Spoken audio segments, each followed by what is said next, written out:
because I wasn't wearing my headset. Let's try that again. I'm now wearing my headset. Test, test. 1, 2, 3. Test, test, test. Now I'm doing it more formally. I'm actually playing with my audio. You should be able to hear it now. Yeah. Yeah.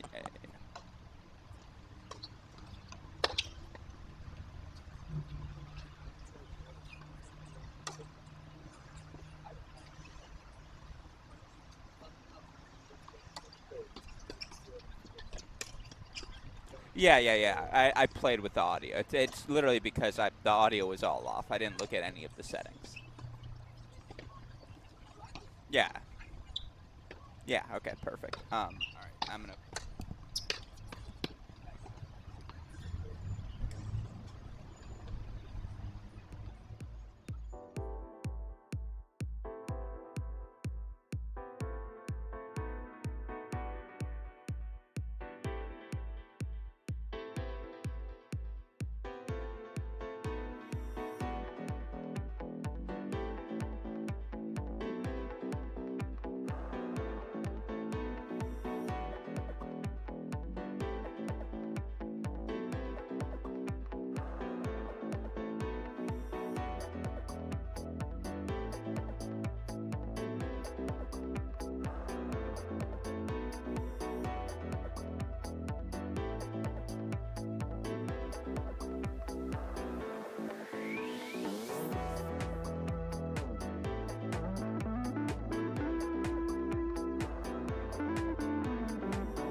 Good morning and welcome to our Cracked Racquets coverage of Quarterfinal Friday here at the 2023 USTA Billie Jean King Girls 16s and 18s National Championships. Alex Gruskin here to steer the ship in what is probably my favorite day on the tennis calendar. When it's quarterfinal time, all of these players, you can just sense, you can feel, you can see the finish line. For the first time this week, that US Open main draw wildcard offered to the girls 18 singles champion, it's absolutely in sight. And simply put, I don't think we could have gotten a better set of quarterfinal matches. Now, seed-wise, 5 of our top 8 are into the quarterfinal round, but of course you have defending champ Elena Yu, a 17 seed, into the quarterfinals. Catherine Huey, number 2 player in the recent graduating senior class, still alive as well.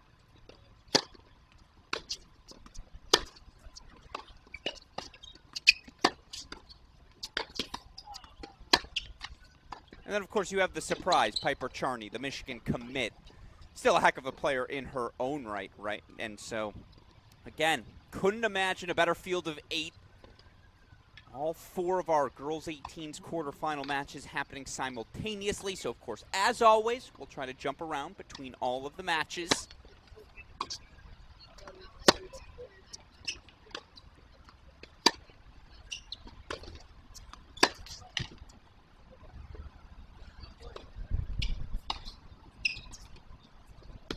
Right now we have our first match underway on your screen. You see that scoreboard, it'll get going here in a second. Victoria Osigwe, the Blue Chip Rising Junior.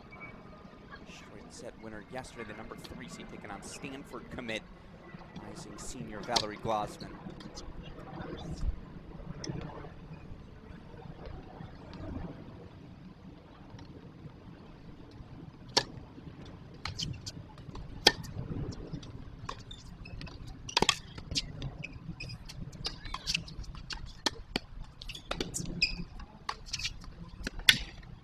Valerie Glosman has come out swinging. She was exceptional yesterday.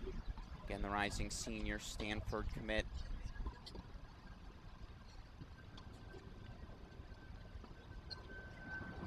Bellevue, Washington. Again, still waiting. Oh, we do have an active scoreboard. There we go. Breakpoint chances right away.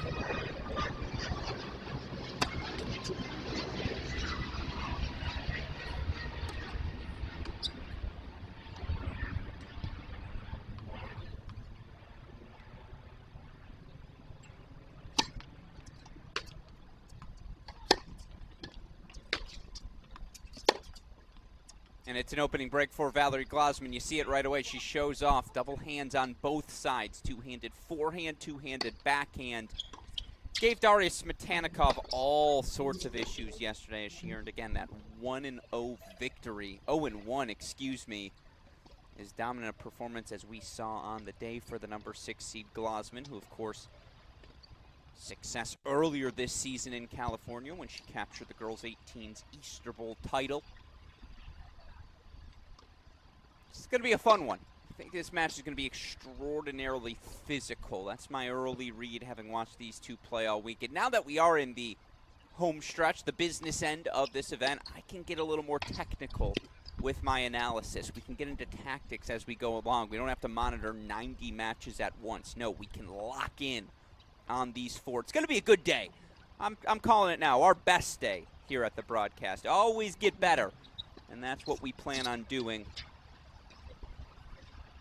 Of course, other matches going on right now. Catherine Huey, Reese Brantmeyer. They're on a non-camera court, unfortunately. Not going to be able to show you that one. We will be able to show you the other 3. As Valerie Glosman kicks off her opening service game.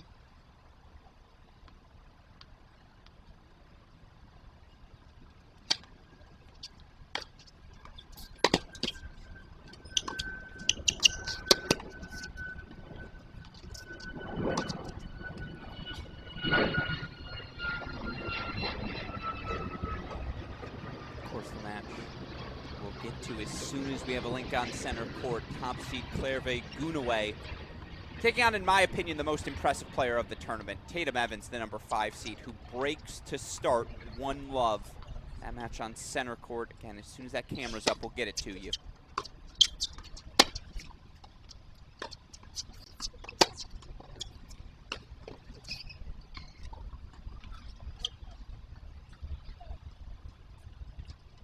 Do want to check in as one of our other matches on court we've been monitoring.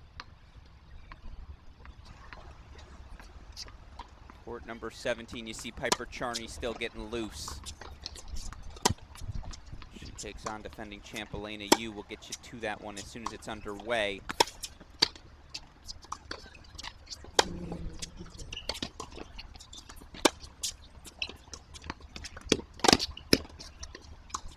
Did I not say the match on 10 was going to get physical? Go back full screen to it, Valerie Glazman. An opening break, 4 unforced errors from Osigwe to start. You do wonder how big factor nerves will be this close to the finish line. You certainly start to feel it.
It's an opening hold for Valerie Glazman. Again, getting that stadium court set up for us. Getting ready for Charney Yu to get underway as well. Alex Gruskin here. It's going to be a fun day.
Ball's just sailing on Osigwe early.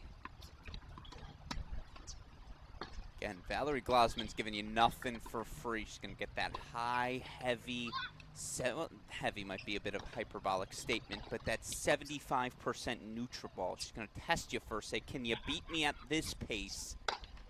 Then maybe she'll start to amp things up. But again, it's just been solid. Exactly the sort of start you're looking for to a quarterfinal match like this.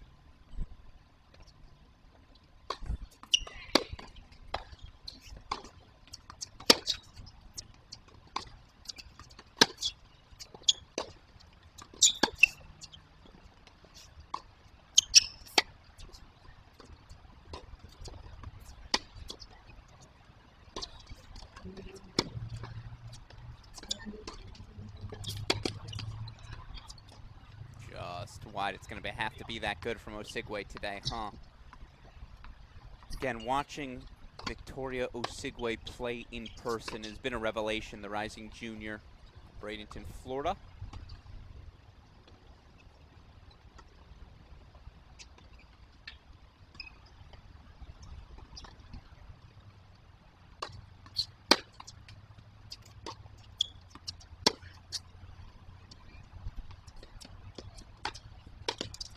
The lob and charge, pulling out all the tricks early.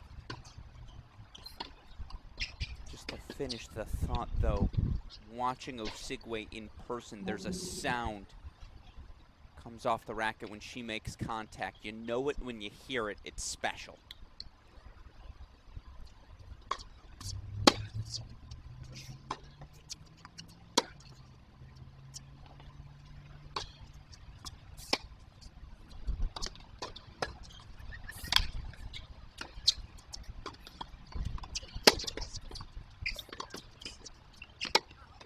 Sails on her, so we're headed to deuce. Meanwhile, Tatum Evans, early 2-love lead, consolidating her early break over Claire V. Gunaway. Still no scoreboard for Charney. And you just sneak peek after this one, see if they're rocking and rolling shortly.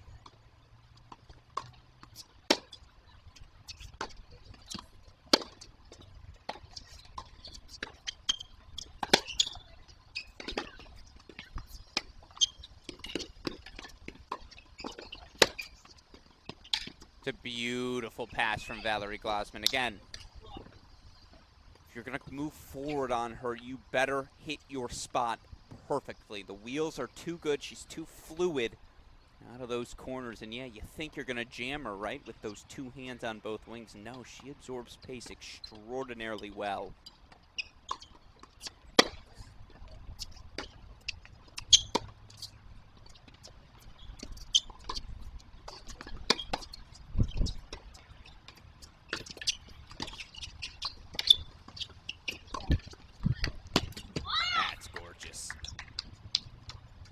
Really well done. Let's see, do we have action on court number 17? Again, as soon as we have a scoreboard for you. We do have action. I'm going to wipe that scoreboard as we don't have an update yet formally, but Piper Charney, Elena Yu now officially underway.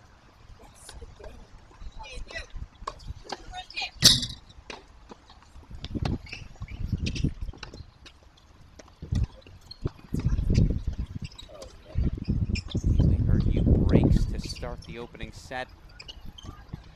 Elena Yu, again, the rising freshman, soon to be Stanford Cardinal. Mason, Ohio, champion last year.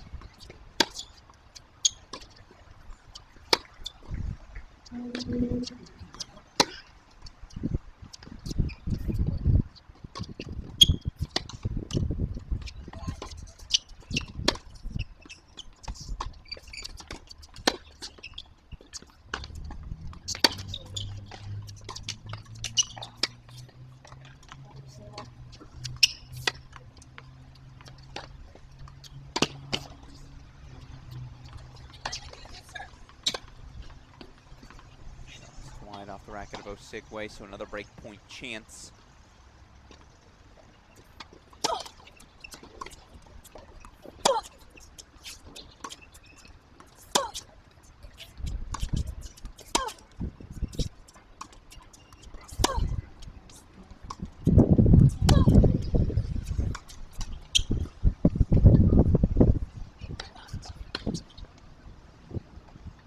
Joined us yesterday, Elena Yu, 3-set win over Kavia Lopez, the Florida signee.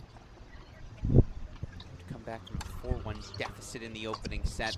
Heavily taped right knee for her yesterday. Looks a little less so here today. But we'll see if her movements hurt at all as this match progresses.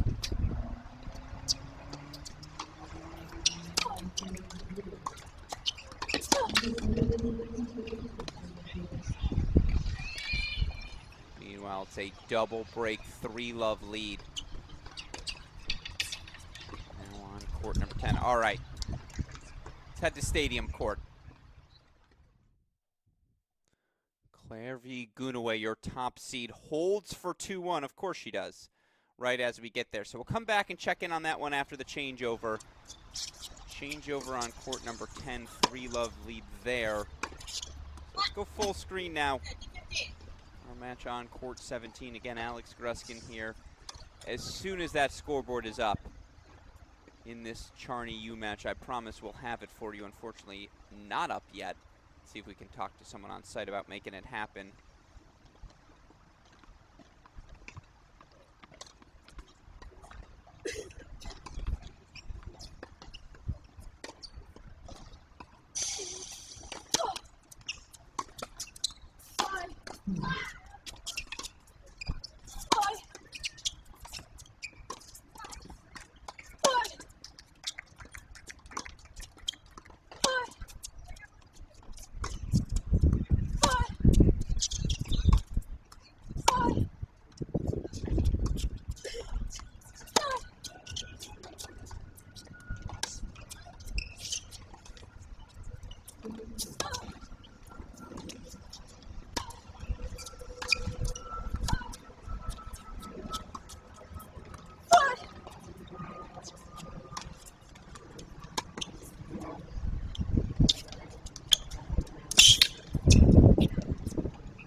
Yeah, this one's going to be a grind as well, huh? Working all the angles, pulling all the tricks right now. Zelena Yu, your defending champ, looking to be the first player since Laura Granville back in 98-99 to win this title back-to-back.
Scoreboardless tennis can be frustrating, can it?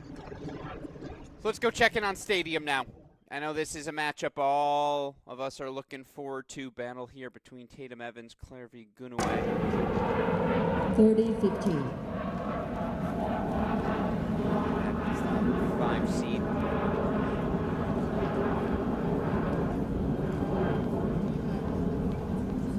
Virginia, the UNC commit, rising senior, serving on the near side.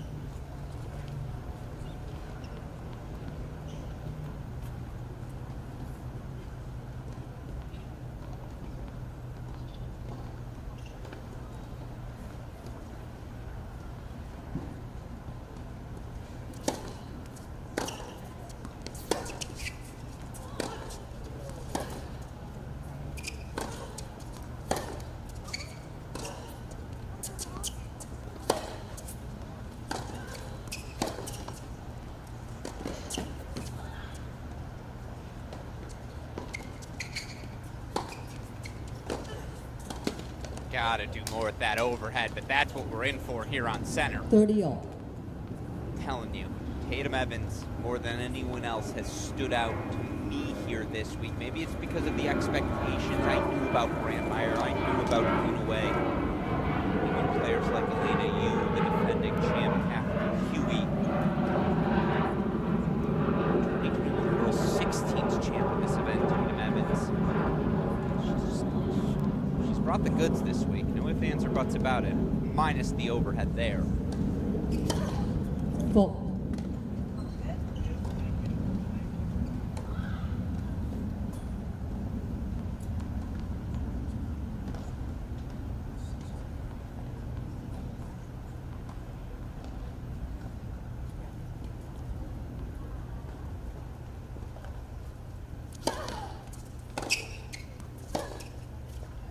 Out. 30-40. Just like that. Claire V. Gunaway, top seed 2023 Junior Wimbledon champion. Just got a shot to break right back.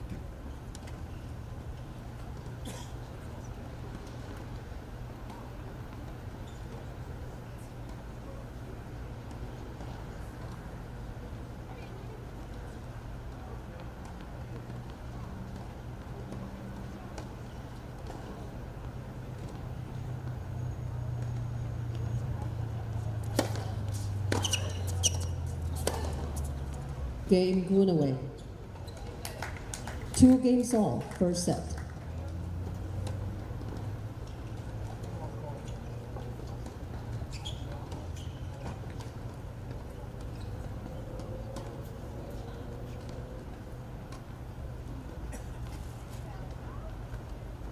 on serve, 2-all here on Stadium. 4-love Valerie Glosman. Opening set on court number 9, 10, whatever it is. We'll get back to it in a moment. Reese Brandmeier, 2-1 lead on Catherine Huey. That match on serve early first set.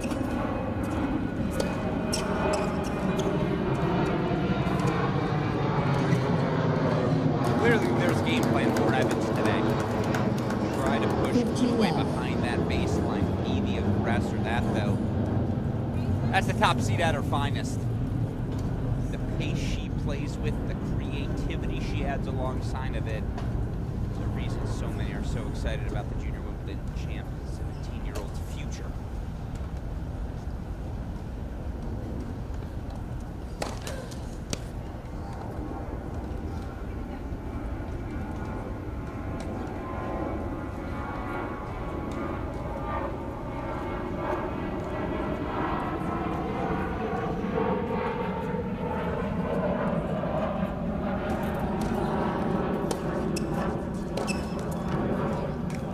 All.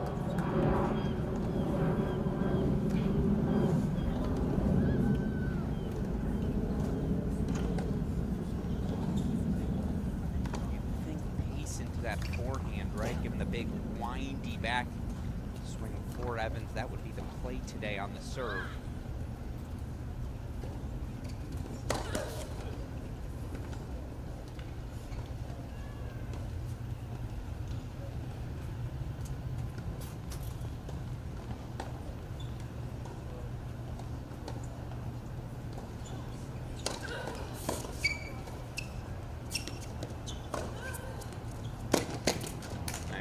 Ridiculous. 30-15. From that position of the court. Compromise Evans. That forehand exceptional. That's pro pace. That's pro athleticism. Pro action on the ball. Impressive stuff from the top seed.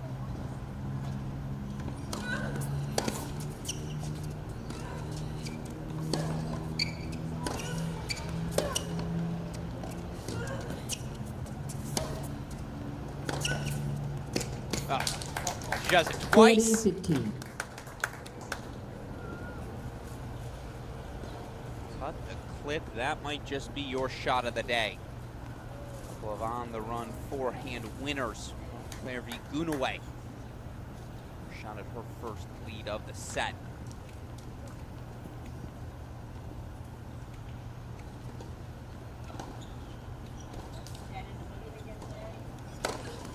Fault.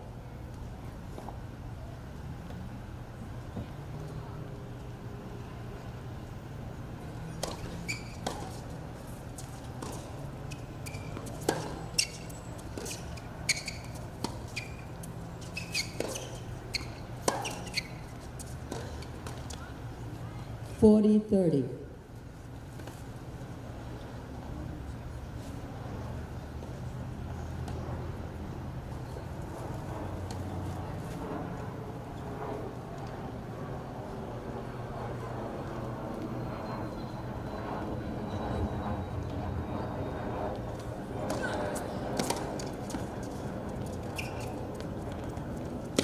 God, Not up. ridiculous. Game Gunaway. Gunaway bringing the goods. Games to 2 Top seed per set. looking the part after a slow start, 3-2 opening set. Here on Stadium, let's take it back to Osigwe Glasman, 4-1 lead for the 2023 Girls 18s Easter Bowl champ Valerie Glasman, who may have just held for 5-1. It's clearly Osigwe serving on the far side.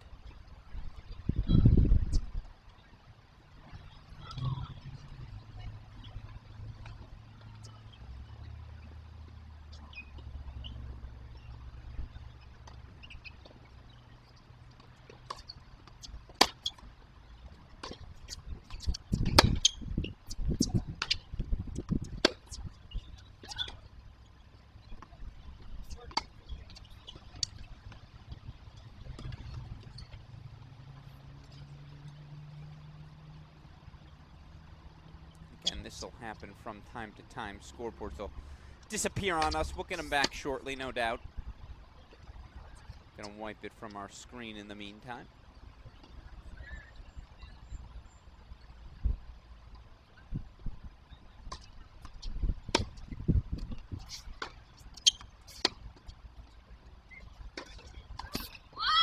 That's wonderful.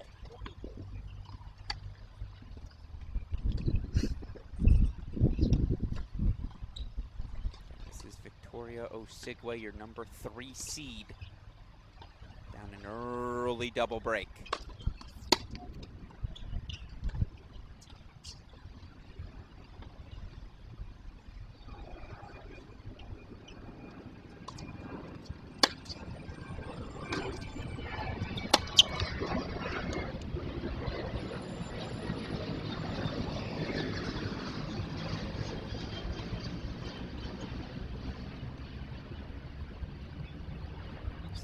Back to Stadium Court. Unfortunately, again, I don't know if the scoreboard's ahead or behind, which means we should probably go watch a match we can follow. We'll head back to Stadium Court now. Again, Alex Gruskin here. Claire V. Gunaway was down in early break. Now finds herself slowly but surely finding her form. A couple of on-the-run gems.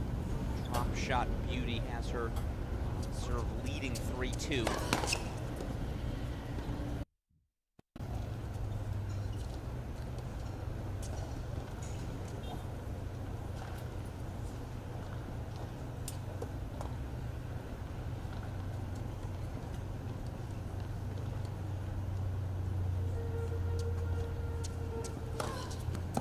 Fault. Love 30.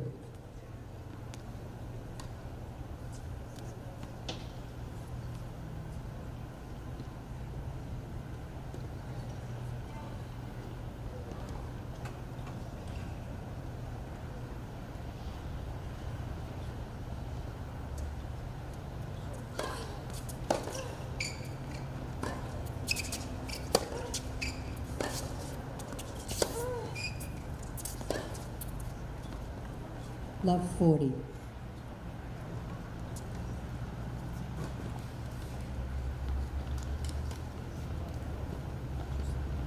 Break point chance. Wouldn't this be some sort of start from 2 love down? They're only 3 shots at a 4-2 lead.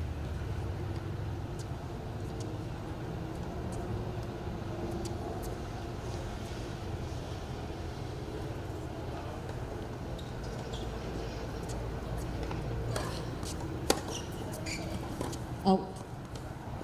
15-40. She'll take the freebie. Still, you see Gunaway on top of that forehand.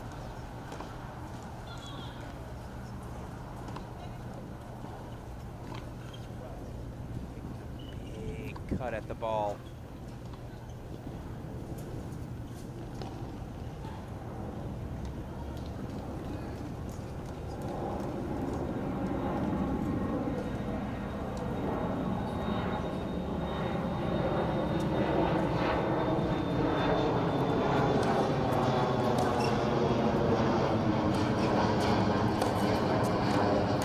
That's a break. 4 straight games for the top seed from Washington, D.C., Claire V. Gunaway.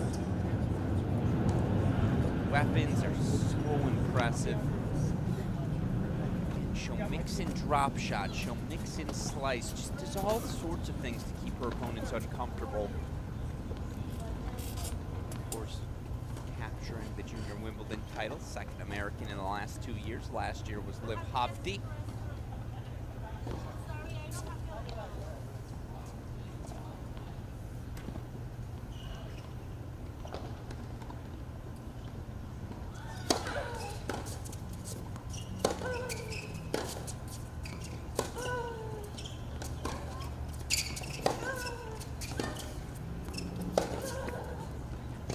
Stay away from that forehand.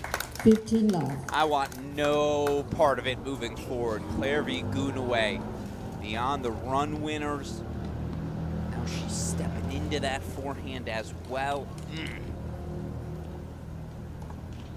That's top level ball.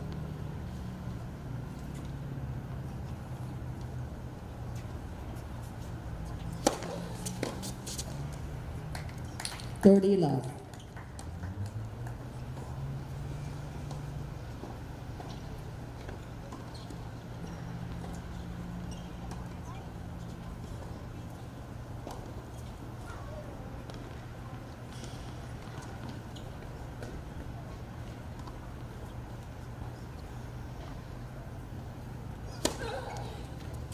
Ridiculous. 40 love. This is the level I've been waiting to see. We've seen not that much of Gunaway on our stream this week, but this is what everyone talks about. It's why all the college coaches know. She ain't coming to play college tennis. She is pro ready.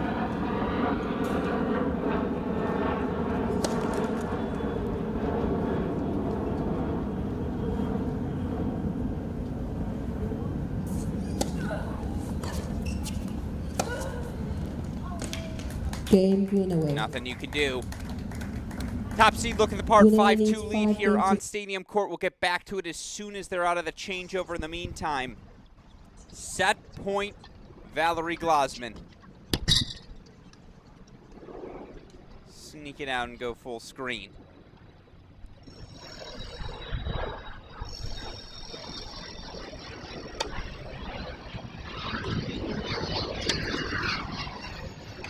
Cruise control. Glasman a 6-2 set. So it was indeed 5-2 when we last checked in, but there it is, 6-2 opener. Going the way of the number 6 seed, 2023 Easter Bowl champion, Stanford commit Valerie Glasman.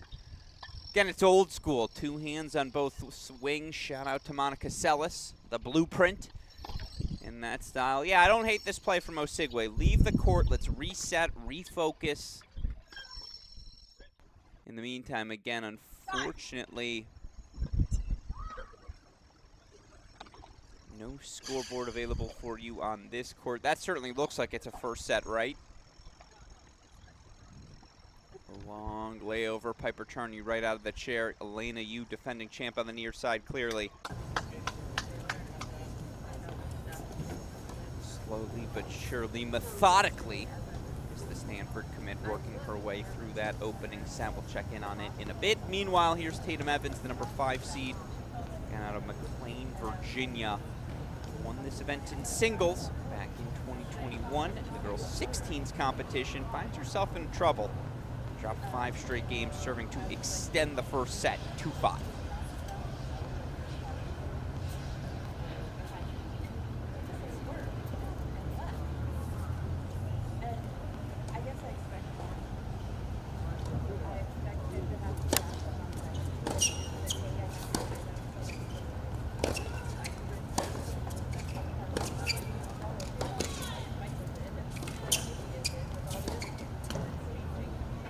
Love 15.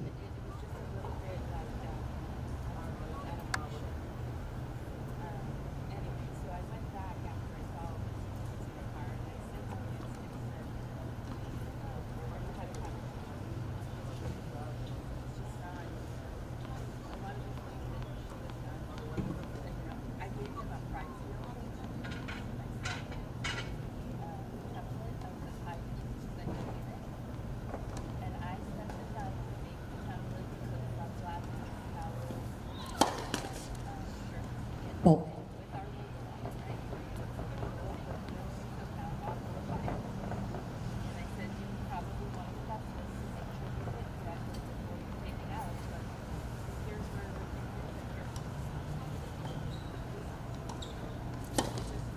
Ball. Love 30.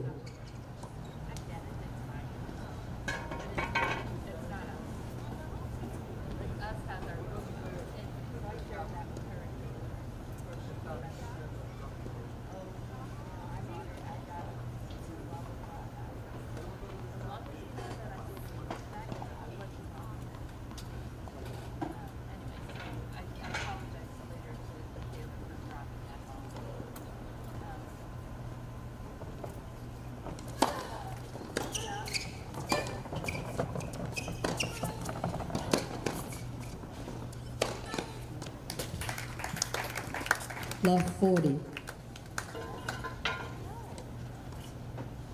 Set points coming up for the top seed, who has she's found a rhythm.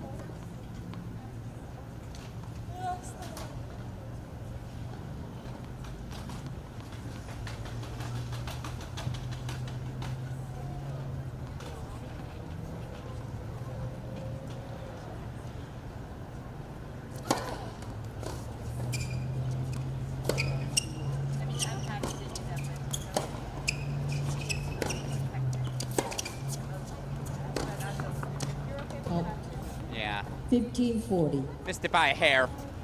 That's why you build Love 40 though, right?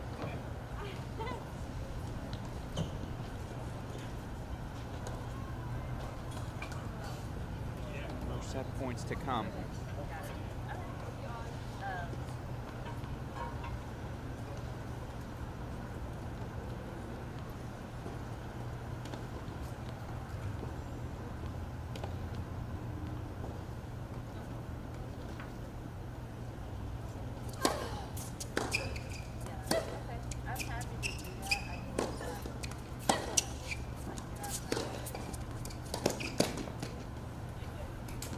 Game and first set, Gunaway.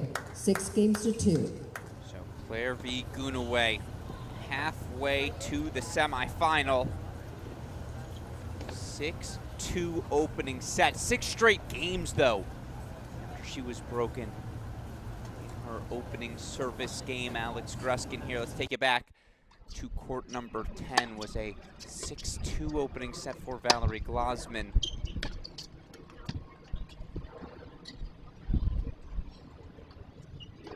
Easter Bowl champion, 2 hands on both sides. She's thrown heavy topspin, a few drop shots in the mix, done everything possible to get the ball out of Osigwe's strike zone thus far, and it's worked.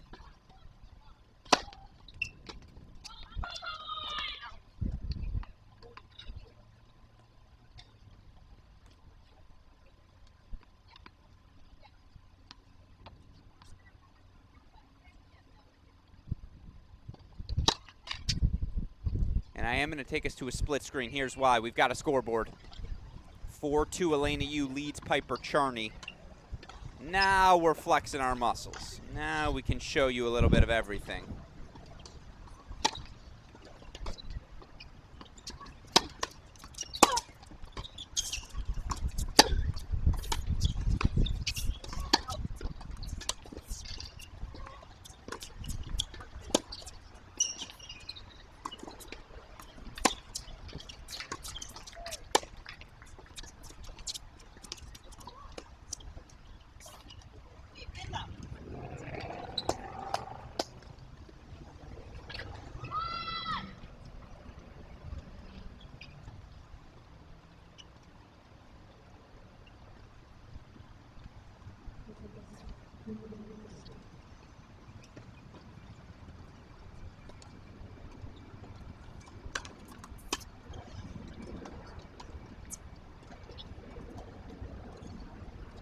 Love cool for Osigwe.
Point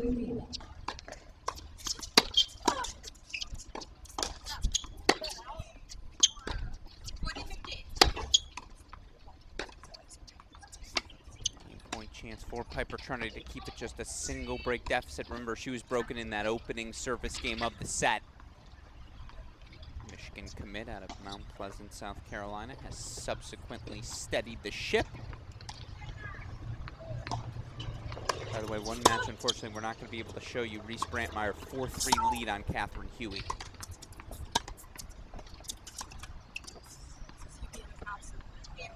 Charney holds 4-3-4. Let's go back full screen here. Valerie Glosman.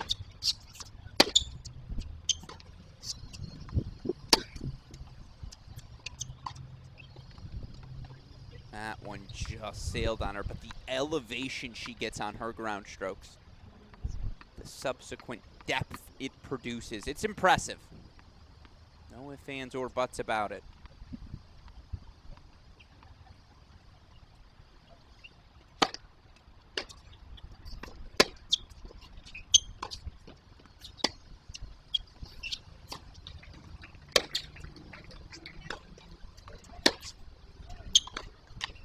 It's much more measured, though, for Mo Sigway. I love the attempt. More elevation under that ball, certainly, when you're going by the highest part of the net, but you see what she's trying to create.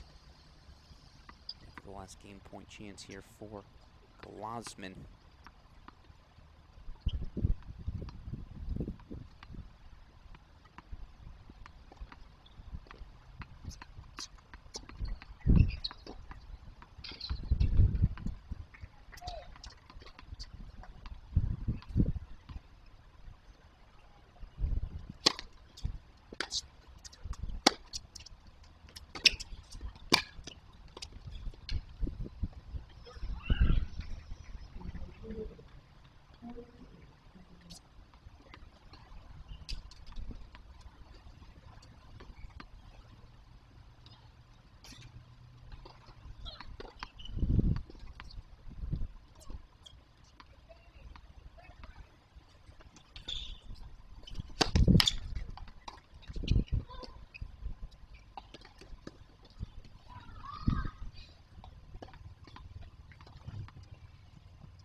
Glosman stays perfect on serve, holds for 1-all here. Second set. Take it back to the split screen. Now that we have a scoreboard, let's enjoy ourselves a little more. Piper Charney, Elena Yu. You serving far side of your screen, 4-3.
that scoreboard a little more fluid for us.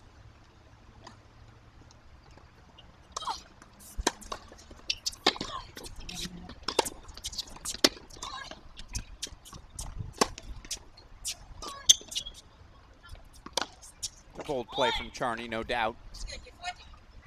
Glosman again, another opening in an Osigwe service game. Breakpoint chances. It's just in cruise control, isn't she?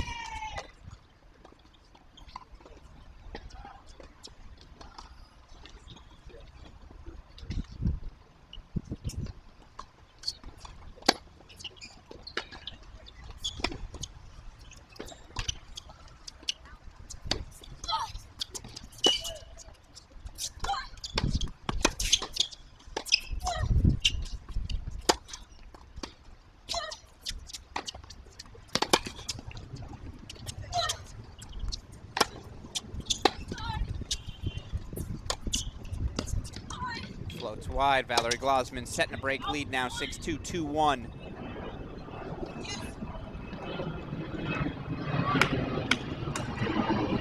Stretch of the opening set on 17. We'll get back to it in a moment. But I got to show you some breakpoint chances. Top seed Clairvy Gunaway. Chance to pull away here now on Tatum Evans. Was love 40, now 15-40. She's got a couple breakpoint chances left.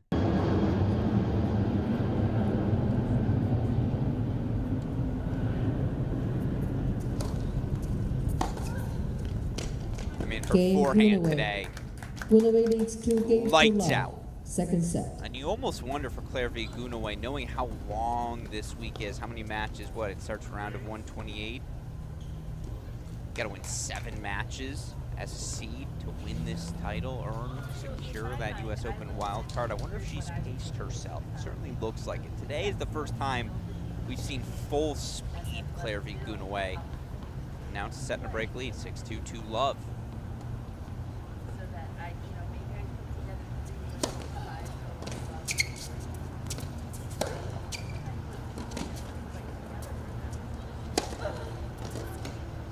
And that opening's a joke. 15 love. It's the sustained aggression, that ability to turn defense into offense from any position on the court. Special stuff.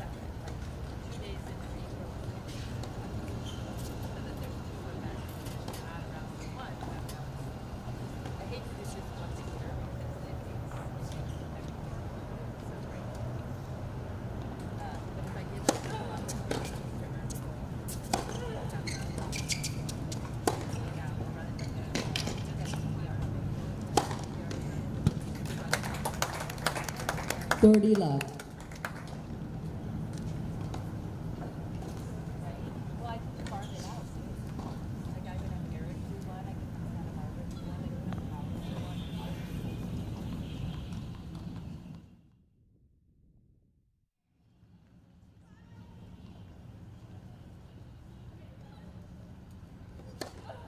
Fault.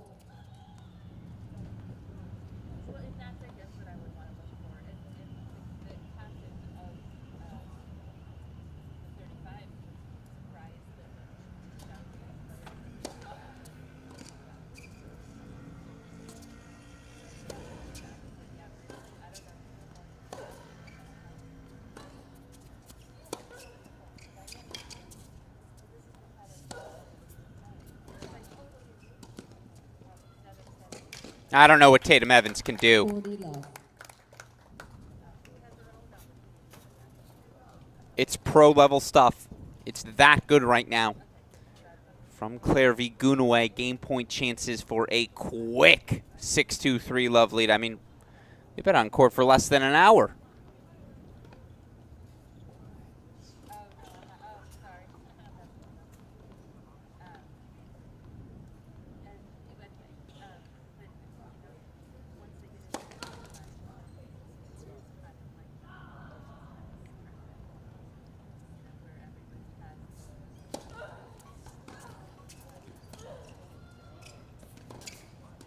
Oh, I mean, come on. Game Gunaway. That's just textbook from Claire V. Gunaway. 6-2, 3-love, the top seed. Looking like she's on her way to the semifinals. So let's head back to our other two matches. Right now we're able to monitor, for what it's worth, 4-all 30-love. Opening set between Brantmeyer and Huey. It's a marathon 8th game on 17. 4-3 deuce, it appears. No, that scoreboard's a point behind, but that certainly is still Elena Yu serving on that far side. Meanwhile, Valerie Glosman is up a set and a break. We saw her break 6-2, 2-1.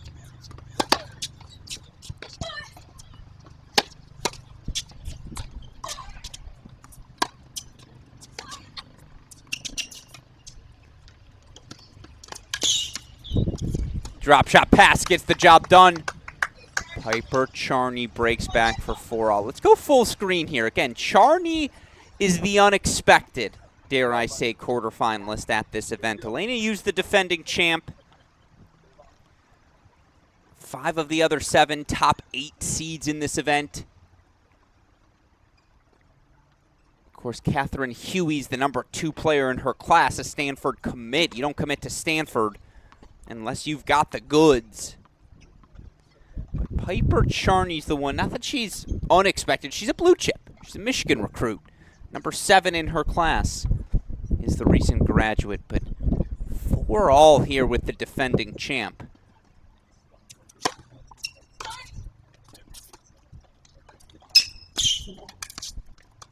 It seems to think she found something with that drop shot play. Obviously, we'll get that scoreboard updated for you as quickly as we can.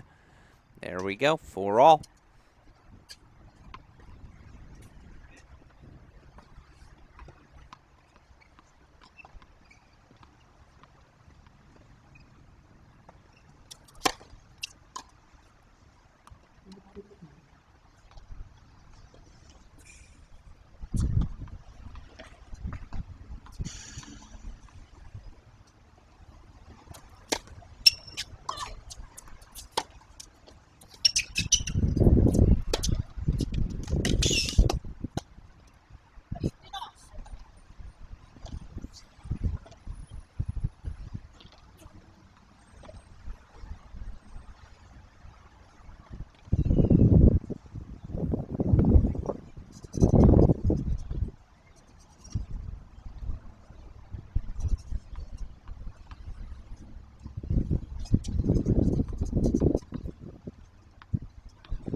I don't mean to interrupt this, but we may have more time with it. I don't know how much longer we'll have with Stadium.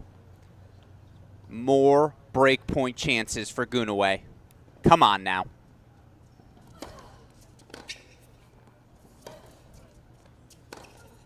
I mean, what are we doing? Game Gunaway. Ridiculous. Absolutely ridiculous from Claire V. Gunaway. This is her best performance of the week. This is a message to the rest of the field that, hey, it's cute what you guys did coming into championship weekend, but from here on in, this tournament runs through me. And again, Claire V. Gunaway is the 2023 Junior Wimbledon singles champion. She's a player who has won 2 different Grand Slam Junior doubles titles as well. Winner of the doubles at this event last year with Reese Brantmeyer. Looking to add a San Diego singles crown to her already extraordinary resume.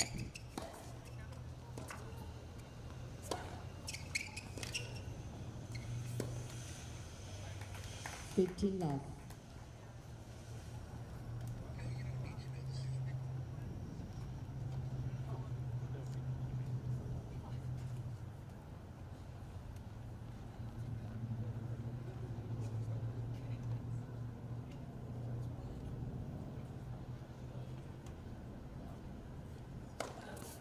Fault.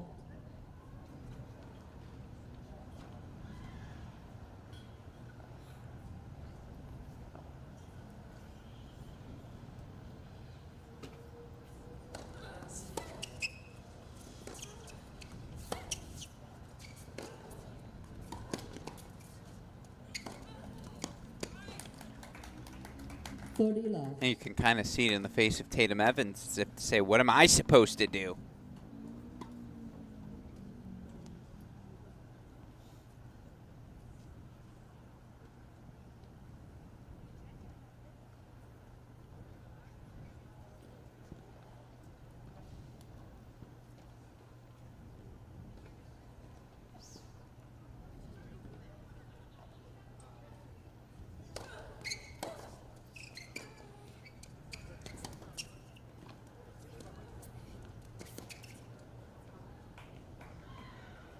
Love.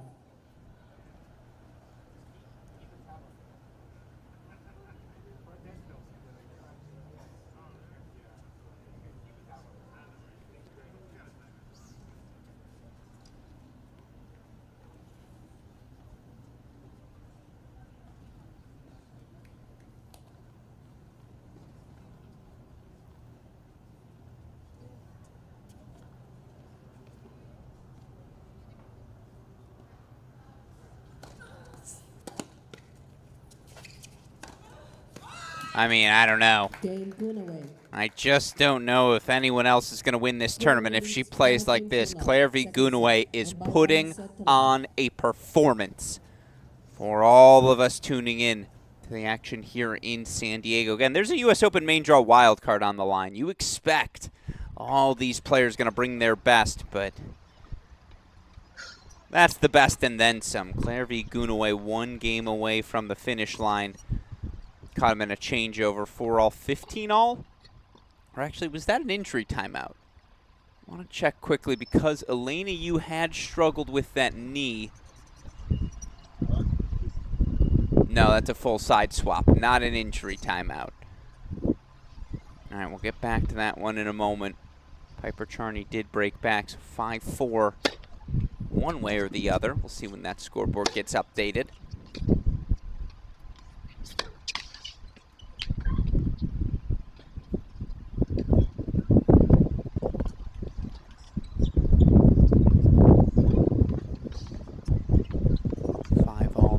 Set between Brandmeier and Huey as well. That match, unfortunately, again on a non-camera court. But I'll do my best to keep you all updated on all of it. Meanwhile, Tatum Evans beginning her Love 5 service game.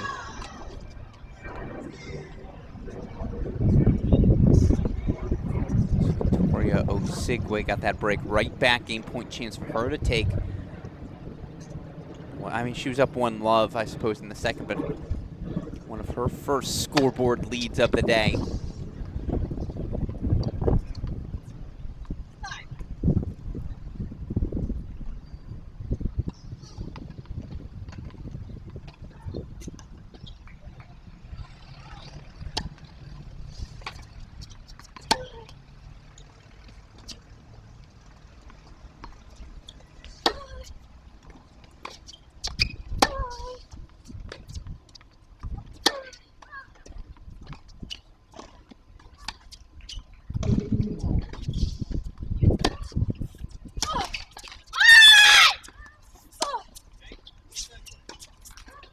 Hear the roar from Victoria Osigwe.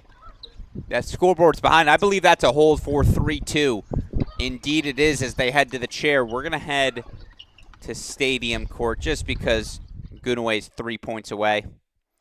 All due respect to the ending of that first set between Piper Charney and Elena Yu. Elena Yu serving down 4-5 in the first. Interesting. We'll get back to that in a second.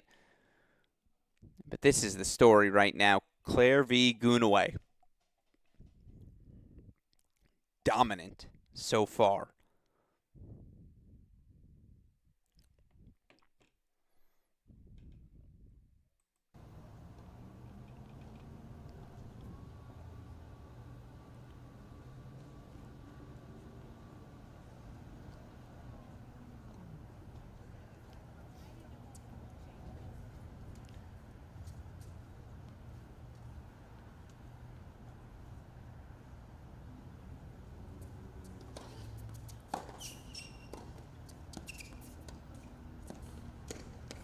Thirty 15.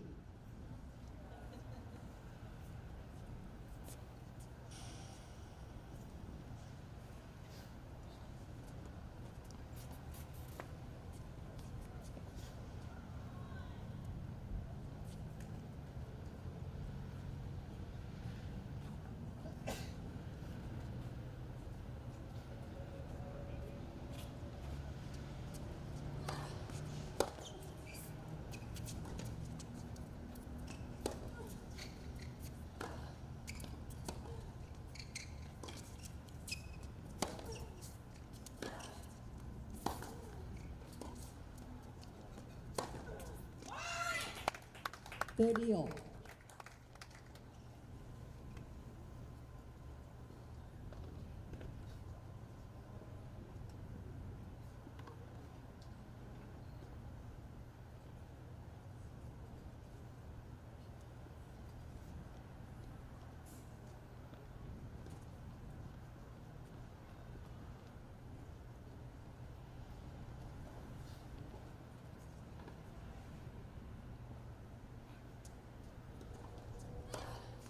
Fault.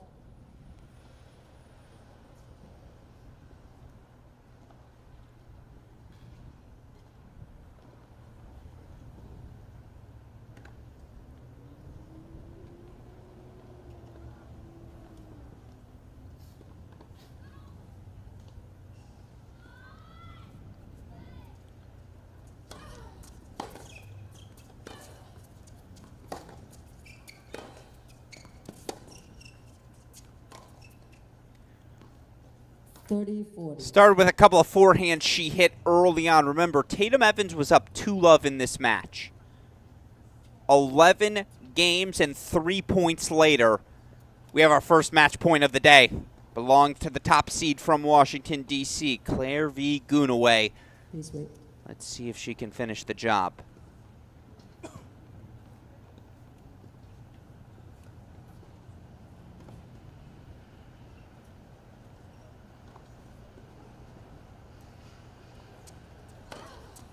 Fault.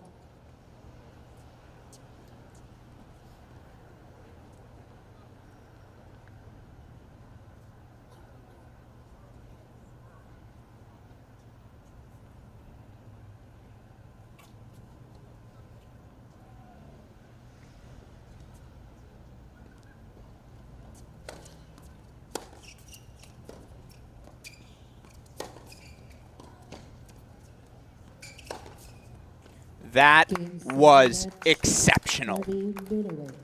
Claire v. Gunaway. Our first girls 18 semifinalist. The top seed wins 12 straight games to close out her quarterfinal victory. 6-2, 6-love. I mean, come on now. No doubt, that is your favorite. Capture the girls 18's title. Meanwhile, look at this. Defending champ Elena Yu down set point.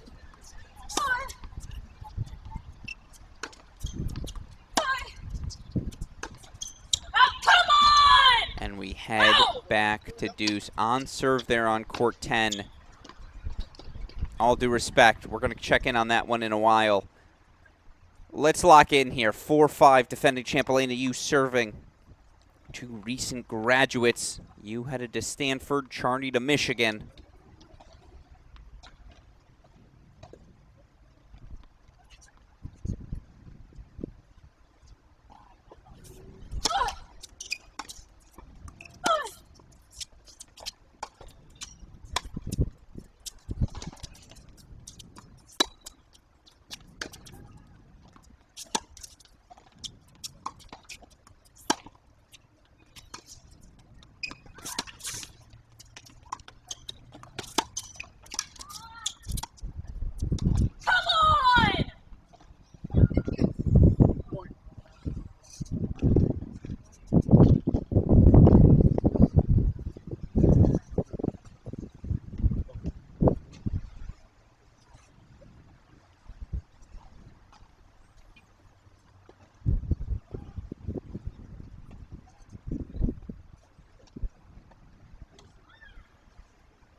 Piper Charney won't go away. She can sense an opening.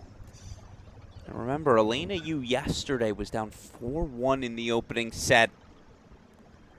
Took her a little while to find her rhythm. Today she was up a break 4-3, but again, right now, it's a player from Mount Pleasant, South Carolina, Piper Charney, who can just sense this opening.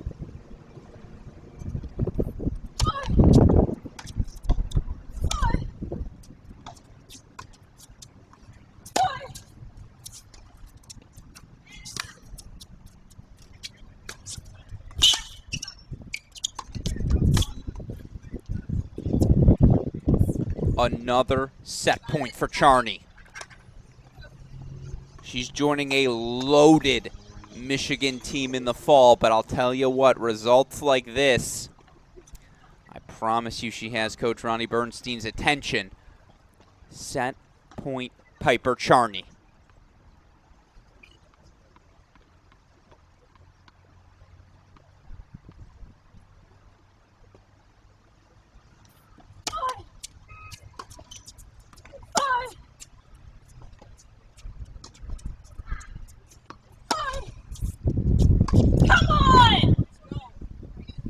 There's that typical fire.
There's the fire.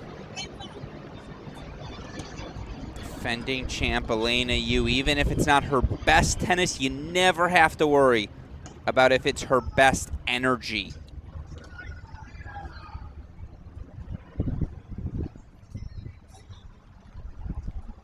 Five all opening set. In the meantime, let's take you to a split screen.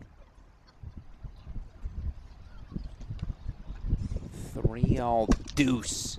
Critical second set juncture in the second set. However you want to work the grammar. Again, Alex Gruskin here. We got all sorts of coverage set for you all today.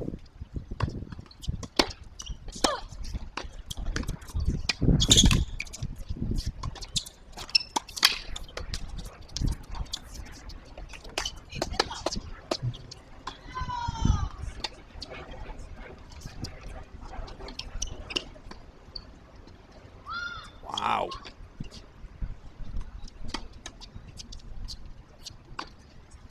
Oh.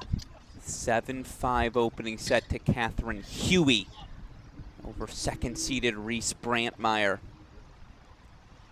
I'd say upset alert by seed, but those were two of your favorites entering the event. That match is as good as advertised thus far.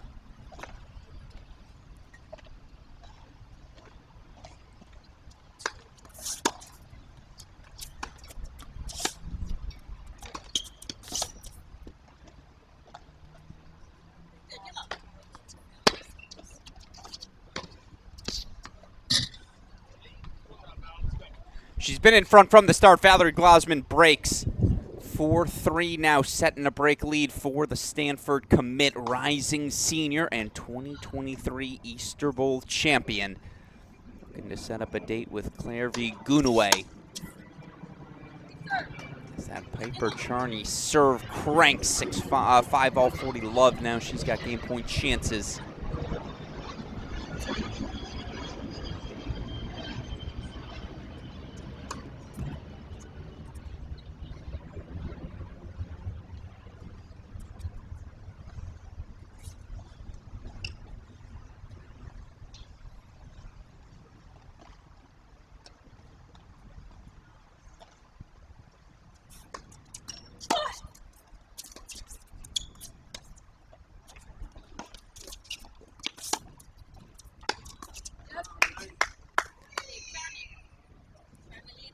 Charney holds 4-6-5.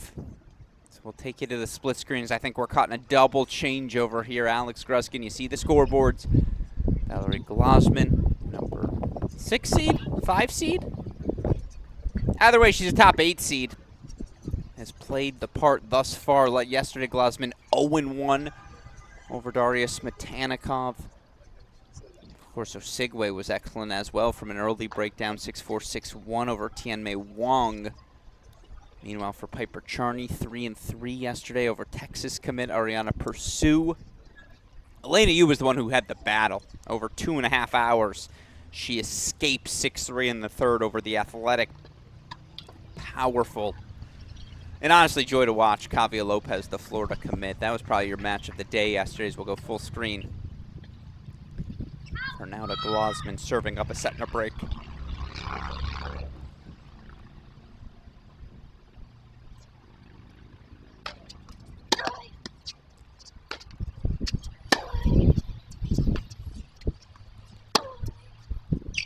That's been the issue for Osigwe from the start. Just the unforced errors have piled up. You have to play with thinner margins against a Valerie Glasman. Down the center of the court, it's not going to do it. You got to take some risks, but feels like those risks just haven't quite been rewarded enough today for Osigwe.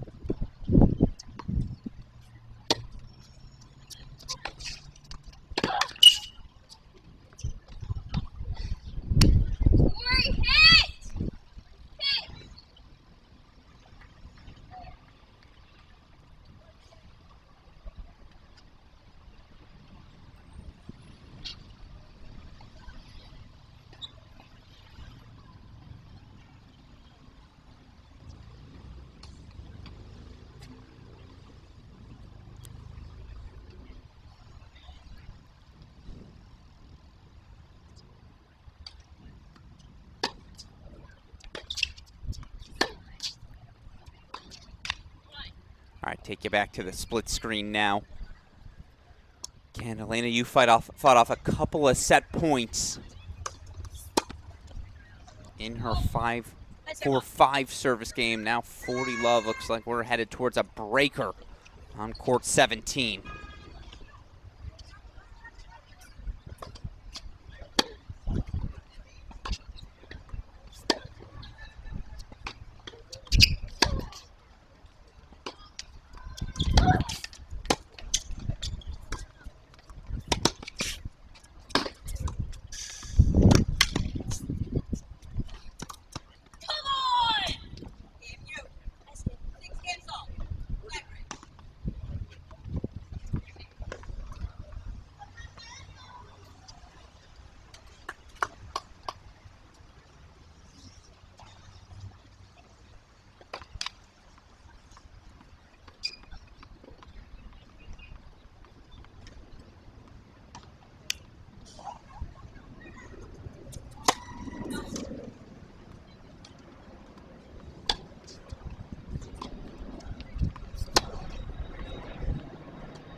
How did Valerie Glasman win that exchange? Osigwe had, what, 3, 4 pretty clear looks? And yet Valerie Glasman now 1 game away. We're going to have to stay split screen. Game away, first set breaker.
Oh, did she fall? Uh-oh.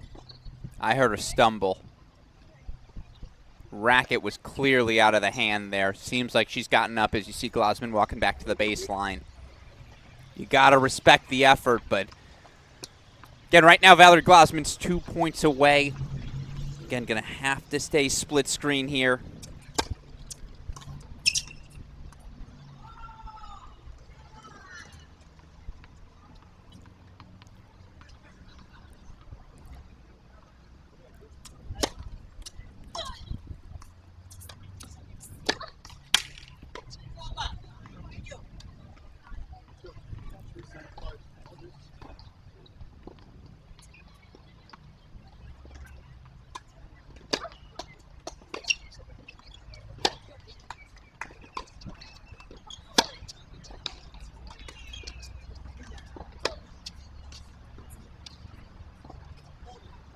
Going to keep you on our screen, but again,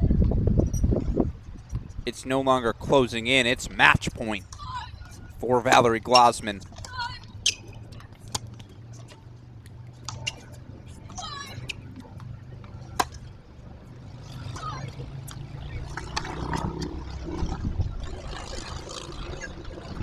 All right, they're going to make a quick switch here, so we will go full screen.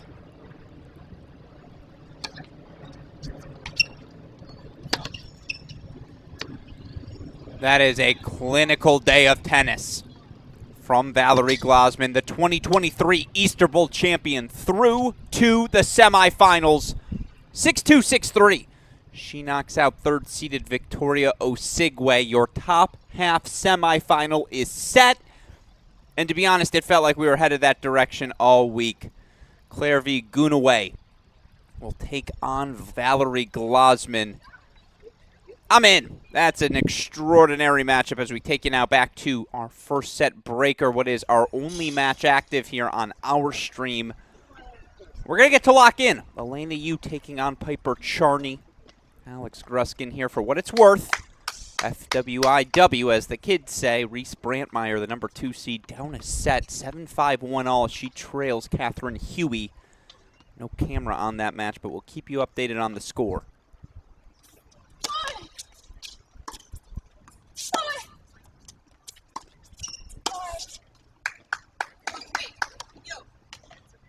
All right, she missed that forehand slice in the same spot twice.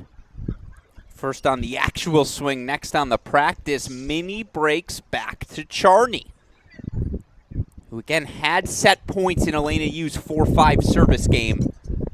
Elena Yu was also up a break 4-3 in this set, so both players feel like they should take this one, and it's been pretty level whenever we've been tuned in.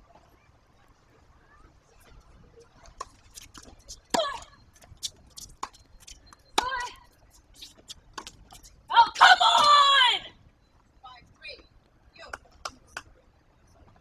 I love the passion Yu plays with. She is going to fit in like a hand in a glove to college tennis. Of course, top recruit in the class of 2023, headed to Stanford. Little business to take care of before then. And she looks to defend her girls 18 singles title here this week.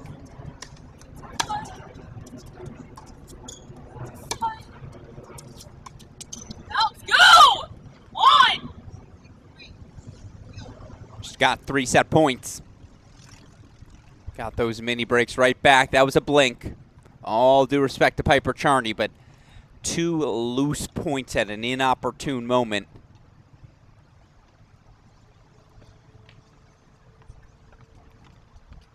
Three set points now for the number 17 seed.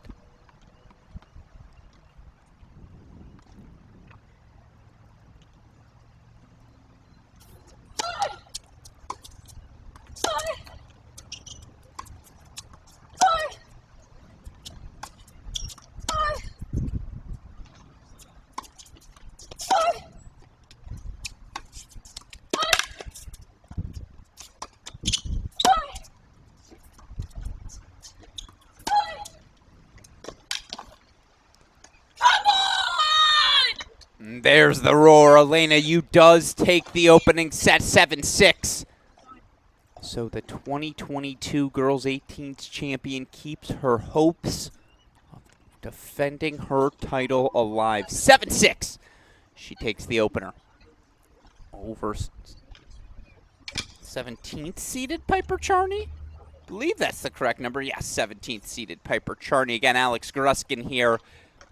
Only match we have on court right now is this one. Elena Yu, Piper Charney, 7-6 to the defending champ. But all of our quarterfinal girls 18 singles matches were played simultaneously. 2 of them already in the books. When I say Clairvy Gunaway was exceptional today, don't take that for the typical Alex Gruskin hyperbole, Cracked Racquets fans. That was just a darn right assessment of the scene. I mean, from 2 love down, not only does the top seed from DC win 12 consecutive games, did you see the on-the-run forehand winners for her to get the break back? Did you see the just plethora of forehand dominance today? It was jaw-droppingly excellent. She looked like a junior Wimbledon champ. She looked like someone who comes into this event as the top seed. And look, it's very clear. This tournament runs through Gunaway. Now, she's going to have a tricky test, as we just saw Valerie Glosman. She'll throw every trick in the books at you. She'll throw in elevated topspin. She'll throw in the drop shot. She'll throw in the lob in charge as well as the chip in charge. Valerie Glosman can do a lot of things, but I call it Serena Williams Power Tennis Country Club. Those players who, with their weapons, just have that ability to take the racket out of their opponent's hands. That's Clairvy Gunaway to a T. Can play some defense as well. Love the backhand slice she possesses.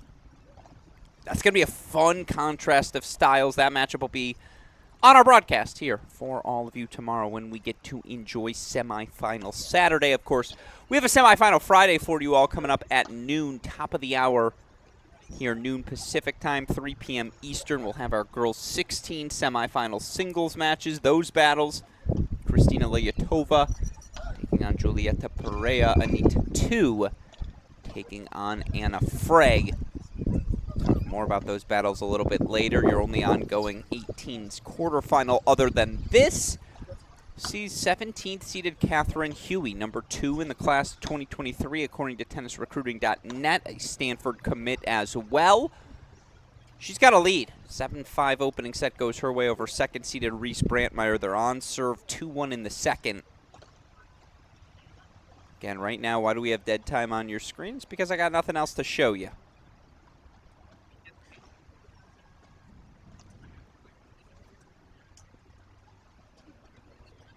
Again, Alex Gruskin here.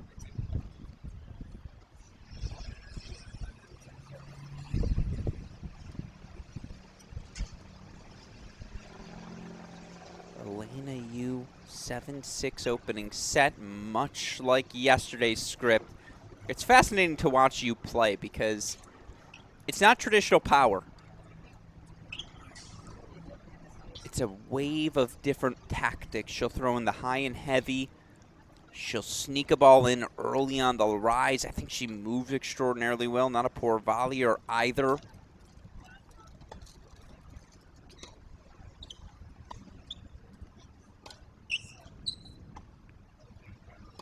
course, for Piper Charney, it's been waves of athleticism, waves of aggression, a willingness to sneak forward.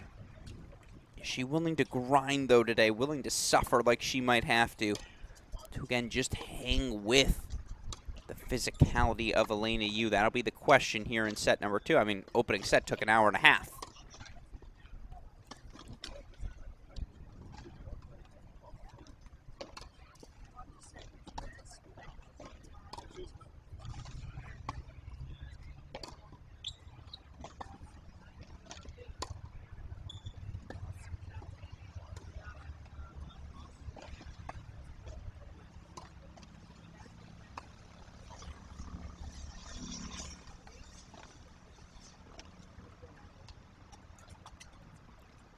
Again, they're taking a set break here. Piper Charney leaving the court. You can understand why. Maybe change the clothes, reset, refocus. We'll lock on in this one from first ball to last here in this set, at least until we get the start of our girls' 16 semifinals, and maybe we'll start to mix in that action as well. Coming up later today, we have our girls 18s doubles quarterfinals, girls 16s doubles semifinals. Only 2 players now still alive in both the singles and doubles competition in the girls. No, excuse me, just 1 now. Julieta Perea knocked out last night in doubles 4 and 5, so just Valerie Glosman. Straight set winner earlier today against Osigwe.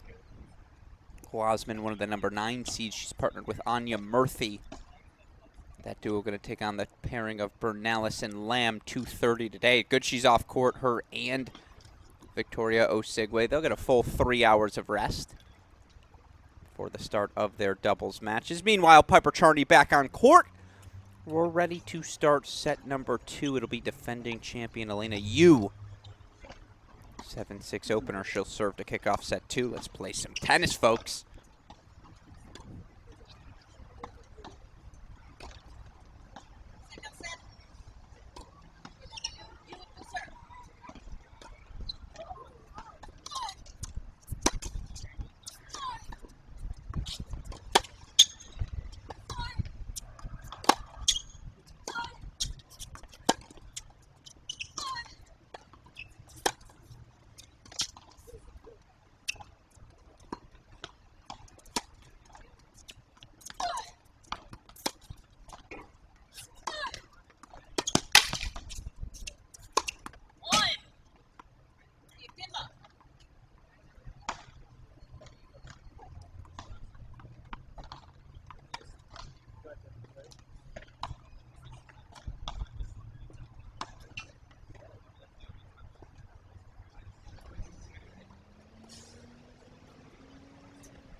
Again, the question for Piper Charney, how does she raise her aggression without getting reckless? Can't give Elena Yu free points. That's where she thrives.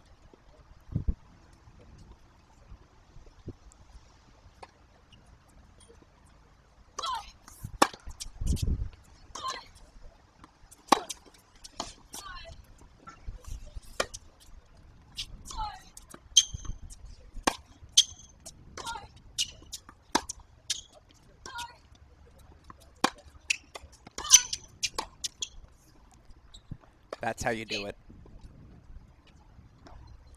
Wait for the short ball. It'll come. Slowly but surely massage that ball to the outer thirds. I like the aggression. Again, good choice even if it's poor execution.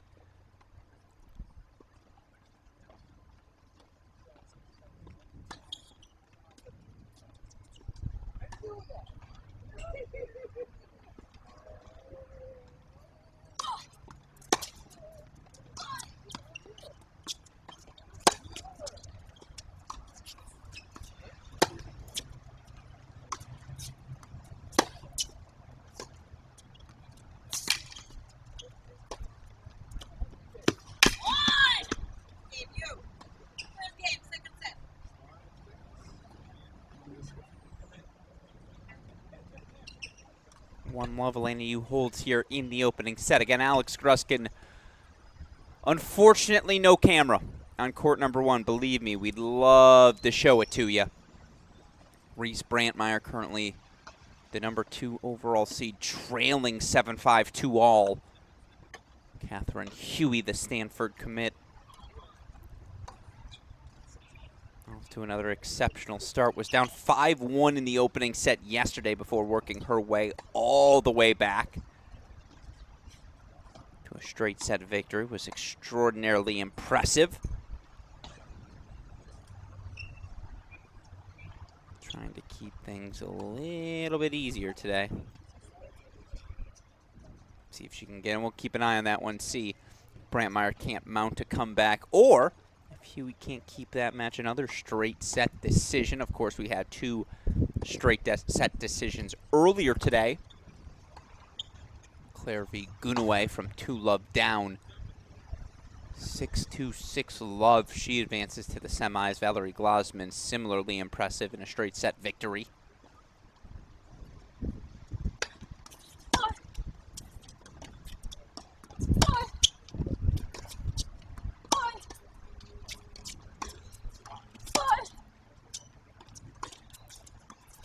It is interesting, right? It does feel pretty clear when Elena Yu's tested on that forehand side. The default is defense. She'll throw that ball 10, 15 feet in the air over the net.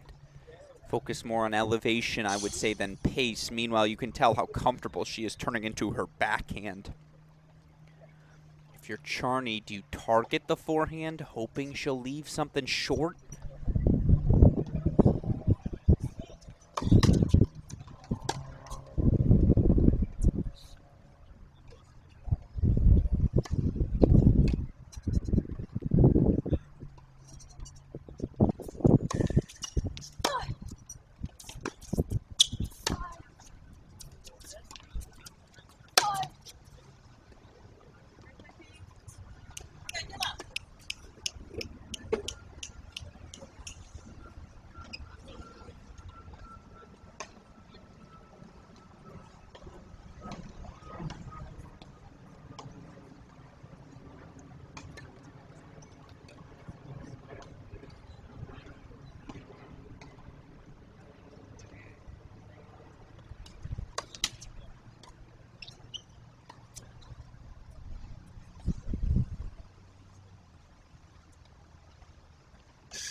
Tricky. Probably a little too cute going for the drop overhead. The drop shot overhead, excuse me. That's really not a thing.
Ah, it's great anticipation. And I think the pattern's clear.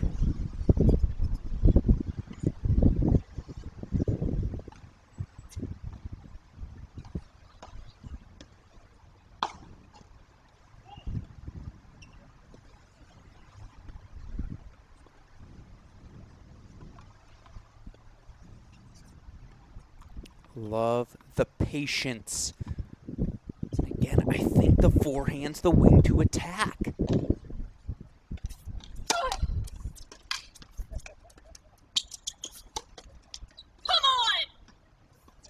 I mean, obviously not there. Not with the forehands on top of the net.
You hear the fire. That'll never change as Elena Yu keeps us on serve 2-1 here opening, second set. Score update for you in our fourth quarterfinal match. Reese Brantmeyer down a set. The 3-all, 40 love. She's serving. Game point chances to keep them on serve in the second. Alex Gruskin here. Coming up later on in our coverage on the day. Again, girls 16 semifinals up next. I think those matches are going to be extraordinarily competitive. In particular, maybe our match of the day is semifinal number 1. Kristina Lyatova, the girls 12's reigning Orange Bowl champion. 13-year-old's the top seed in the girls 16's draw here this week. Again, top seed at 13. What are we doing here? Someone to get extraordinarily excited about. But, of course, her opponent is the number 1 player in the class of 2027, the rising freshman class, Julieta Perea. I think those are your 2 best players in the draw. I think we're getting, again, a de facto championship match. No disrespect to Anita Tu nor Anna Frey, your other 2 semifinalists, but Lyatova Perea is the best match on the board. Looking forward to watching that one unfold later today. Meanwhile, the scoreboard's going to update for us here in a moment. 2-1, Elena Yu held. It's Piper Charney's turn to respond. Ooh, San's post-point penalty as well. Must have missed something. Interesting. Because that's definitely a code violation.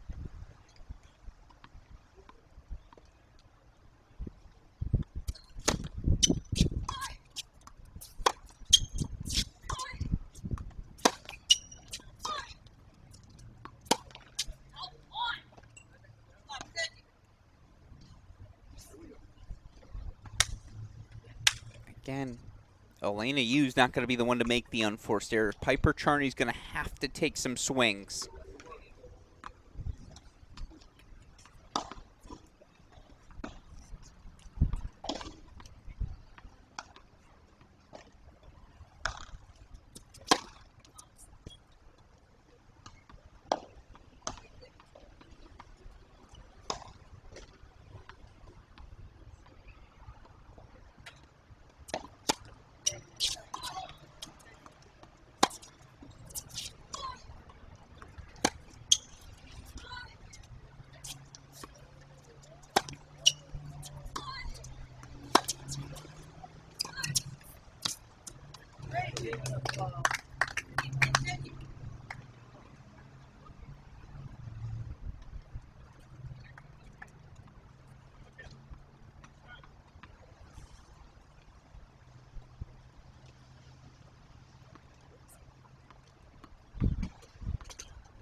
It's a tough stretch volley for anyone to execute.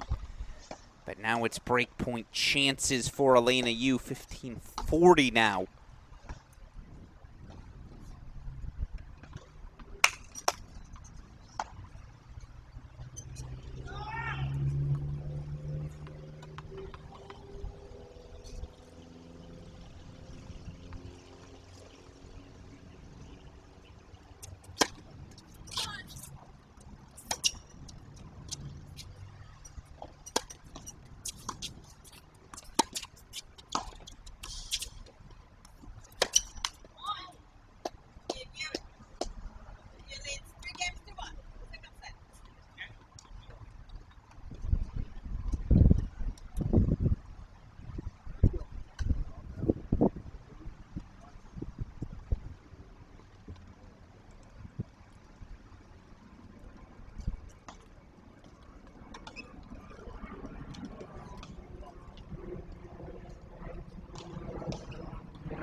This is the window. This is the opening.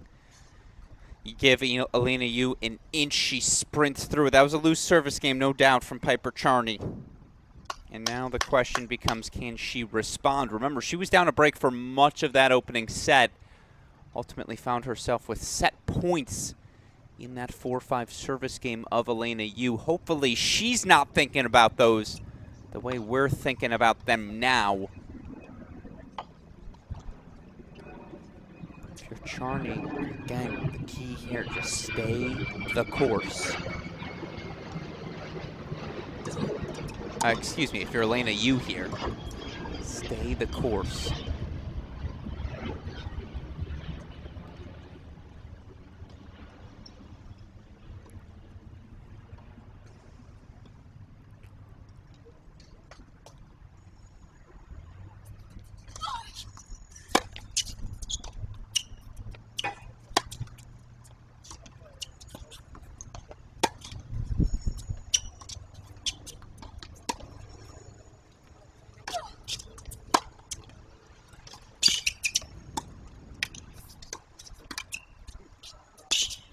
Oh, I mean, exceptional net play. Love the pinch forward. Love the decision by Piper Charney to redirect down the line. Now, you got to do more with that first volley. That was a sitting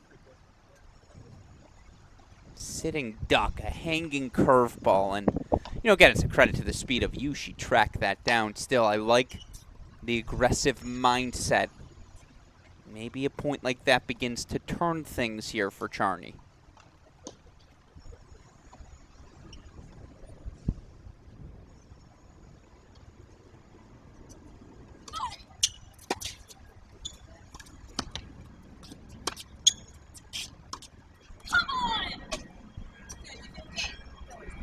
Then again, when's the last time Elena Yu made a bad choice?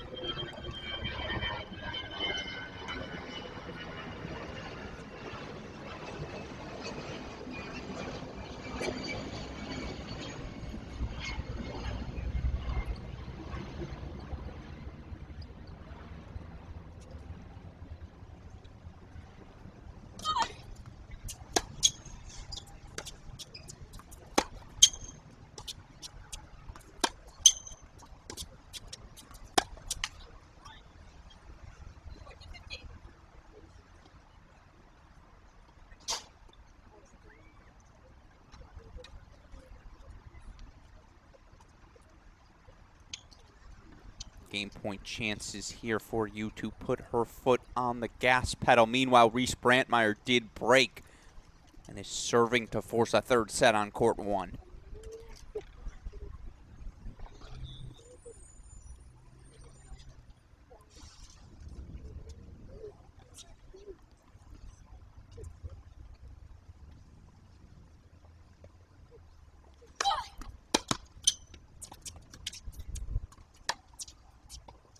Elena Yu up a set and a break now, 7-6-4-1. The defending 18th champ again, looking to be the first player in about 25 years to capture back-to-back girls 18 singles titles. Laura Granville, the last to do it in 98-99. Now, why is that relevant? There is a little bit of a tie between her and Yu. Where did Laura Granville spend her college days? Of course, she spent them at Stanford University, which is where Elena Yu will be headed here in the fall. Yu 7-6-4-1 lead. Brantmeyer serving down a set, 5-3 up in the second, 15-30 though in her service game. Fortunately, no camera on court number 1, so you're just going to have to rely on me for scoreboard updates. Again, Alex Gruskin here coming up next. We're at the top of the hour here in 2 minutes. We'll have girls 16 semifinals action joining our mix as well. Again, Lyatova versus Perea. Anita 2 versus Anna Frey are matchups. Certainly looking forward to those.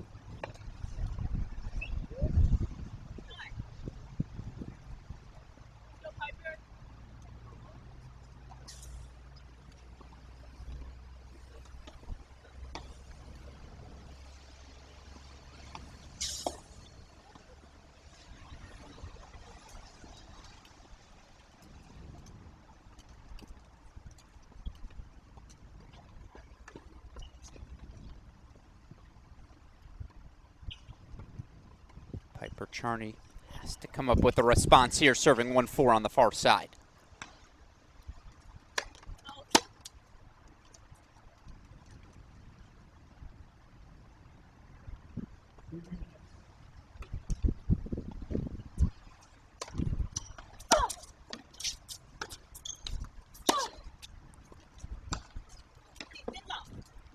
Honestly, that might be the first unforced error I've seen from you. First center, third unforced error. I'm not saying she hasn't missed today. That's the first freebie she's handed over in about an hour.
What can you do? It's just every point you're getting that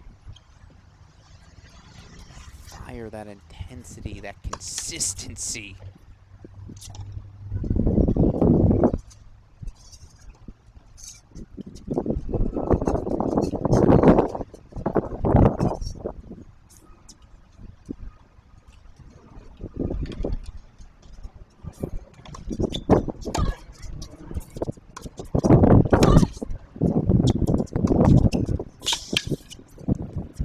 That's the aggression you need to see. That's just, again, what do you have to lose if you're Piper Charney at this point? Down a set and a break.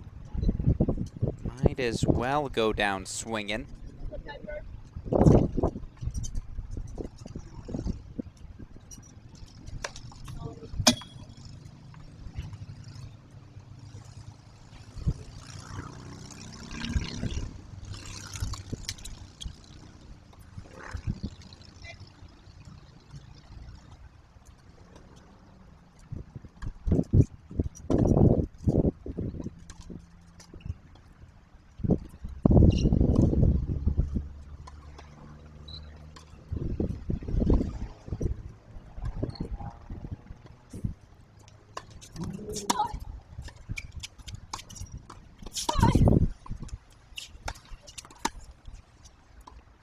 Swinging volley just clips the line. Elena, you going to give that a second look? You understand why? No.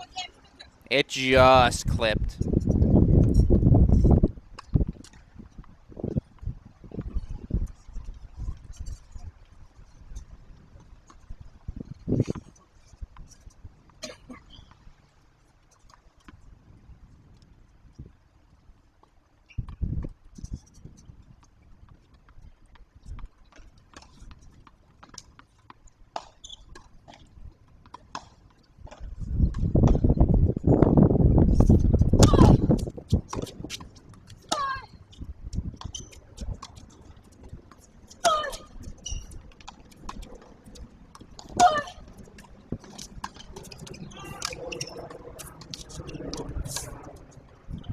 Nope, that one sails on her.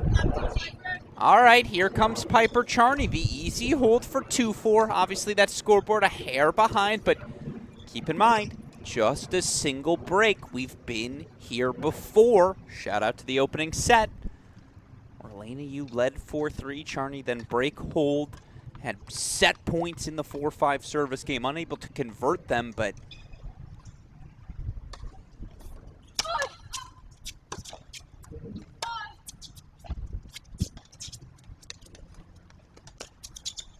now that sails long as well. Chair umpire confirms. Yu's going to ask, are you sure? Little giggle on her face. She's very certain that ball clipped. But again, both Charney and the chair agree it did not. Now love 30. Fascinating as, by the way, Catherine Huey breaks, then holds 5-all second set.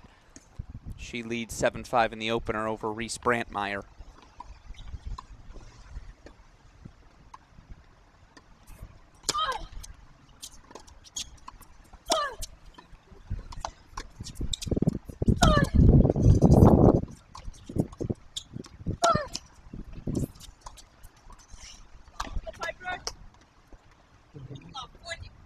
Out of seemingly nowhere.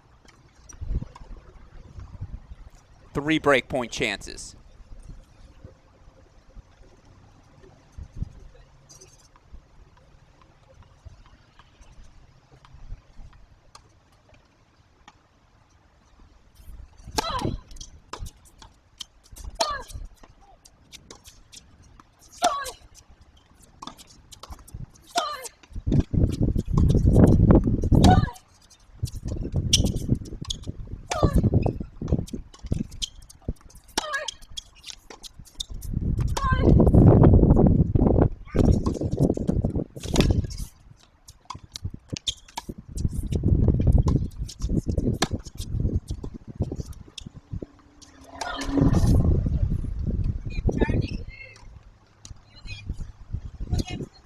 Back on serve on 17.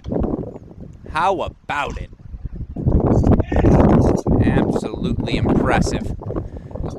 Charney gets aggressive. And so this is the perks, even with a scoreboard issue when we're following just the one match, right? Just makes life a wee bit easier for us to maintain what's going on. Charney, the break, the hold.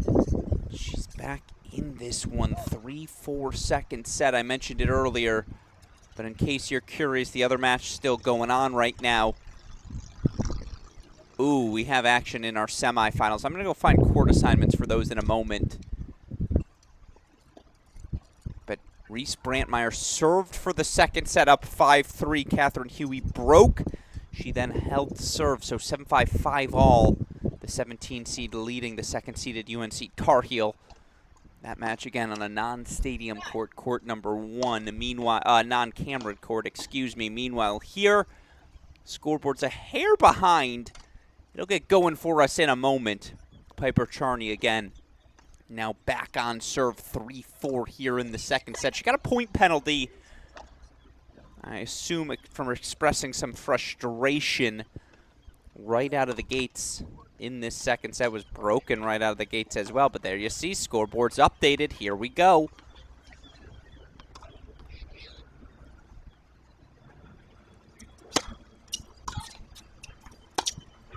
Oh, that's a response and a half from Elena Yu.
That is a gutsy overhead. Love 30. Continue to push forward, and again, the gumption to swing through that ball. I'm impressed. I'm impressed.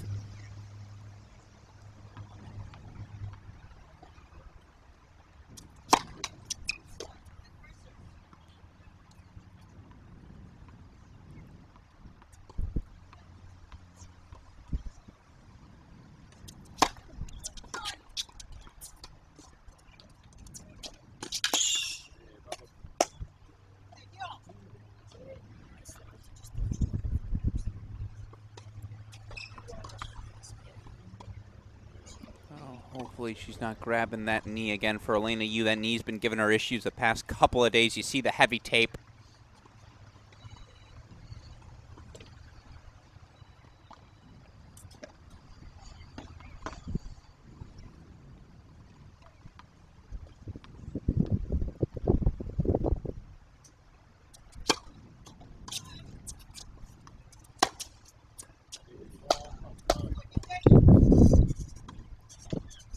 All of a sudden, a game point chance. How about that?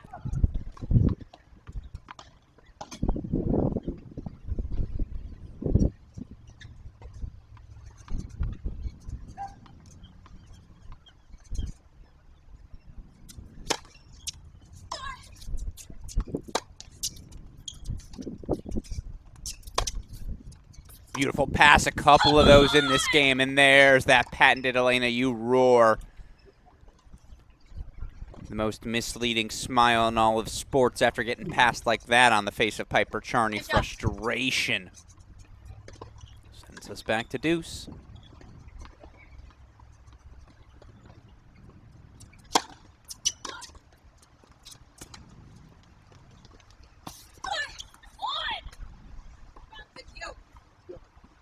Yeah, it's a bad choice.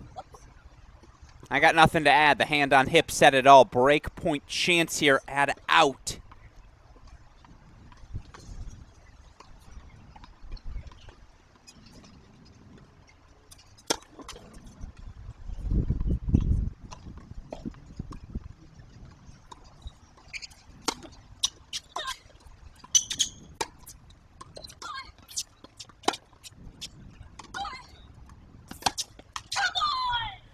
Oh, that's gotta hurt.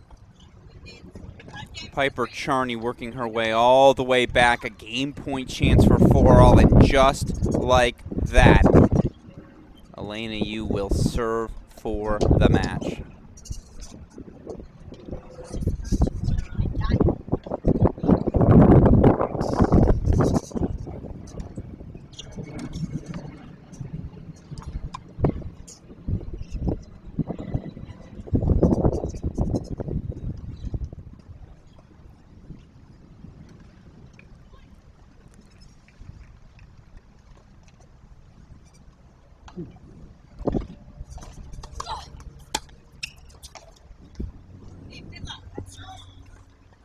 That's tough. That serves into the body. It's not overwhelming pace. She hit the right spot. Sometimes it is just that simple.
Match points, Elena Yu, the defending champion.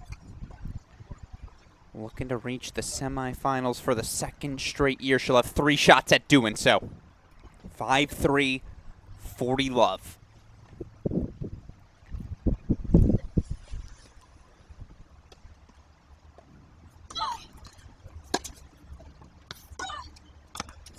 Might as well take a big swing.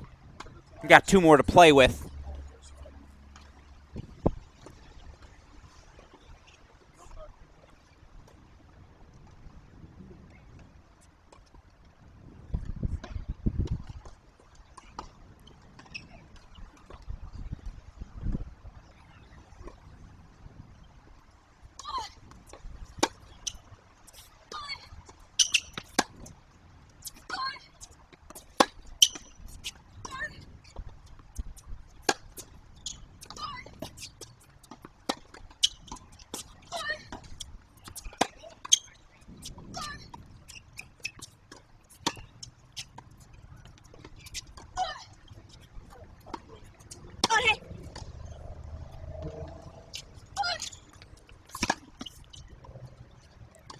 Defending champ Elena Yu is through to the semifinals. 7-6, 6-3. That was a battle. Overcoming set point deficits in set number 1. Sustaining her way through. Again, a little bit of turbulence early on in that second set, but Elena Yu, the tenacity, that ability to just grind her way out. Elena Yu through in straight sets, 7-6, 6-3. Means 3 of our 4 spots are secured now. Final spot is fascinating. 7-5, 6-all right now is the scoreline. Second set breaker between second-seeded Reese Brantmeyer, 17-seed Catherine Huey. Of course, our other semifinal matches are ready to go, so folks, we got to get back to it. Girls 16 semifinals underway. I'm going to have to change that scoreboard, aren't I? Give me a second, we'll get there.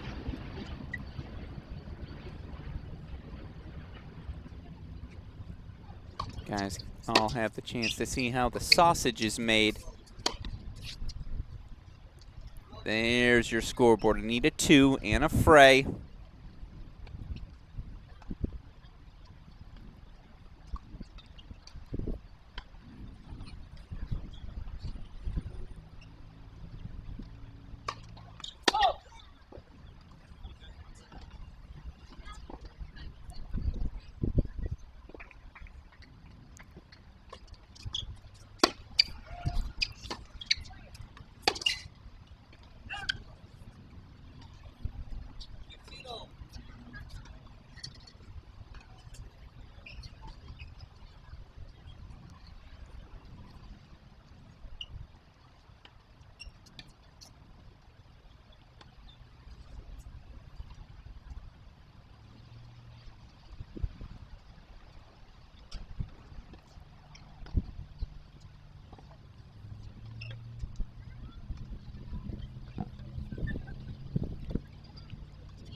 30-15, you hear there again. Anna Frey,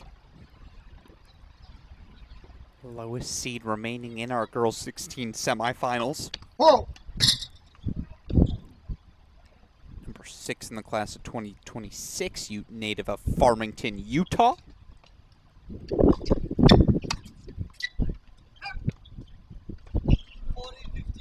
Game point chances now 40-15. Meanwhile, I'm keeping my eyes on that scoreboard, folks. Trust me. As Elena Yu is through the finish line, Catherine Huey up a mini break, 5-4 in the second set breaker.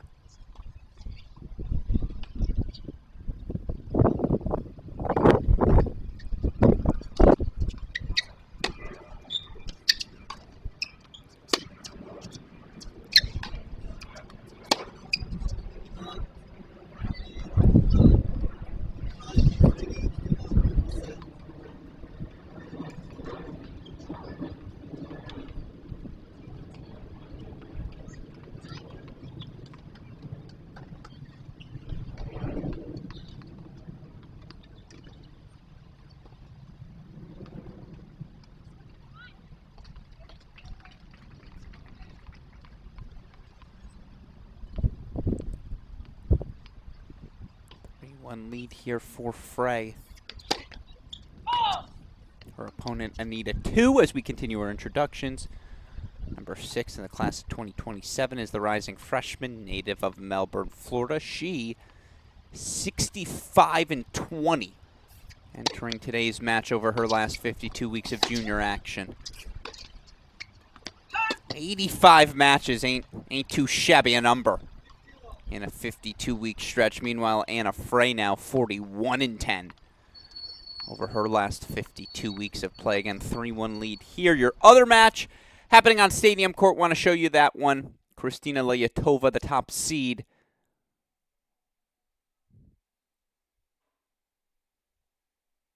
'13-year-old Easter Bowl champion last year.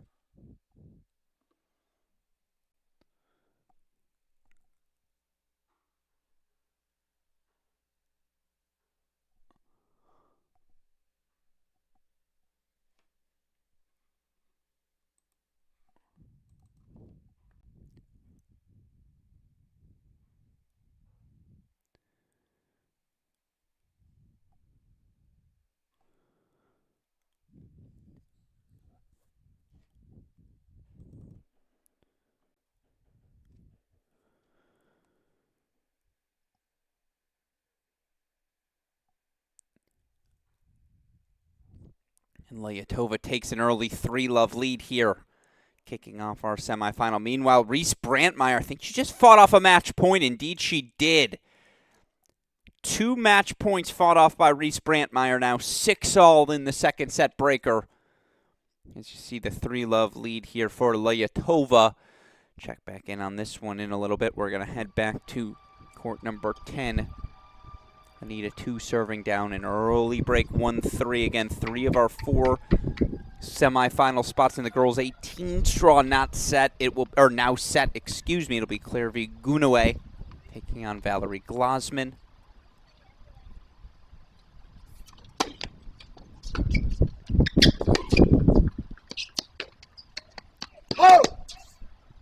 Oh, we've got lines people today. Taking the calls out of the players' hands. You can understand why. The stakes are massive. Even in the girls' 16 straw with a U.S. Open Junior main draw wild card on the line. Of course, the opportunity to play in front of so many of the top college coaches in the world as well.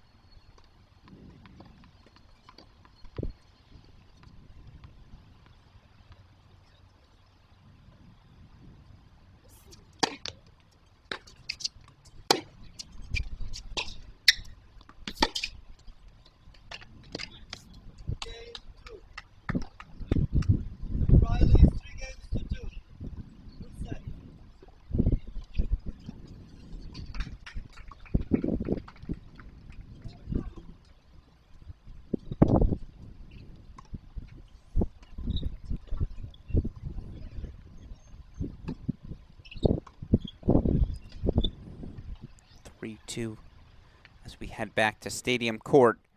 Early break lead for Anna Frey, who yesterday knocked out second-seeded Alina Friedman in what was our biggest upset of the day.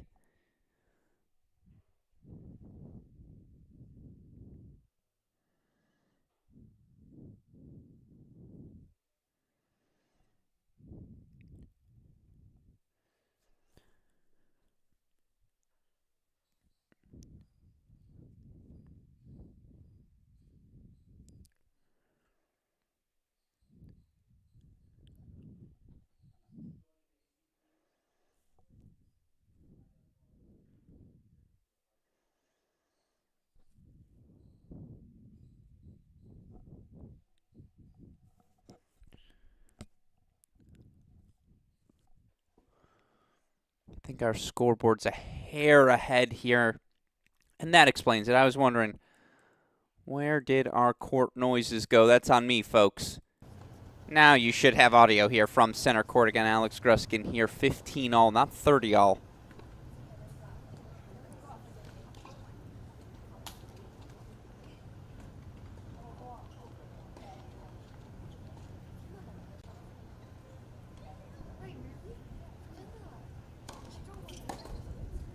Out. 30-15.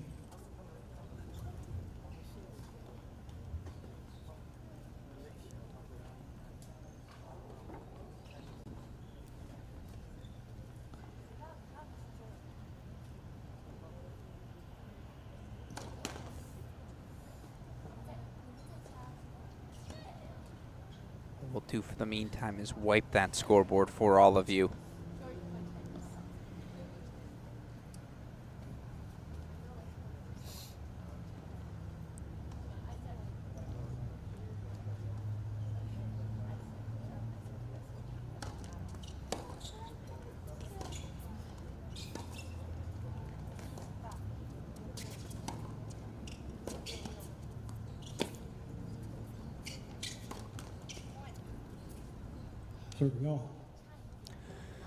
Spoiler alert. 30-all here for Jessica Perea, and you can hear the chair umpire pretty well. So again, 3-love here opening set. Trying to get that scoreboard properly timed for all of you.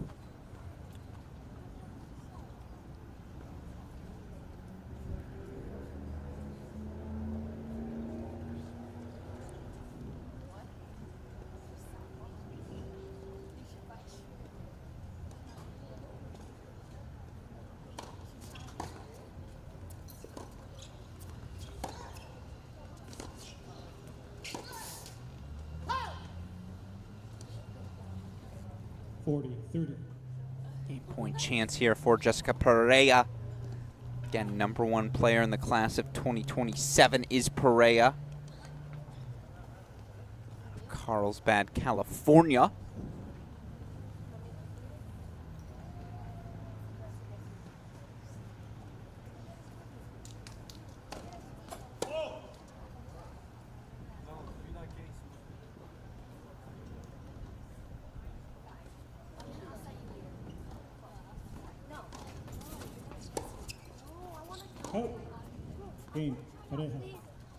Perea on the board.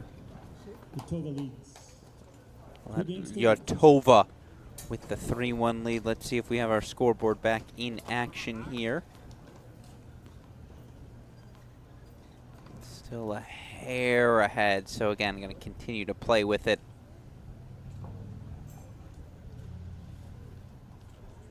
Of course, on the other side of the net, I mentioned Kristina Leyatova, who, by the way, is in the midst of some sort of summer. 59-4 overall over her last 52 weeks of play. I mean, come on now.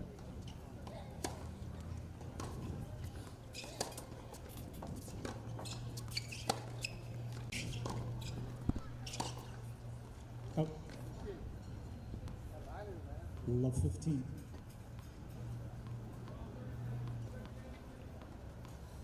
Her opponent, by the way, Perea, ain't too shabby either. 62-14 over her last 52 weeks. These numbers, of course, according to tennisrecruiting.net. Leyatova, the not only the girls 12's Easter Bowls champion, she won the girls 16's clay courts at the start of July.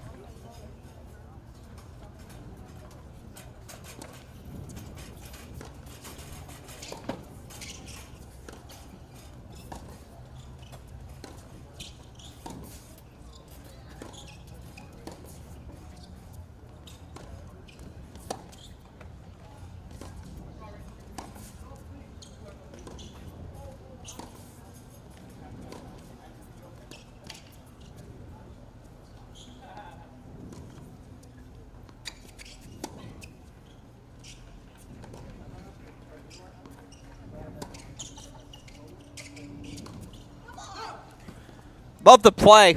You generate that sort of depth. Have Lyotova pushed all the way back, dare I say, to our camera.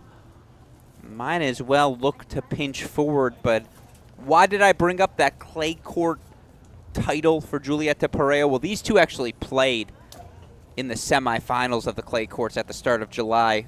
Lyotova, 6-love, 6-2 victory. Now, these two also played last October. Lyotova, a 1-4 victory. So 2 wins in the last 52 weeks. Dare I say, we know who our favorite is entering today's match.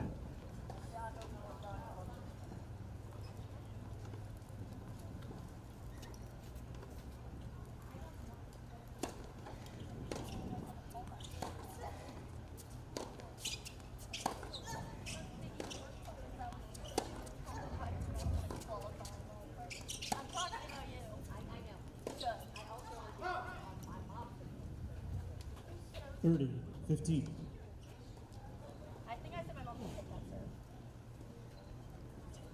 Now 30-15. Meanwhile,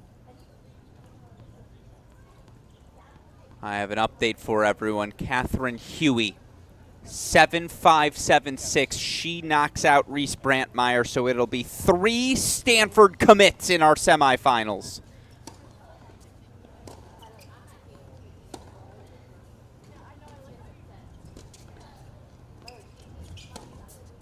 Oh. 30 off.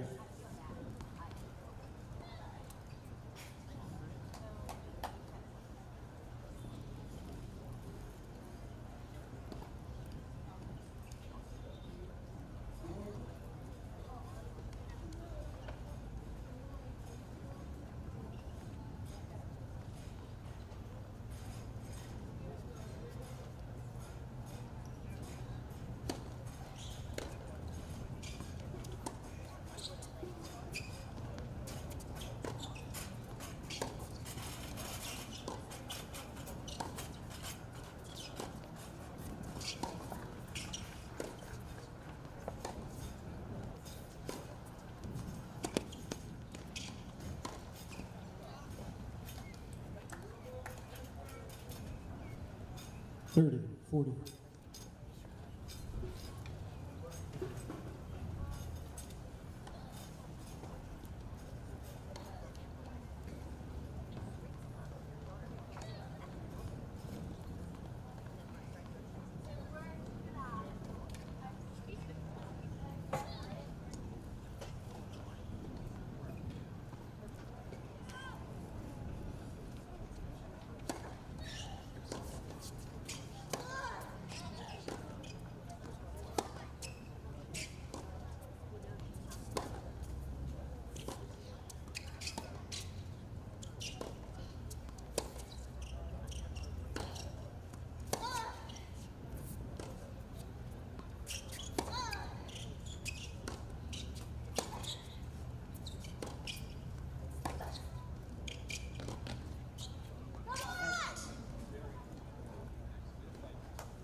Deuce.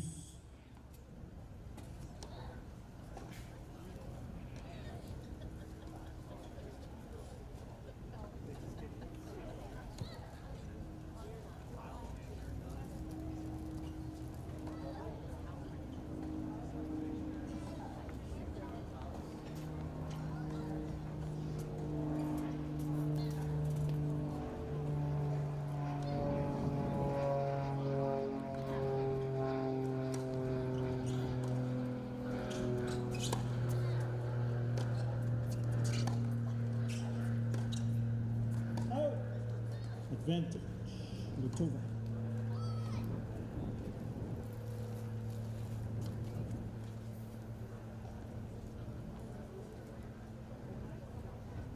Getting early going here.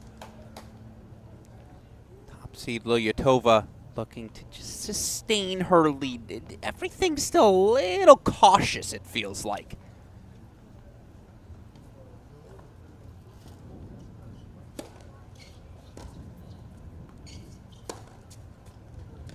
Game. And Lyotova manages to dig herself out of a little bit of a jam. 4-1 lead now. Litova leads 4 games. Opening set here on center court again. Right now we're monitoring just our 2 semifinal matches. So let's head back to our other one. I need a 2 down an early break deficit and down an opening set. I apologize. 6-2 opener. I thought we were going to be able to catch it. Anna Frey cruising.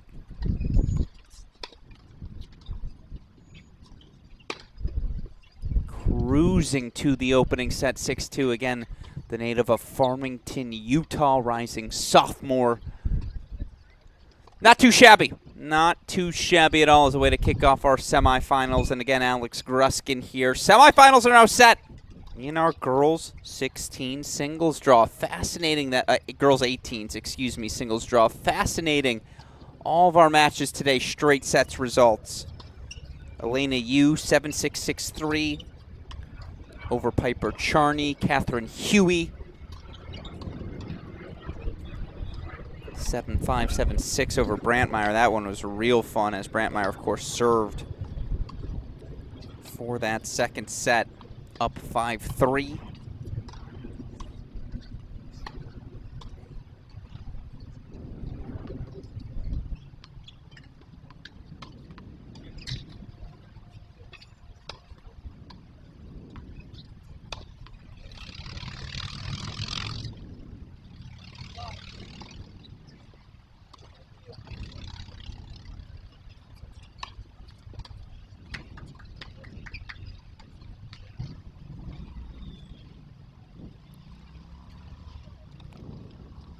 We're going to head back to Stadium Court as the action's back underway. Julieta Perea to serve 4-1.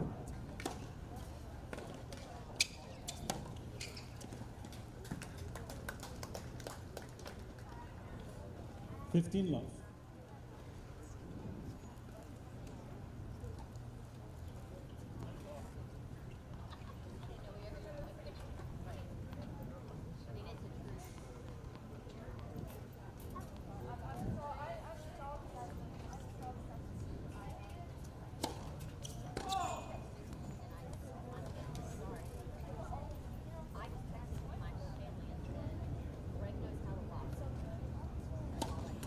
Left. Second serve. Love.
That's really well done from Lyatova. And again, the thing that's most impressive is 40. she's freaking 13.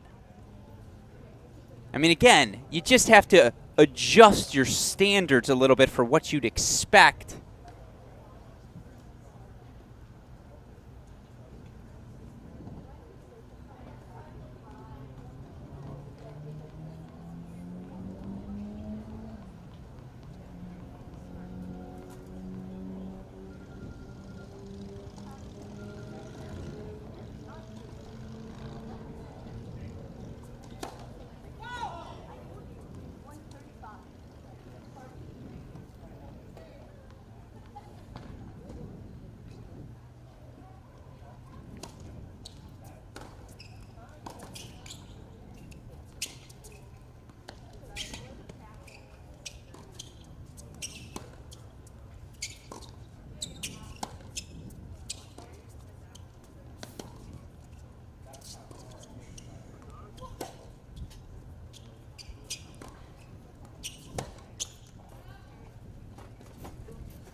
Sneaky comeback, I will say, and it's a deep cut. To those of you tuning in, Alex Gruskin here. I imagine some of you have followed college tennis closely of the year. Was when I watch Julieta Pereira play. The forehand reminds me a lot of Georgia All-American Katarina Jokic. It's just how well she gets outside the ball, how well she explodes through it.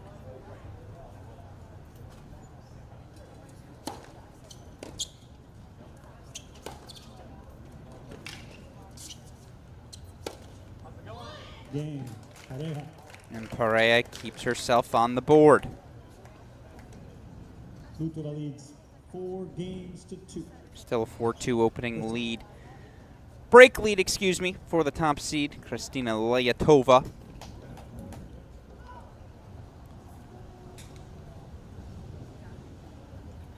Let's go check back in on court number 10. It feels like we're going to have a little bit more time with that center court match. Right now, it is all Anna Frey. Again, the 6-2 opening set. What are we missing here? Is there an injury timeout? Nope, just a changeover. No big deal. A few sips of water, then we'll get back to action. So let's go back to stadium.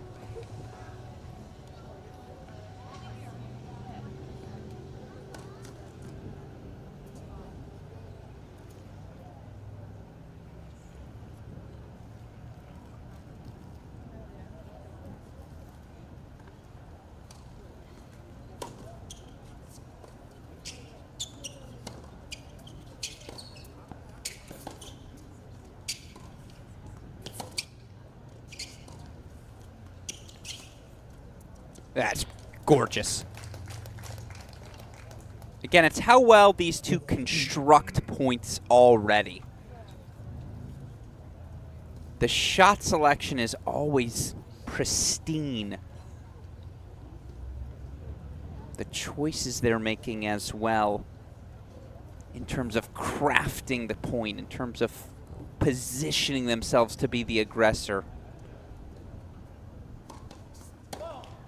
Pereira in particular does such a good job getting outside the ball. That edge just creates that additional topspin, that additional chutzpah, dare I say.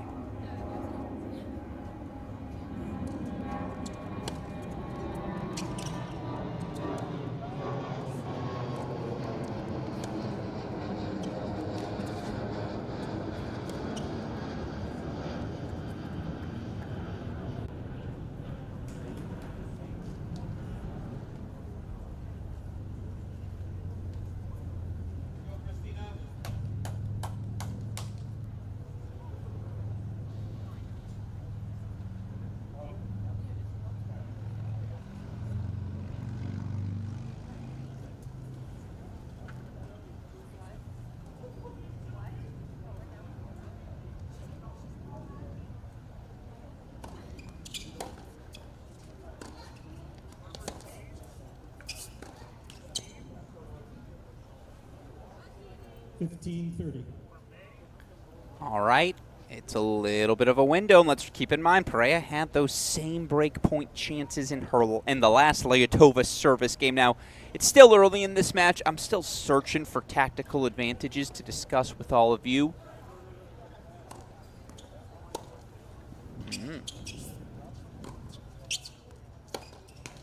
Love that choice, though. I love that choice. I said this, I think, Monday when I saw her for the second time. Perea's got game. You knew this was going to be the semifinal matchup. Again, Layatova's got the pedigree, the #1 seed as a 13-year-old. She's lost 4 matches in her last 52 weeks, but there's a reason Perea's the top dog in her class as well. That heavy topspin backhand, it's pushing Layatova back.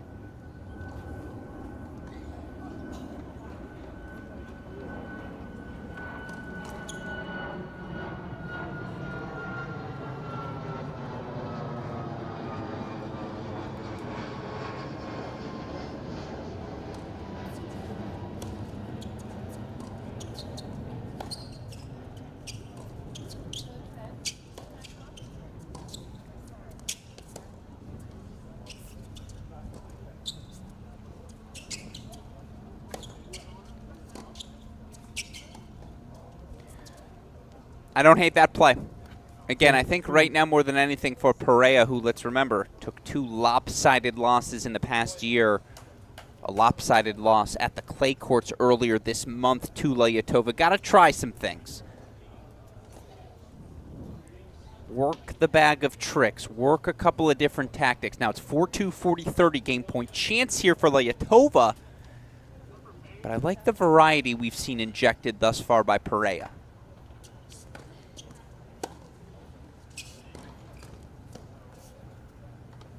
Deuce. It's the depth as well. The depth these two generate, it's laughable. So exceptional.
All right, it's a little bit of an opening.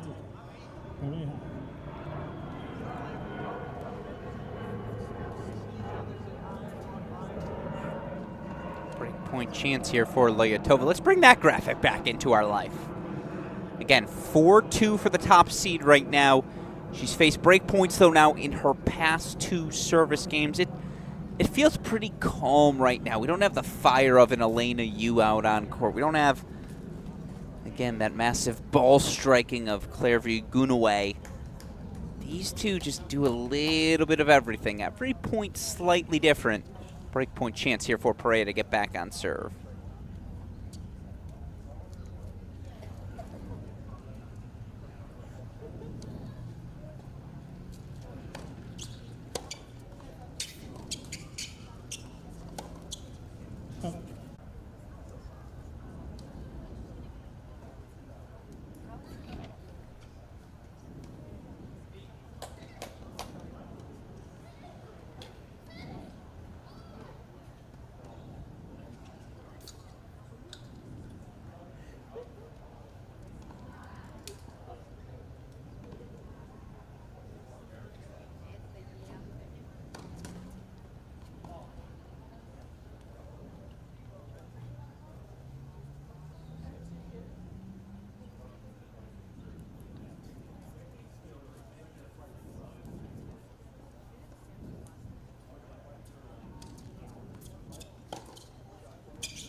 Advantage, Lutova.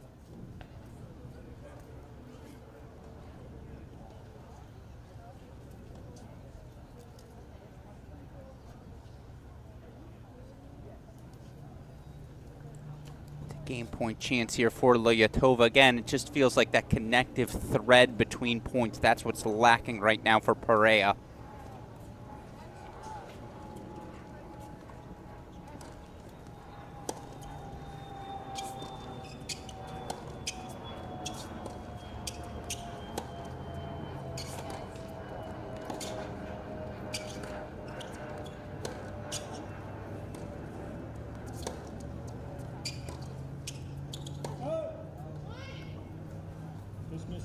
Back to deuce. Every point. This match has 2.5 hours written all over it.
Find me a better point. I don't care if it's in Kalamazoo for the boys 16s and 18s. I don't care if it's in Canada, Montreal, Toronto. For the 1,000 level events we've got going on this week, this match is absolute war.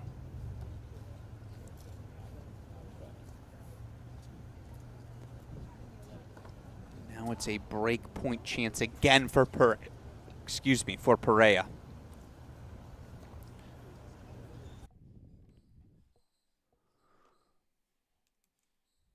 Oh, don't do this to us now. That one might be on me, folks.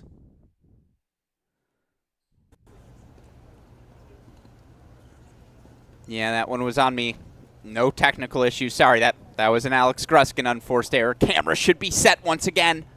4-2, add out, break point chance for Perea to get back on serve.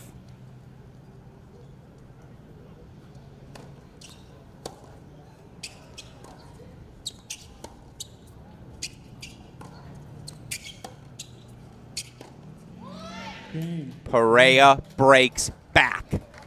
4-3 on serve, opening set. Stadium Court has itself a battle on its hands, and we'll keep our eyes on it, of course, here as we continue our coverage. Alex Gruskin here.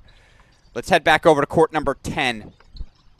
Look at this. Here comes 7th-seeded Anita 2. Got blitzed in that opening set. Was all Utah's Anna Frey. Now let's hang out here for a little bit. I'll keep my eye on that Lyotova-Perea match. When we close in on the ending of the first set, we'll head back over there, but I want to spend some time here as well.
Again, still early in our coverage here, trying to look for those tactical advantages.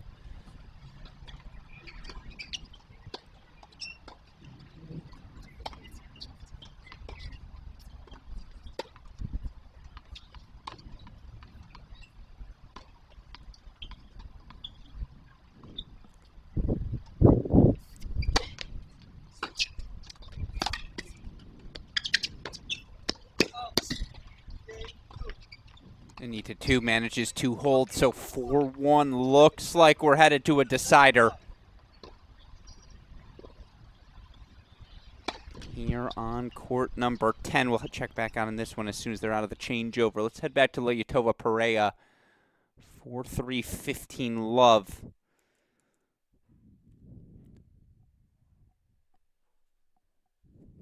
Again, Alex Gruskin here if you're just joining us. Quarterfinal results earlier today.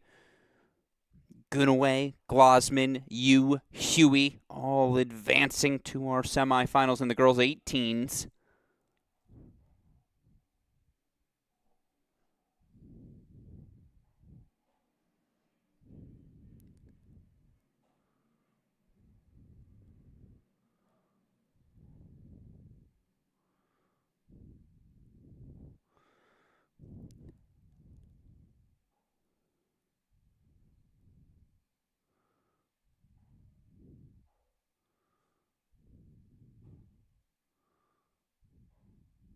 Oh, I mean, the tennis is just breathtakingly excellent. It really is. The physicality of every point, 10, 15, maybe even 20 strokes per point.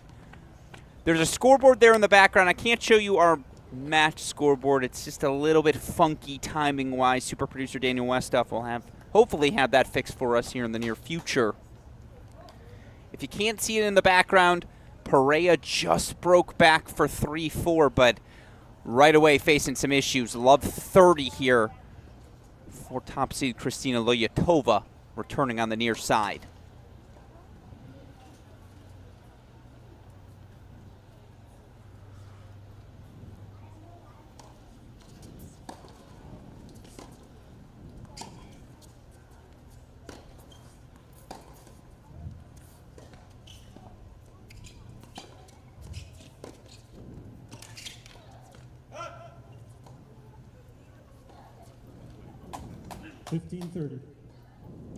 Again, these two have played twice in the past year. They played at the start of July. Was a straight set victory for Kristina Lyotova. 6-love, 6-2 in the clay court semifinals. They also played late last October in Stockton. 6-1, 6-4 victory for Lyotova. So look, these two know to win the big titles, you got to go through one another.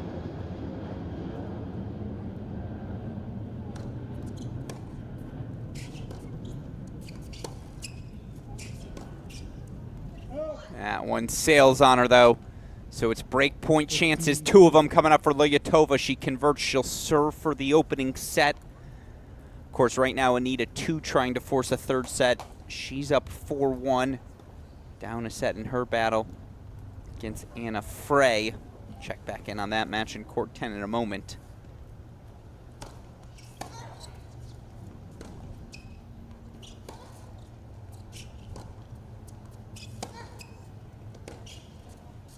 She breaks right back. Lyotova will serve for the opener. Lyotova leads 5-3. And it's just so special. When I watch Lyotova, load on that backhand wing, it reminds me of Sofia Kenin. She plays the slice as well, but just how she holds, it feels like the ball on her racket a little longer.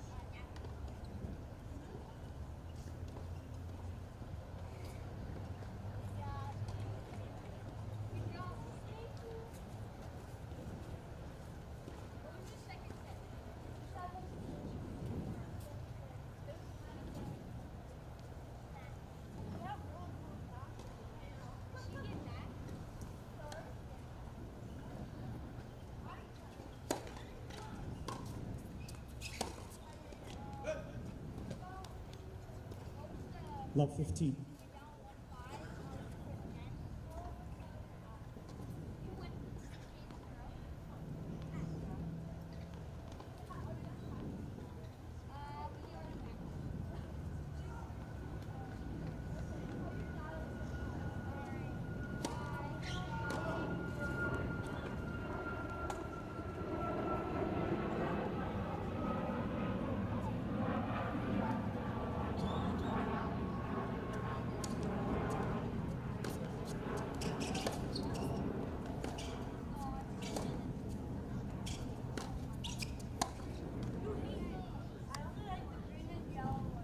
Love 30. But here comes Perea right back. And again, neither of these players, given their ages, have that 115, 120 mile per hour first serve, right? Don't have that those overwhelming weapons to create easy +1 opportunities. No, the returner's going to have a clean look at everything. And with how well these two strike the ball,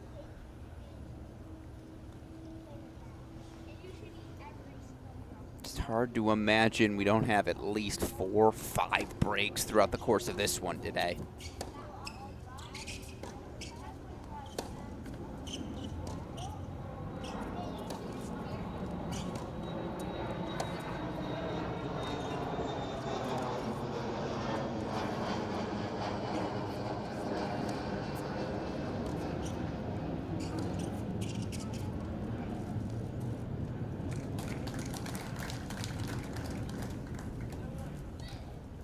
Love 40.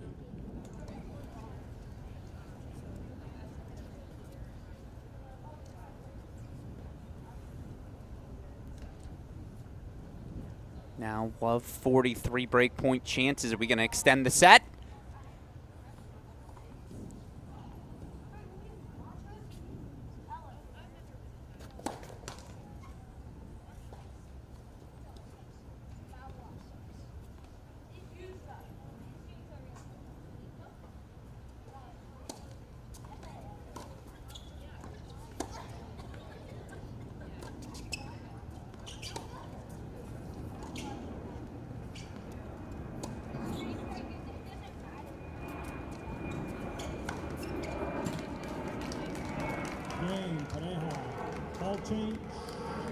Perea breaks right back. We're back on serve 4-5. We'll get back to this one in a moment. Let's obviously head in the meantime. Anita, too, looking to continue to extend her lead here in the second set. 4-2 lead. 4-2, who again, for those of you unfamiliar, number 6 rising freshman in the country, class of 2027. Ugh, that's scary to say out loud.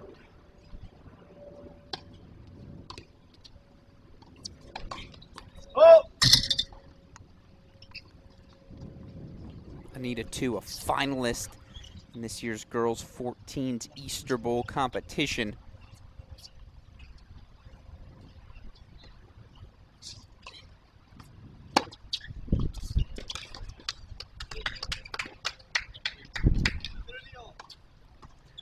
Played the girls 18's Clay Court Nationals. Won a couple of matches there, not too shabby.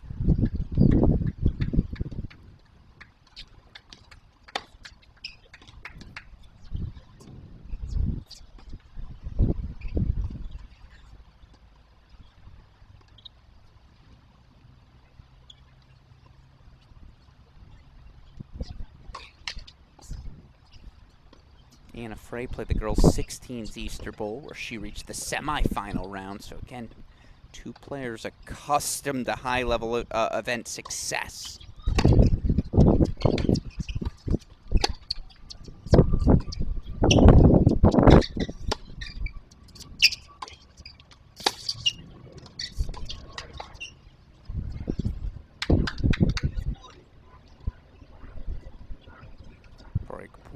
Chance goes the way of Anita, too. Meanwhile, Julieta Perea, excuse me.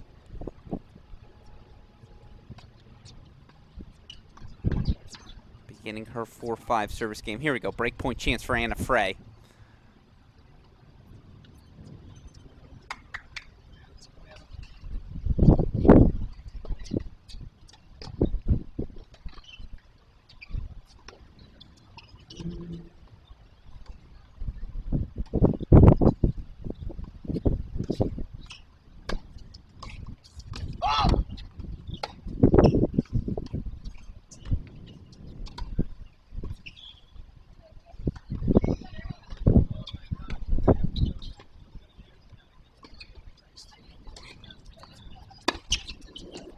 That dropped good. Wait, did it drop good or did she miss it? It dropped just good, so Anna Frey breaks right back, 3-4. As we take you over to Stadium.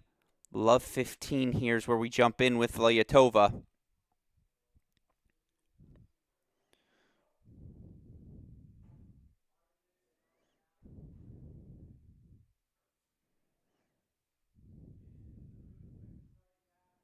Ridiculous. Absolutely ridiculous passing shot.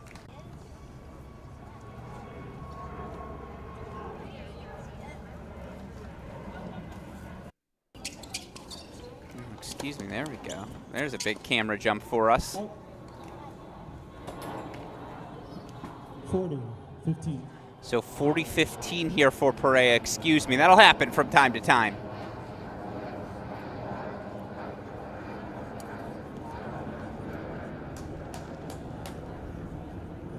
Nope, scoreboard still not set, unfortunately. Spoiler alert, though, of where this point's headed.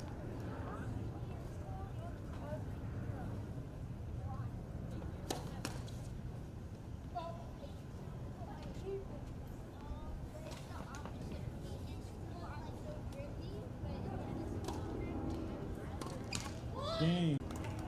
5 games all. 5 games all we play on here.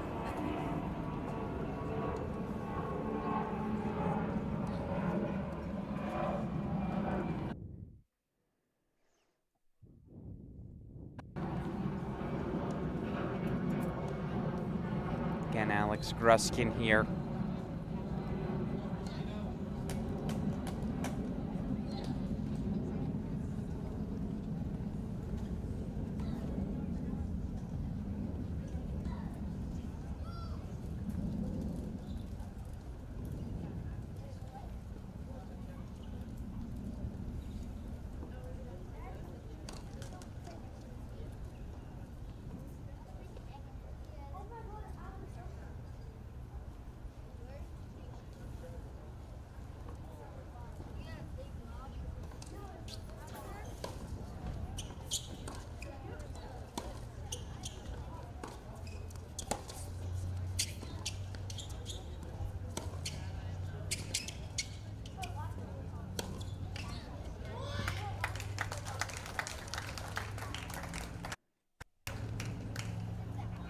Love 15. Here comes Julieta Perea.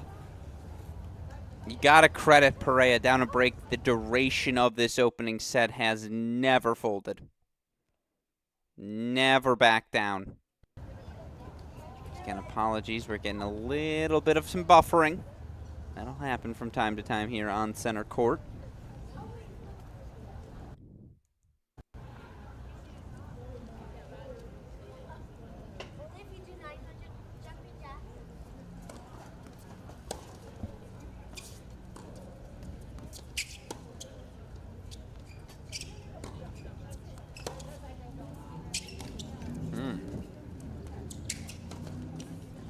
That's a choice.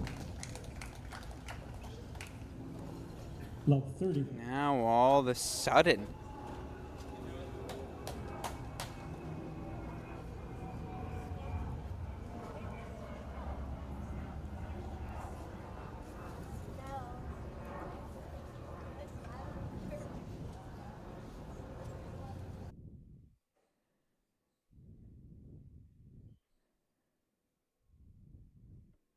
In a little bit of trouble.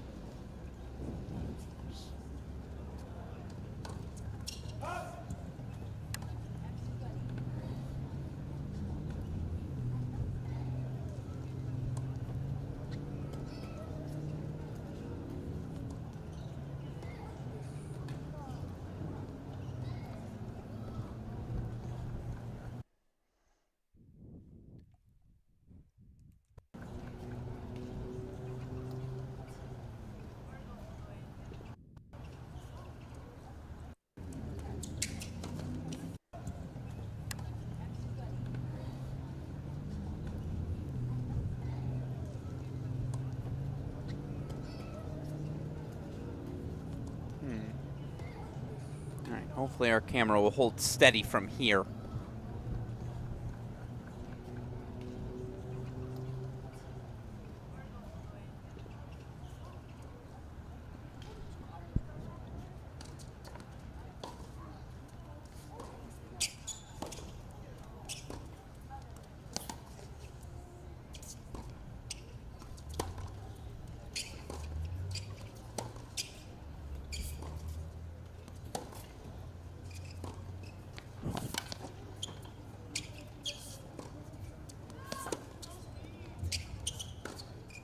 Absurd. Absolutely absurd.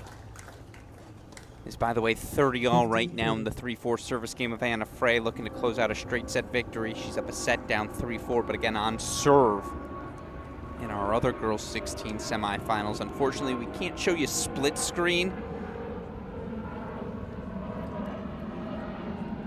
with anything here on center court, just not an option. But I will be keeping my eyes, and should anything get crunch timey, we'll jump over there as well.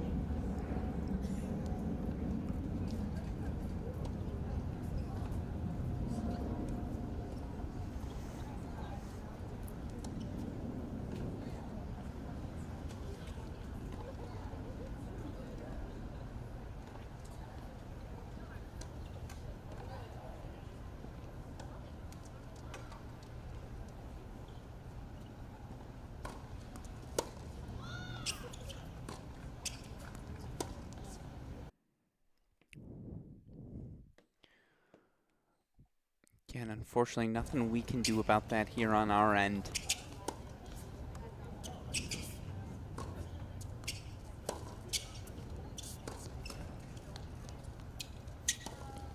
Good news is it's not impeding any of our coverage. You see now Julieta Perea from 5-3 down, break point chances. Give herself a 6-5 lead and give herself a shot at serving for the opening set. By the way, Anna Frey did hold for 4-all.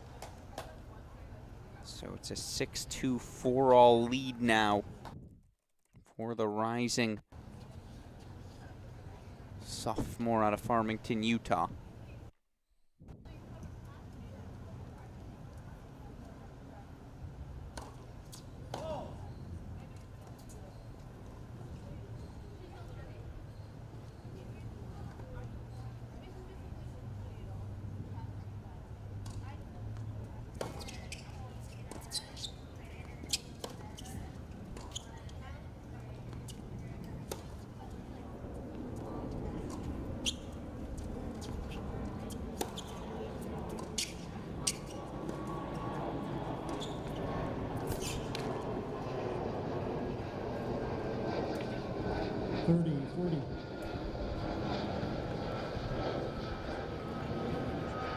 Break point chance, Perea.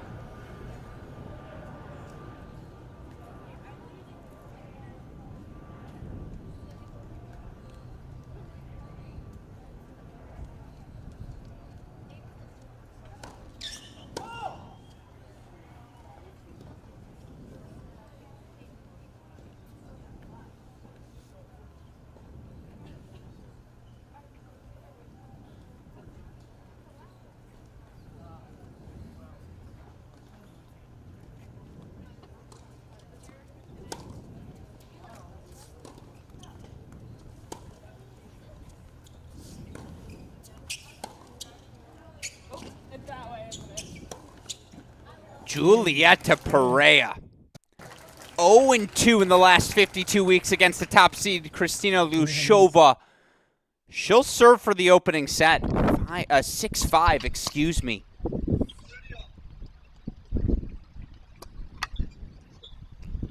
As you hear, 6 games, 5 opening set there.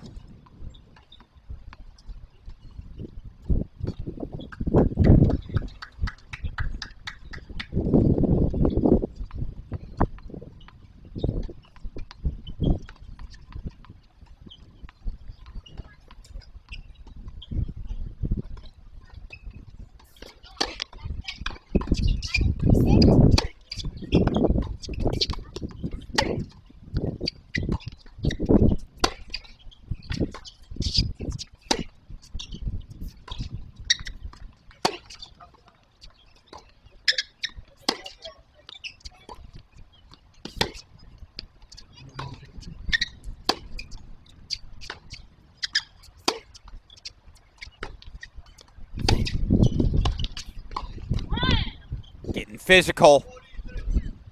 You can tell Anita, too, is in grind mode, trying to step inside that baseline.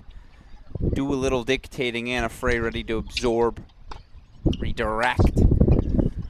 Can fire some things her way as well still. It's good, clean living.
Jeez, what a smart choice there from Anna Frey. It's fascinating because the inclination, right? You have your opponent, you're stretched, play with depth, maybe cross-court, as opposed to going heavy down the line, leaving that cross-court lane open on yourself so clearly.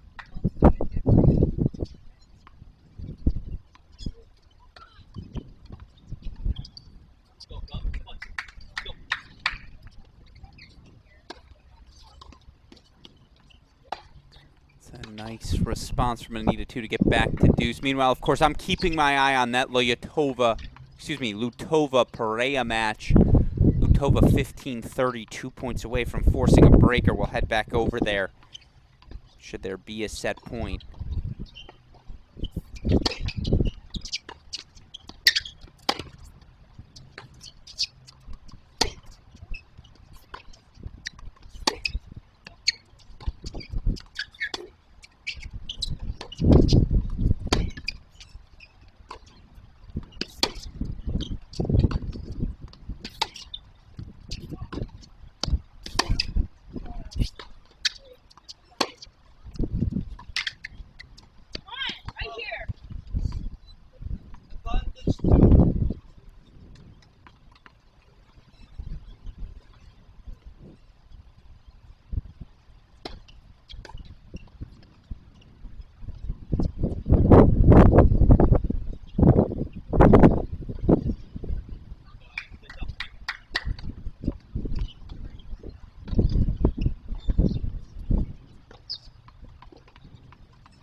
windy day.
Little bit of a spoiler alert, but I'll tell you what. That backhand down the line for Anna Frey is absolutely flawless. The technique, the precision, that willingness to pull the trigger when the opportunity presents itself. Anna Frey's going to serve for a spot in the final. And we'll have that for you. Not going to miss a point of it. That much I promise you. Meanwhile, Lutova had break point chances to force the breaker. We are back at deuce now. You can perhaps somewhat see it in your background. If you can't, that's what I'm here for. Alex Gruskin, happy to be steering the ship. I got to lock in. It's crunch time. Not that I'm not locked in from the start, but you're going to get a double dose of Gruskin here. As again, top two players in the classes of 27, 28, respectively, do battle.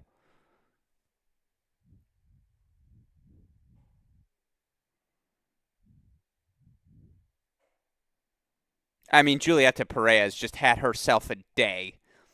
Everything Lutova's thrown at her, she's had answers for.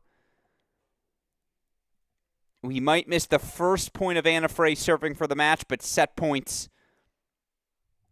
take priority over first points of a game.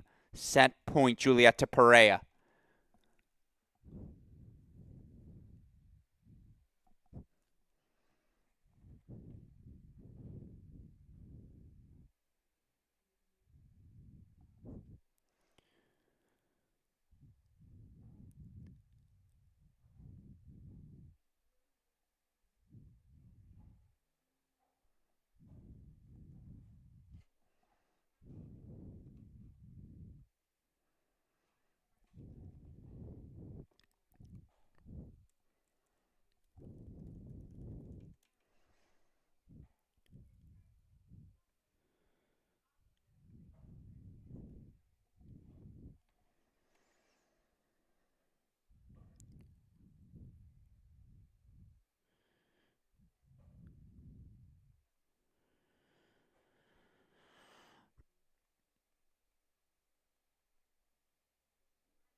Headed back to deuce. So in the meantime, I'll keep my eye on it. It's still 6-2-5-4 according to the scoreboard for Frey. Let's go check in on it real quickly, make sure we aren't missing anything. Oh, there's an opening point winner. Not too shabby from Anita, too. All right, I'll keep my eye on Stadium Court. We're only going back there if we get a match set point, excuse me. Again, this game has kind of flown by pretty quickly here.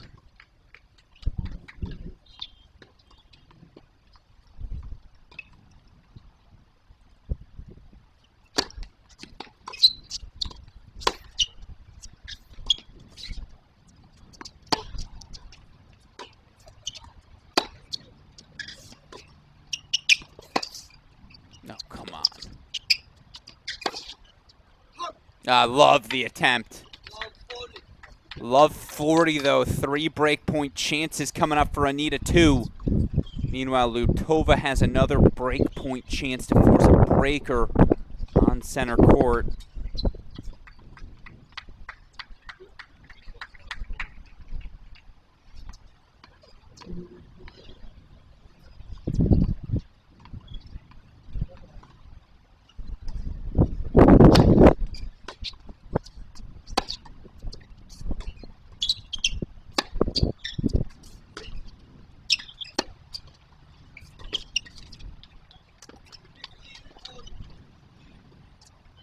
Lutova forces a breaker.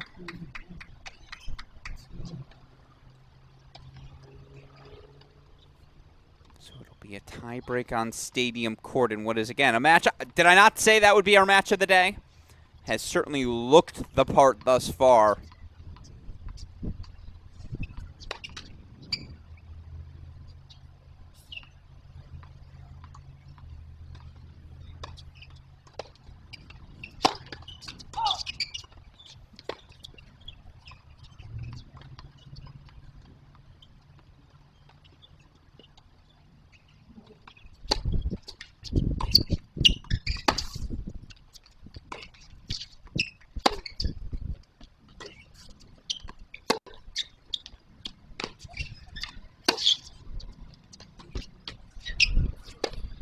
That's gorgeous. Love the aggression. Again, that's why I didn't mind the forehand miss on that down-the-line play a few points earlier. It's the mindset. Go down swinging. Be the aggressor. Play not to lose, but play to win. That down-the-line shot indicative of playing to win. Nevertheless, one more breakpoint chance here for Anita, too, looking to get things back on serve, extend this match a little longer.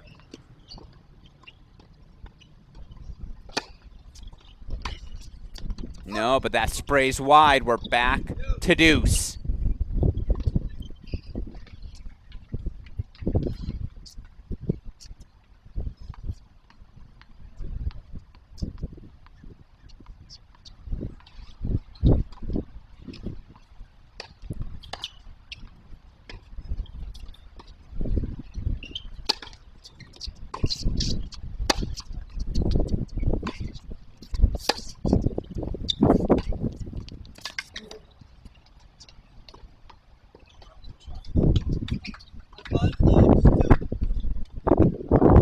Another breakpoint chance coming up for Anita, too. Refuses to just fold lightly.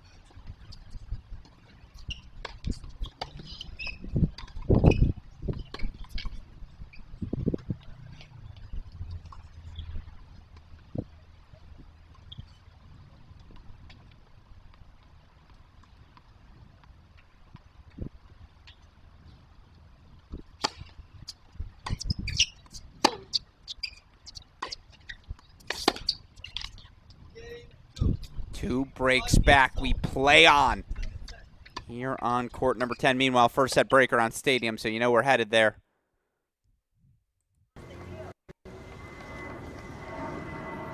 You might not be able to see it on your scoreboard. 2-all here is where we pick things up.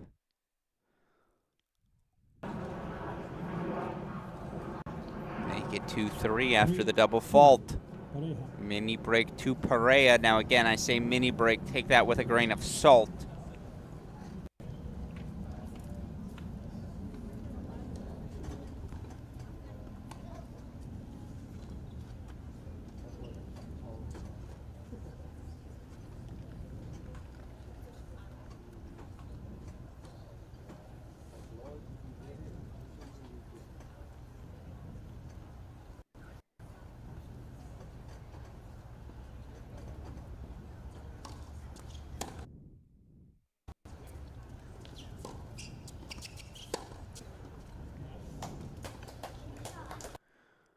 Let's make the turn.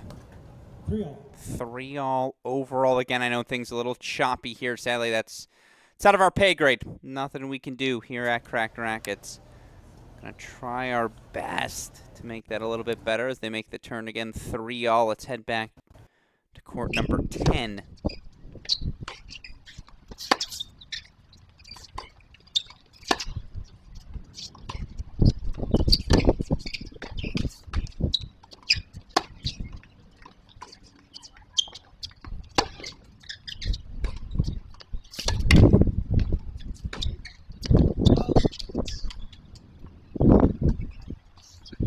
remember, there are lines people there. So, yes, that looked like a tentative call from Anna Frey. She didn't make that call. She just confirmed it. She saw that a little long as well. Lines people, semifinals onwards here at these USTA Billie Jean King Girls 16th and 18th National Championships. And a reminder, I like to do this every so hour. What are we playing for? In the 16th, a U.S. Open Junior main draw wild card. In the 18th, a U.S. Open Adult main draw wild card. You see that scoreboard updating for us.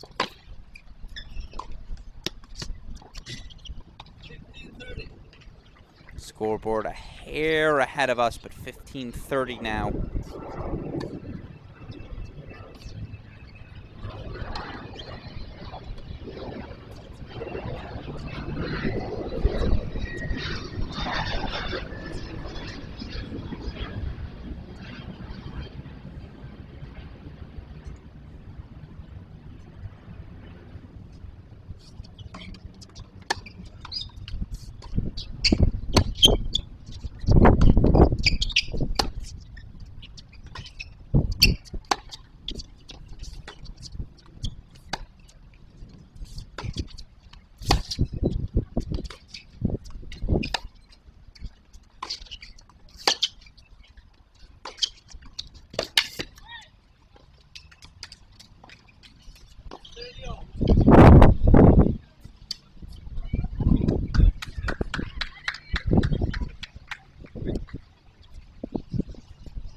Two sticking in there.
That is bold hitting from Anita, too. Down break point. Rhythm hasn't exactly been there today for the rising freshman. And yet again, back against the wall, what does she do? She becomes the aggressor. She steps into that backhand. The boldness of these young players is beyond impressive.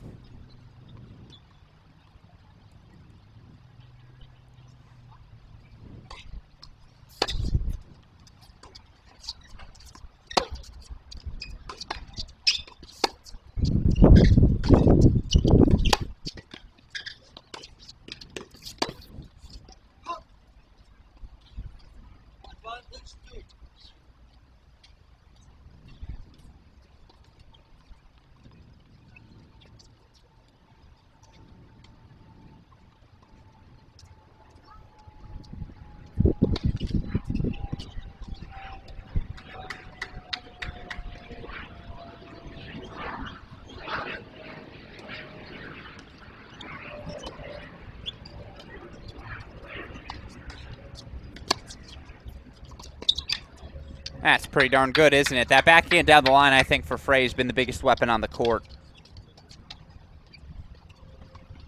This game is turning into the match, isn't it? This 11th game of the second set. Remember, Anita 2 was up a break 4-1 here in this second. Looked like she was going to cruise her way towards the third, and yet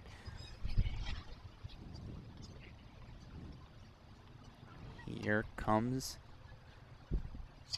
Anna Frey, ready to get off the court in straights.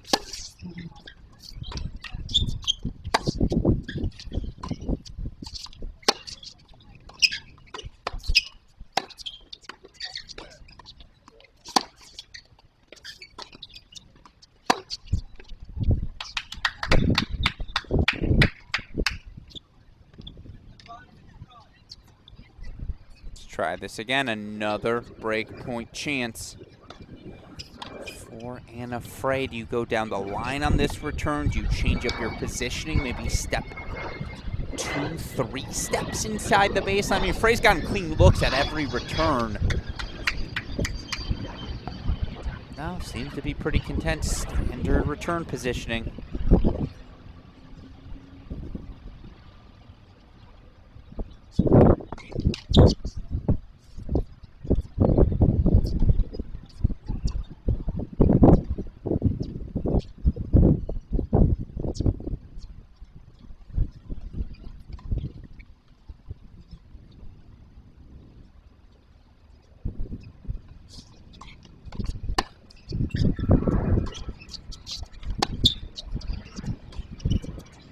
Yeah, that was the return positioning I was expecting. Steps inside the baseline, gives it a rip. And Anna Frey, for the second time, will serve for the opening set. Meanwhile, we head over to Stadium Court. Julieta Perea, set point chances, 6-5. Let's see if she can convert.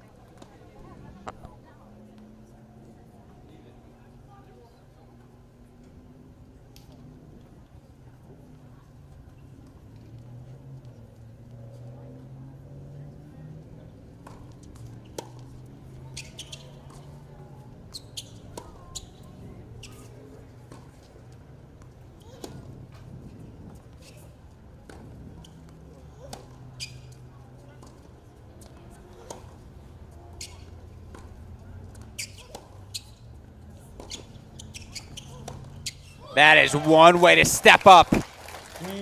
She lost her first 4 sets against Lutova earlier this season, and yet Pareja, as we got the pronunciation from the chair, I assume that's correct. Pareja threw 7-6 in the opener. That is a darn good set of tennis, about an hour, 30 minutes between the two. Meanwhile, now it's time for Anna Frey. Again, the rising sophomore out of Farmington, Utah. This would be the biggest result of her career. Finals of the Billie Jean King Girls 16s event. She'll serve for a place in it once again.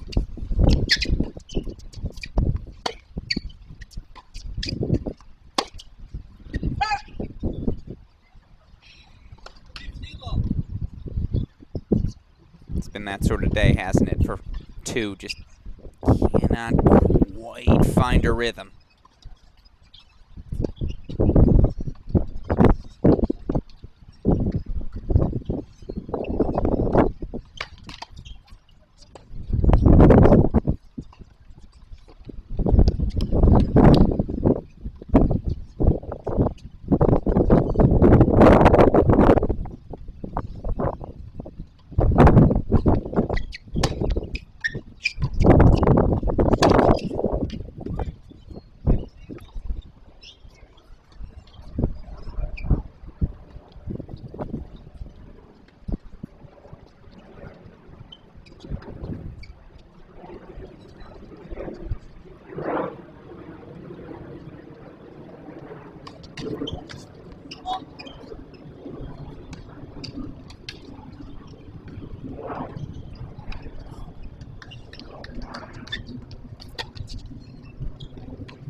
Stay the course, rock solid.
That landed good? Are you kidding me?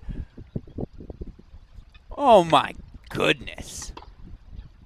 Down 30-15. Your opponent's serving for the match, and you come up with that on the run forehand. Maybe we will get a second act in this semifinal. Anita, 2 with your shot of the day so far. Keeps herself alive in this match.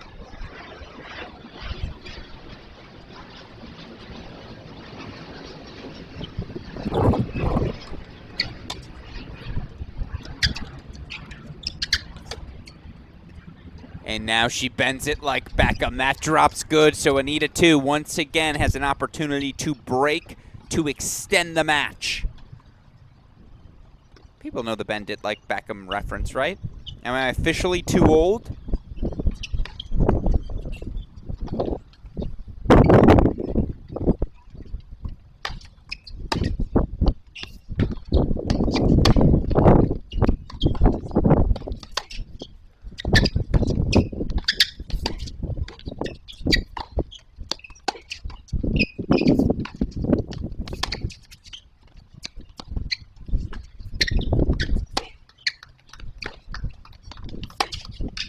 Anita, too. Are you kidding me? Breaks to force a breaker.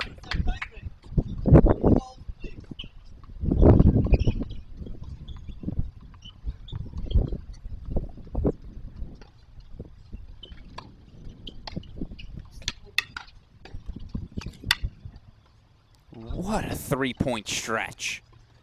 I mean, come on now.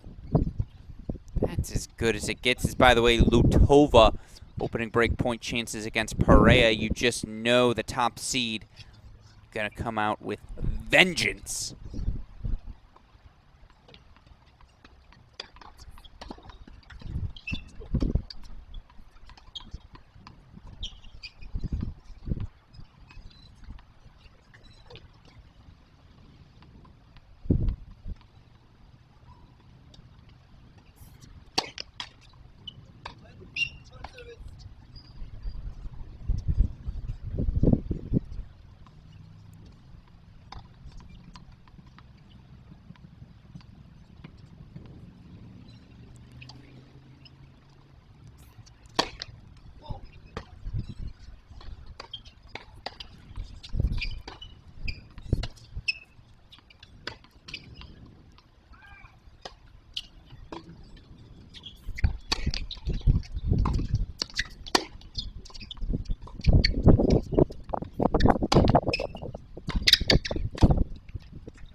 Yeah, that's been the make or break shot. You knew it was coming. Absolutely knew it was coming, and yet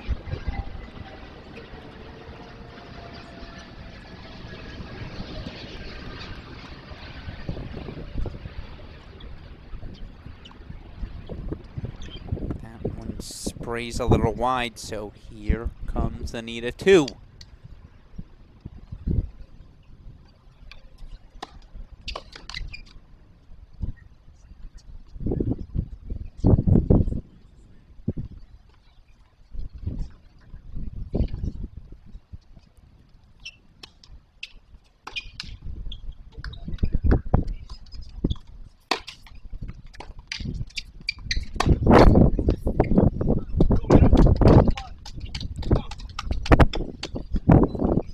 window.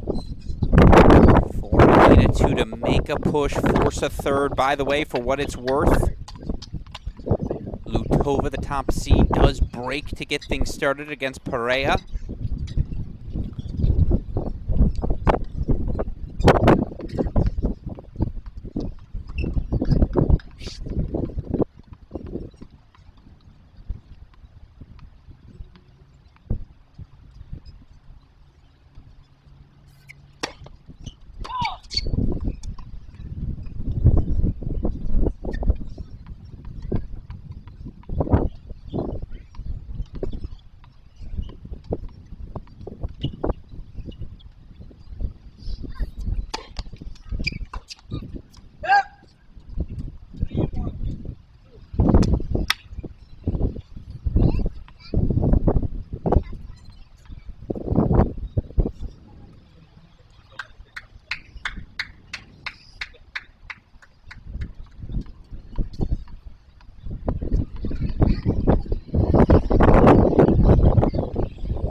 Slugged.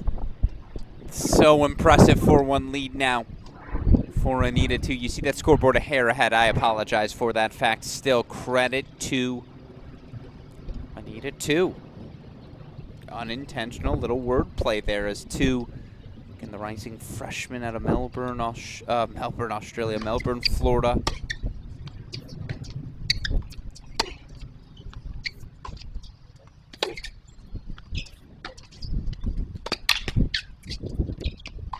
Showing off the wheels as well. That would have just been stop the match. We don't need to play a third. Hand it over to Anita 2 at that point as Frey does narrow the deficit for 2-4. Let's just quickly hop on over to Stadium Court. 2-love lead you see for Lutova, or perhaps you don't see it. Lutova up 2-love. Down a set though to Pareja. Pareja serving on the near side. We'll come back to this one obviously in a little bit. In the meantime, we'll take you back to center court. To court 10. Again, Anna Frey served for the match twice. 6-2, 5-4. 6-2, 6-5. Broken on both occasions.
Well, not a single string was hit on that cross-court forehand. You can tell the hesitancy, afraid to move in behind it. Two's too quick. She passes too well, and to be honest, again, at this point of her career, Anna Frey, not the most comfortable volleyer. A lot of these players aren't. That'll happen.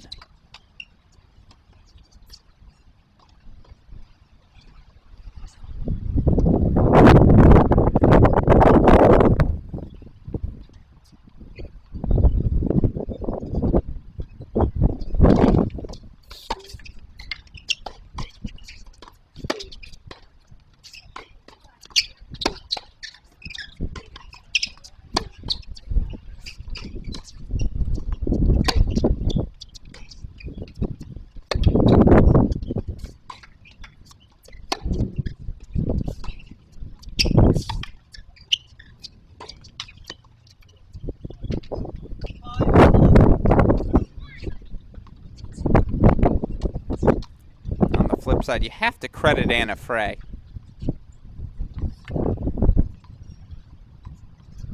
Gotta credit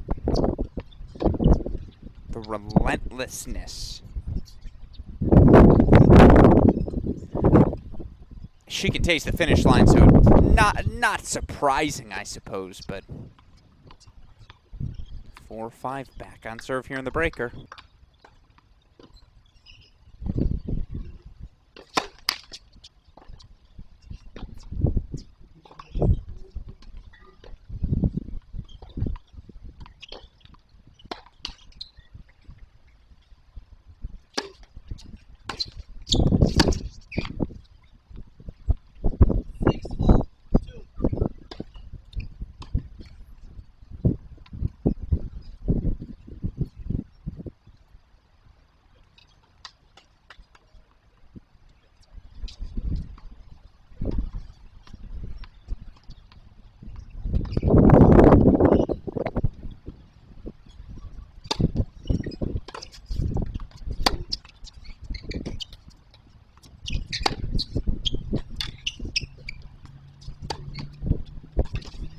All in on the Anna Frey backhand. And I'm going to go ahead and wipe the scoreboard for us because it is about 6 seconds ahead. Still, it is a set point on serve for Melbourne, Florida's Anita 2. Can she keep her aggression? Will she be willing to be bold? A willingness to be bold is what's going to separate these two down the home stretches. By the way, it looks like we're headed to 3 sets. Lutova up an early double break 3-love. But it's set point here to force a third set on 10.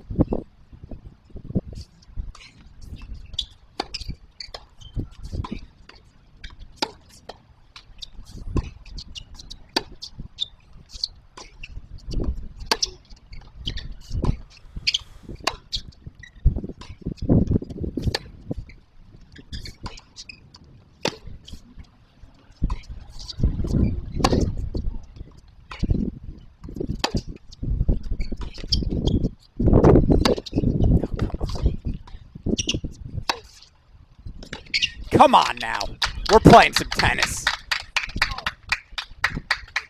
6-all, we're making the turn. In the meantime, let me show you what's going on Stadium. 7-6 first set for Julieta Pareja. But here comes Kristina Lutova.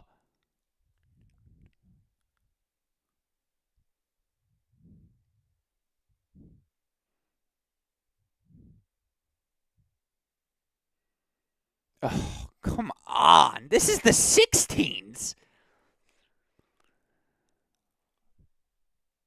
There are times when you just ask yourself, what are we doing here?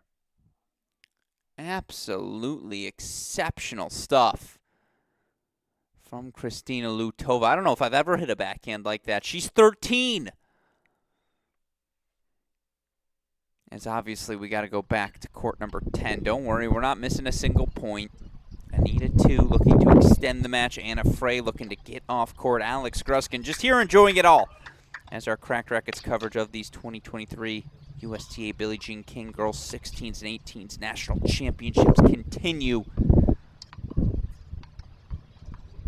This is Anita 2, the rising freshman out of Melbourne, Florida. Semi-finalist at this year's Easter Bowl, serving for a spot, serving to extend her stay. I said semi-finalist, finalist at this year's Easter Bowl.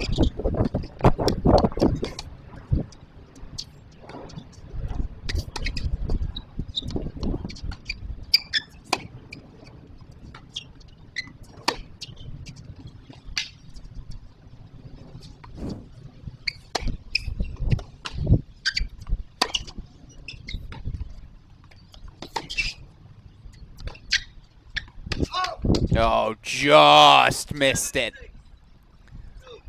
It's my favorite part about this level. Again, 16 years old, you start to get your wheels. You're certainly a little quicker, not only physically but mentally as well, processing shot selections. You just have that much more of a database to pull from. That said, the strength isn't necessarily there, and so all this, I think the 16s level just gets so physical.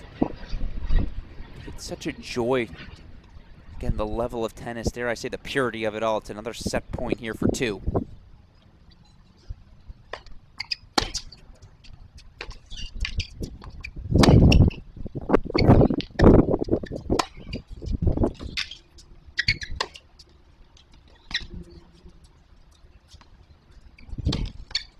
We're going the distance.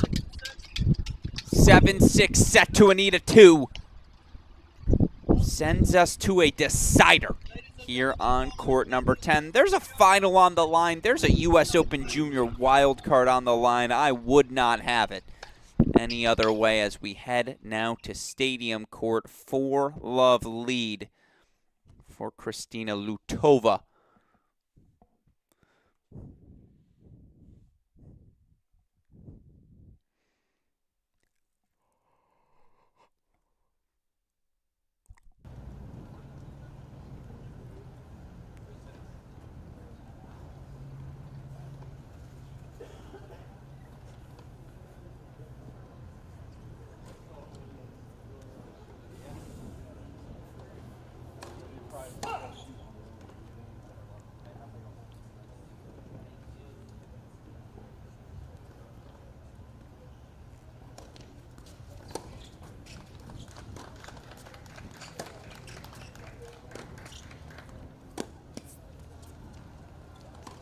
Oh, no.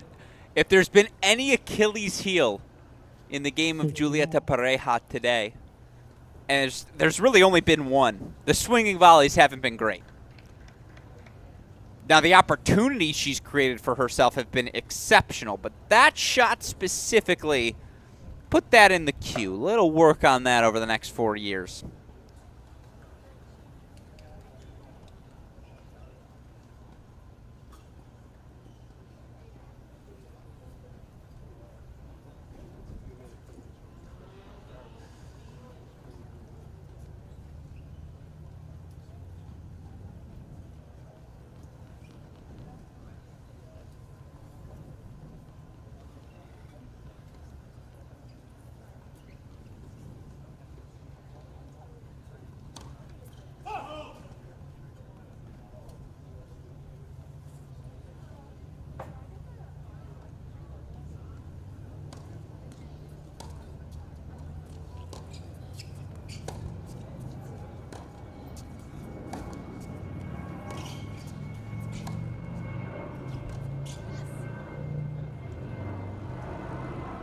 Fifteen 30.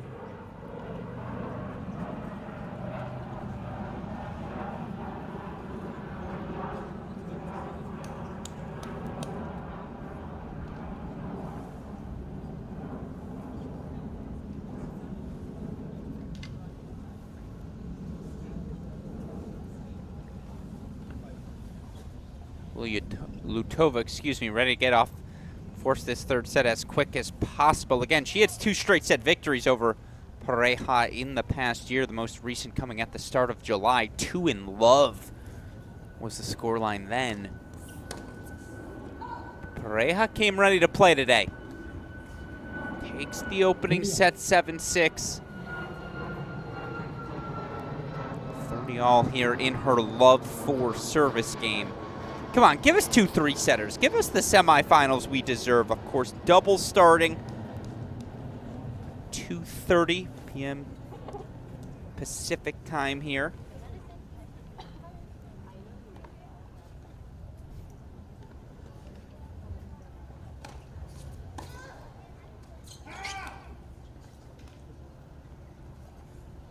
Forty 30.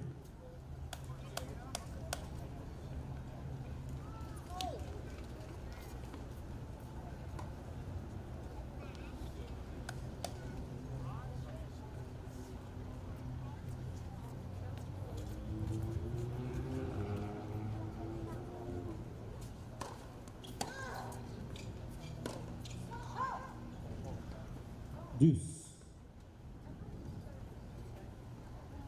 Not to be quite yet.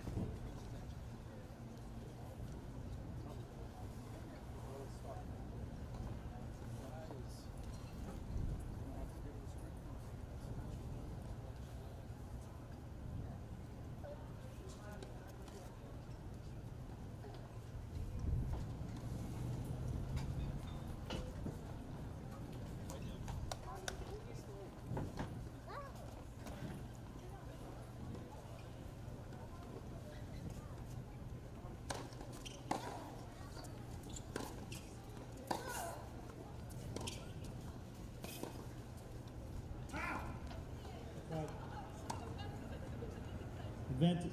Pareja.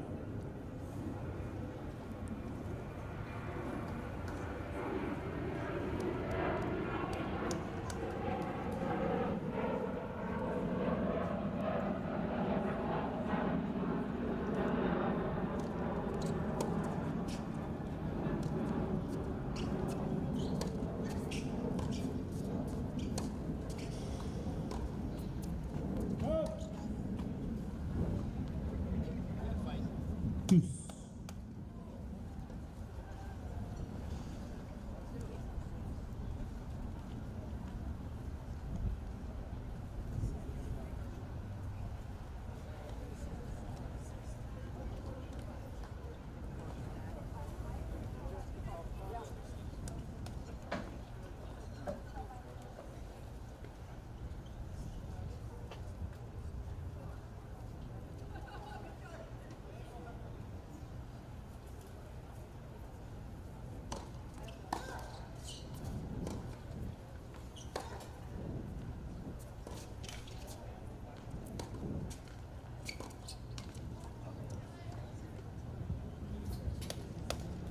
Advantage. Lutova. Lutova chance at 5-love. Meanwhile, again, third set.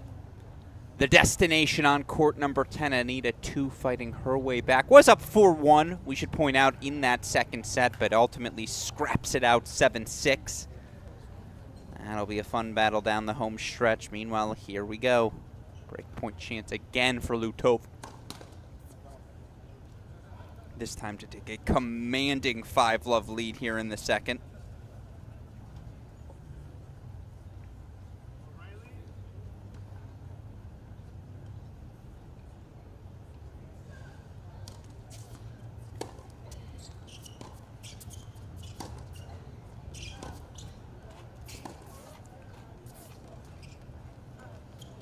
Now Pareja says not yet. Deuce.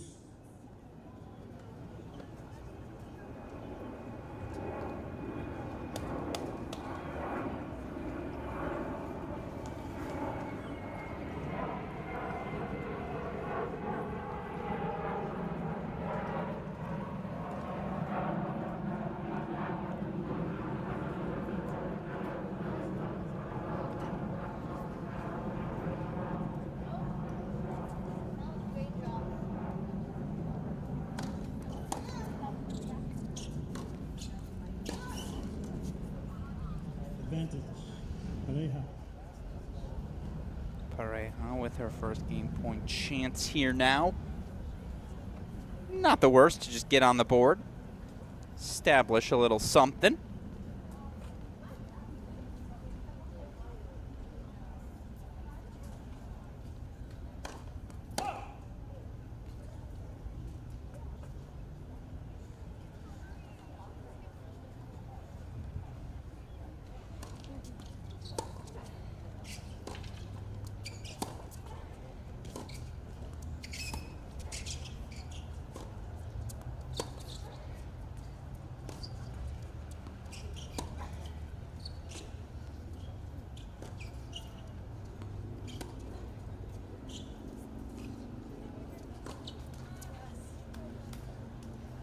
Let's go back to deuce. Deuce. We're not ready for this game to be over. And credit to Lutova saying, I'm not giving you anything for free. Trying to send a little message here in this second set. Not only is she looking to earn the bagel, but to say, no, no, no. My legs aren't going anywhere.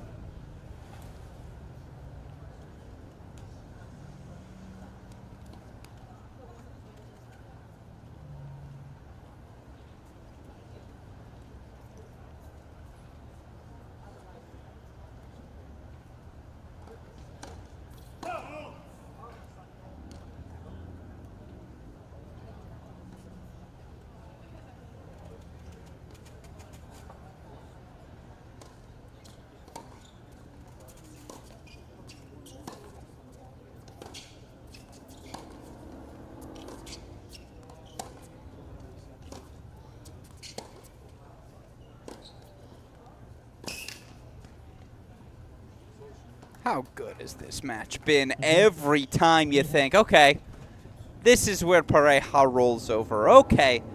Maybe this is where Lutova offers just something for free. Nope.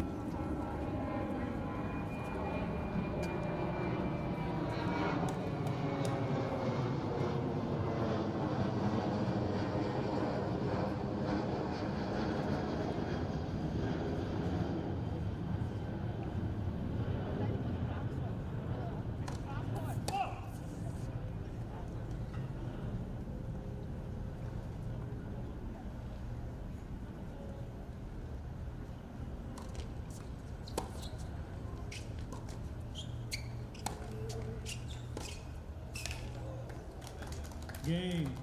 Pareja. Pareja gets on the board, 4-1-4. Still top seed, Kristina Lutova. Second set.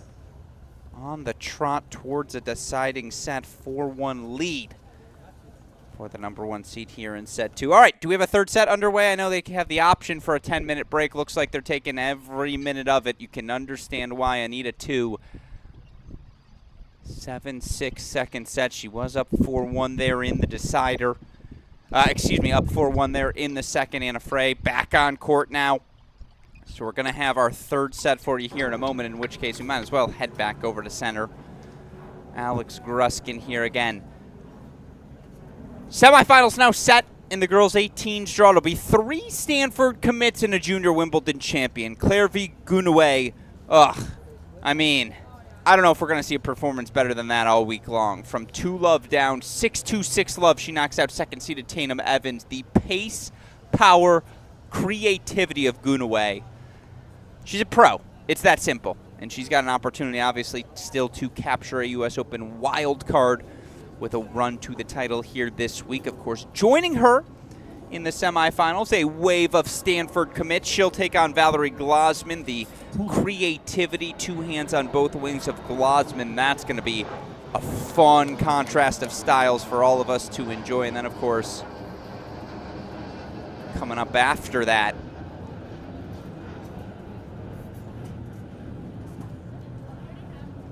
it'll be Catherine Huey. 7-6, 7-5. She knocked out second-seeded Reese Brantmeyer. Huey going to take on defending champ Elena Yu. Those two will be teammates at Stanford starting in September. But, of course, Elena Yu's quest to become the first player since Laura Granville to win this title back-to-back still alive, following her straight-set victory. Now, we head back to our 16 semifinal top seed, Kristina Lutova. Down to set, up 4-1 here in the second.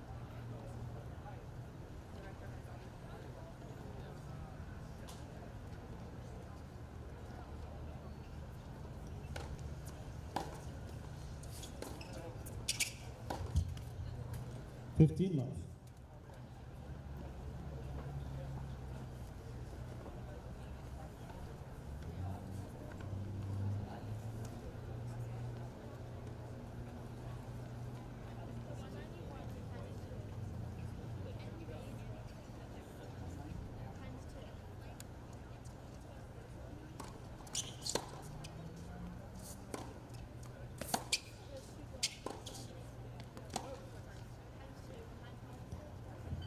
15-all.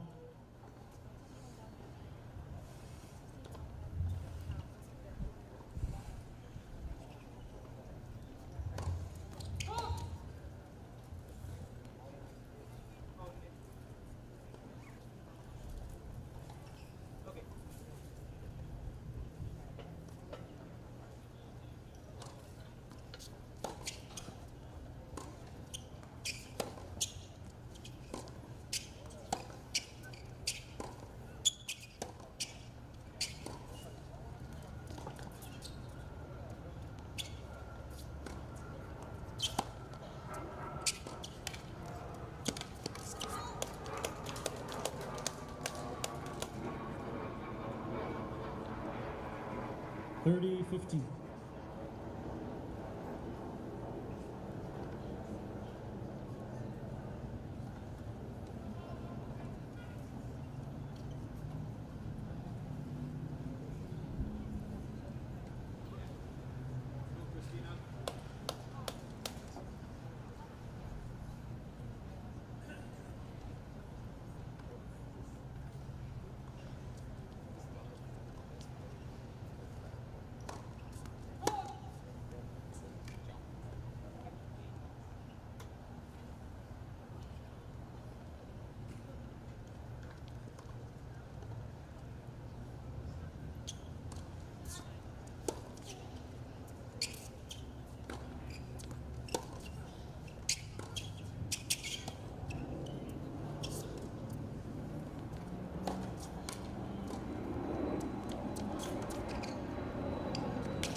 30 all.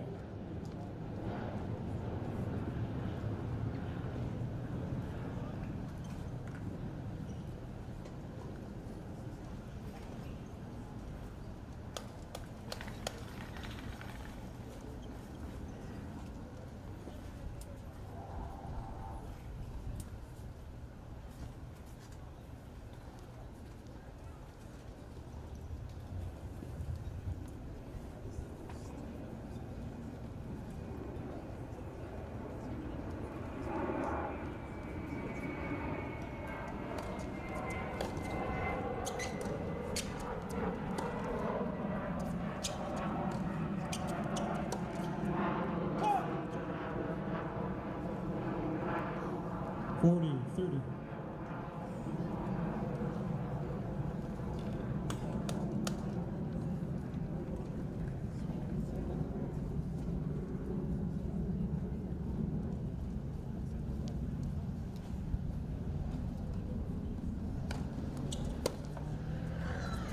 Game, Lutova. Lutova leads 5 games to 1. Seconds. So there's the hold. Lutova now a game away from forcing a third set now officially underway as well. In our other girls 16 semifinal, Anita 2 Anna Frey doing battle. It's been a really fun semifinal / quarterfinal Friday here in San Diego. And again, our Cracked Racquets team honored to have the opportunity to provide a platform.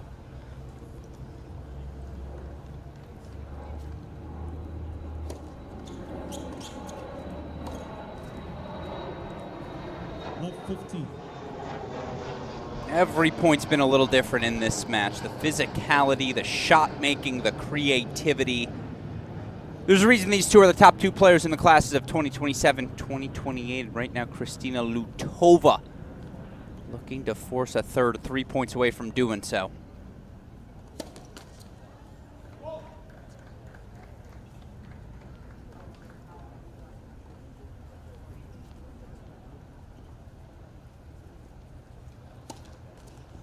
Left 30.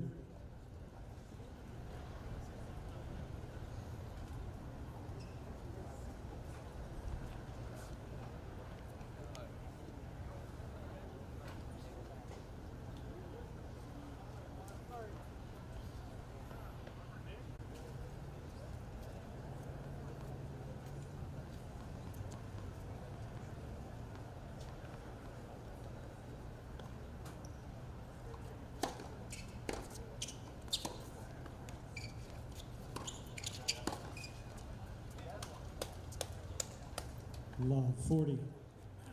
3 set points. You just knew this was coming.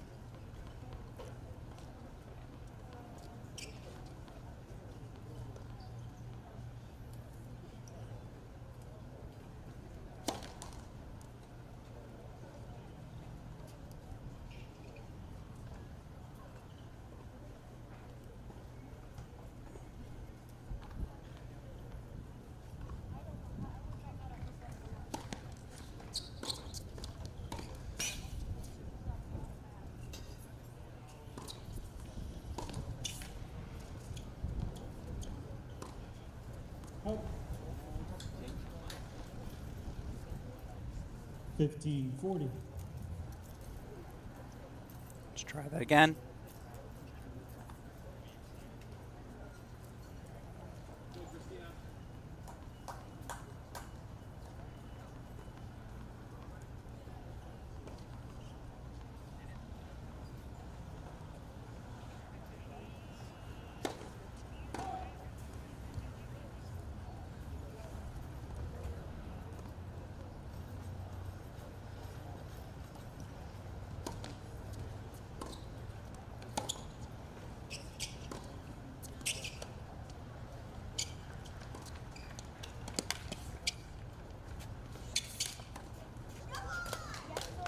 Game and second set.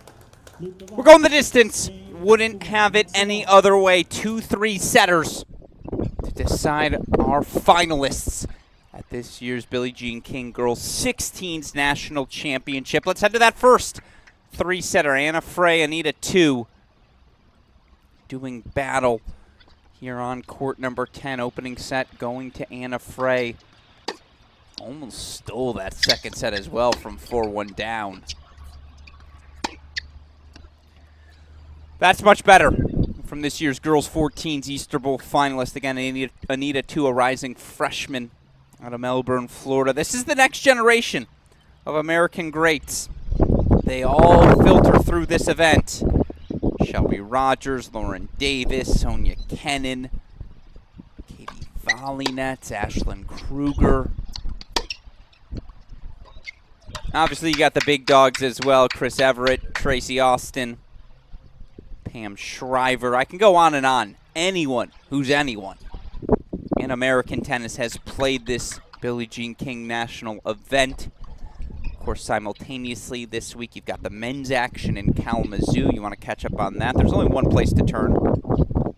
It's Colette Lewis, the GOAT.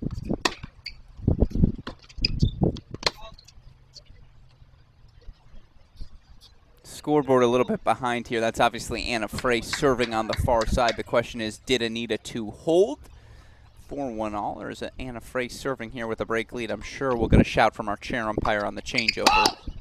And again, 10-minute break on Stadium Court. So we're locked in here for the moment.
Just a reminder, these two, Anita Tu on the near side, rising freshman out of Melbourne, Florida.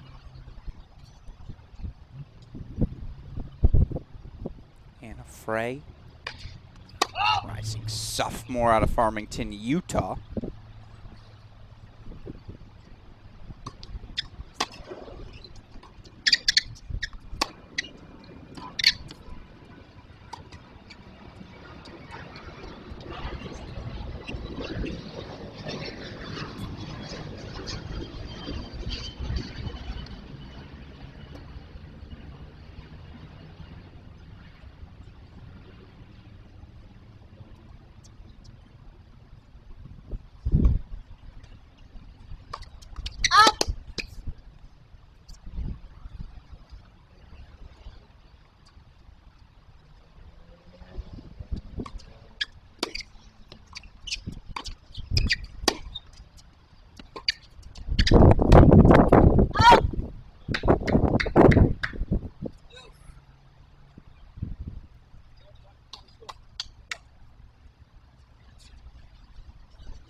Again, we're making the turn here. The reason why we're holding on this court, they're taking every bit of the 10-minute break prior to the third set in what was always going to be our match of the day. Pareja taking the opener 7-6. I believe that's her walking back on court, even if it's not. Kristina Lutova responding with a thunderous 6-1 second set. And hopefully we'll get that scoreboard updated for you here in a moment. They're out of the chair.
Too shabby from Anita, too. Meanwhile, yeah, Lutova is out on court. We're waiting on Pareja on center. Lutova hitting a few practice serves in the meantime. Trying to follow them both here for a while. Meanwhile, starting up in 3 minutes, we're going to have girls 18's doubles quarterfinal action.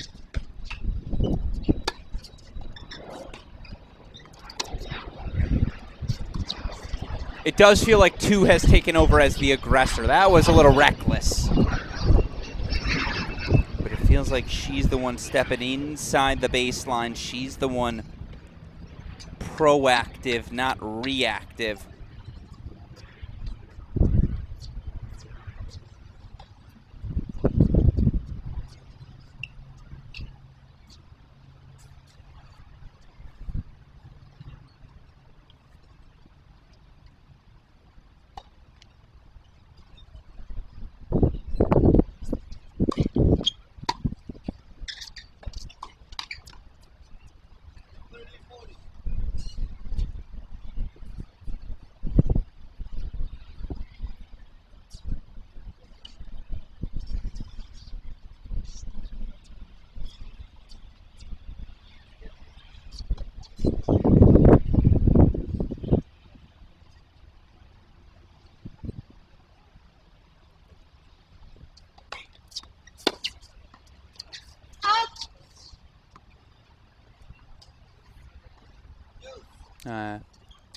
Again, you hear the call coming from that far sideline official, excuse me, that near sideline official who you can't see under our camera. Scoreboard now updated 2-1 deuce, so interesting. It does feel like we're on 2's terms now. It feels like she's the one, again, inside the baseline. Frey forced to react to everything being thrown at her.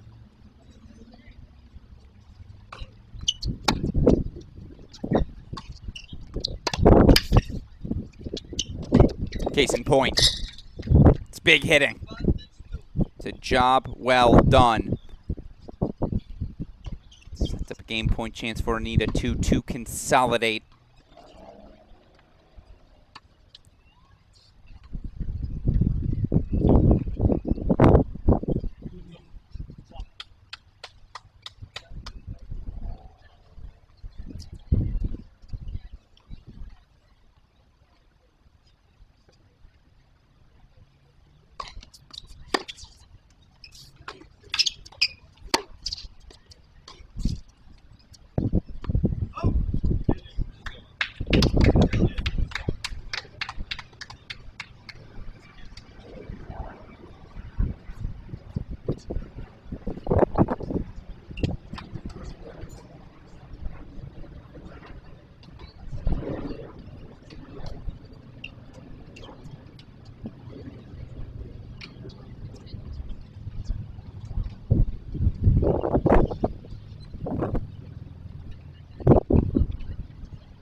That's the first loose error we've seen from Anna Frey in quite some time. Sets up another game point chance here for Anita, too. The question, of course, we're thinking is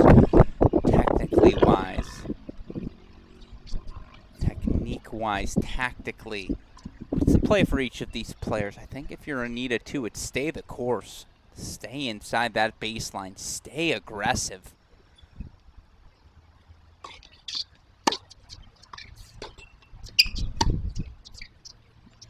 That's an interesting play. Tries to massage that forehand down the line, but not enough racket speed.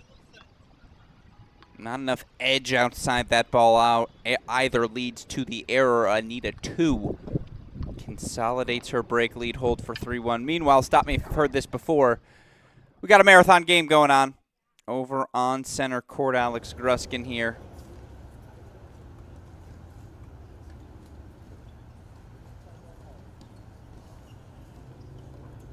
Break point chance early for Julieta Pareja, #1 player in the class of 2027, looking to avenge 2 losses she suffered in the past year to top seed Kristina Lutova, including at the start of July at the Clay Court Championships.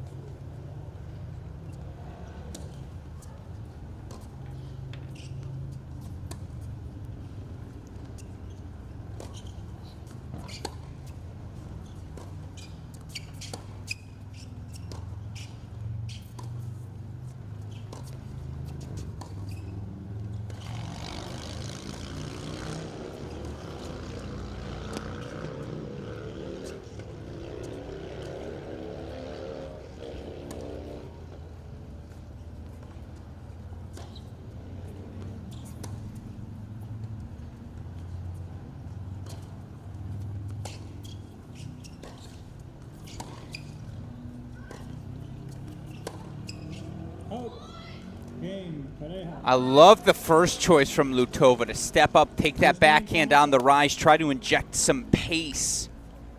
But Pareja was ready, and so she breaks for the opening 1-love lead. We'll take it back to quarter 10. Anita 2 already held for 3-1. Scoreboard's a hair behind here.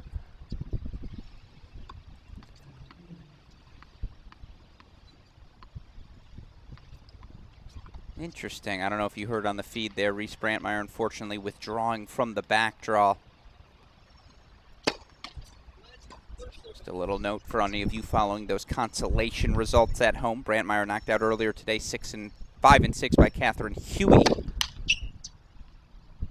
Uh-oh.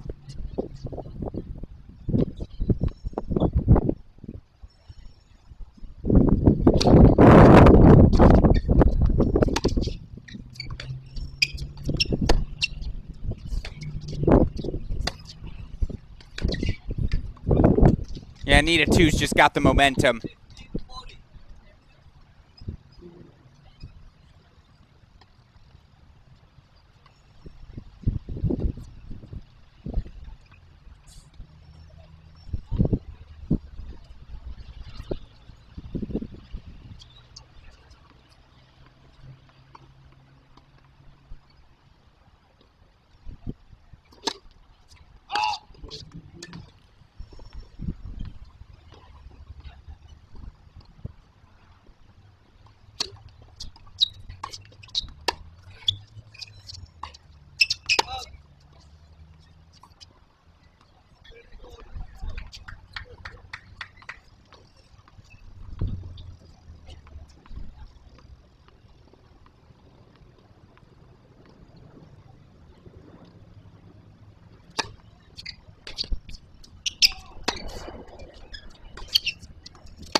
.30 window here for Anita 2. Oh, excuse me, that's on center court, isn't it? I'm behind here. That's the game. Getting that audio from the other court. Apologies, I forgot to turn that off.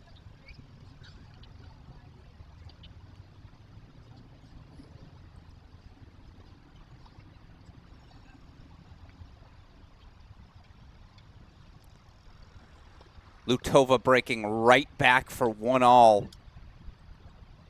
Fascinating on center court. We'll take it back to it. Why not? Alex Gruskin here, 16 and under, girls semifinals. You see Julieta Pareja on the near side in the highlighter yellow. She's had answers for just about everything Lutova has thrown at her still. I don't think we've seen Lutova at her very best today. There have been a couple of backhands I know she'd want back still. Strong response in set number 2. Strong response to break right back here in the third as well.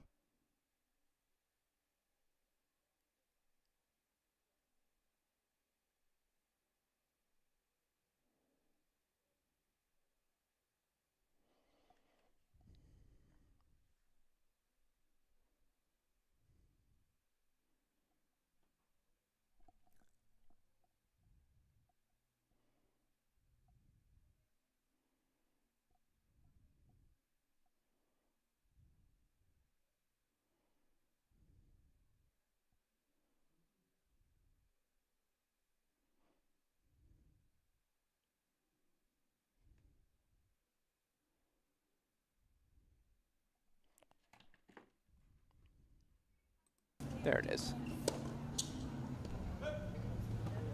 I remember every so often. 15 all.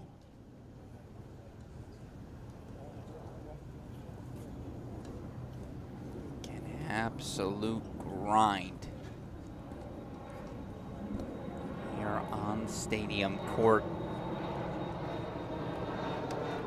I believe we're over the 2-hour mark. Certainly approaching it.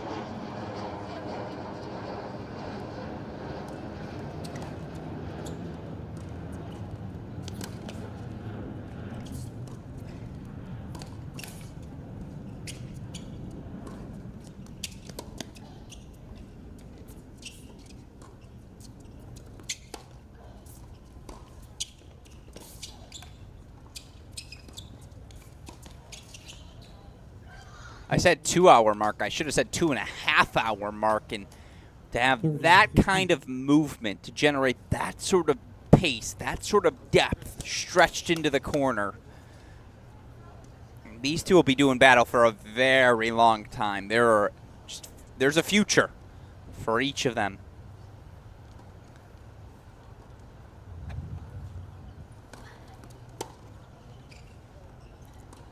I don't think that toss is high enough for Lutova.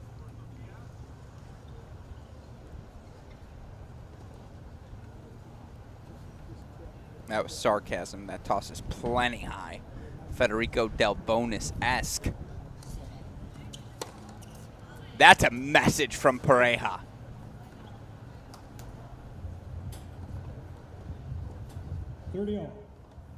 That is a message being sent. I am not afraid of your second serve.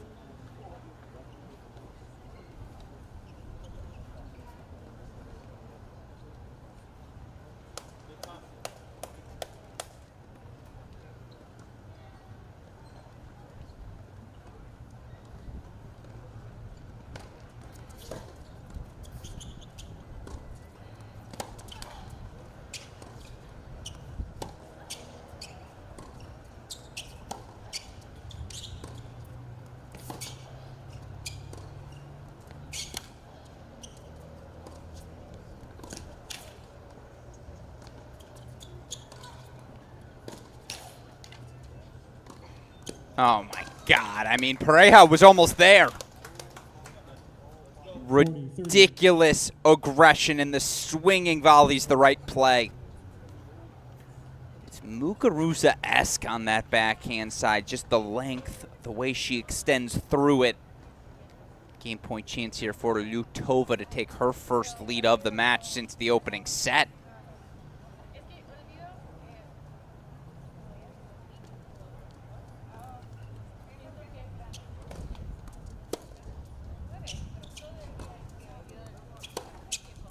Lutova holds 2-1. Deciding set here on Stadium. We'll have plenty more of that one for you down the home stretch. Meanwhile, Anita 2 serving here. Deciding set 4-1. Thank you for the scoreboard update. Shout out. But Anna Frey gets a break right back. No, she does not. Oh, we were a point ahead, I see. So now comes the break point chance for Frey, and what is it? Almost a must-break situation. Double break deficit here. 5-1, obviously. You all know how to do math. Don't need to talk to you about the significance of that sort of lead, sort of margin you create for yourself.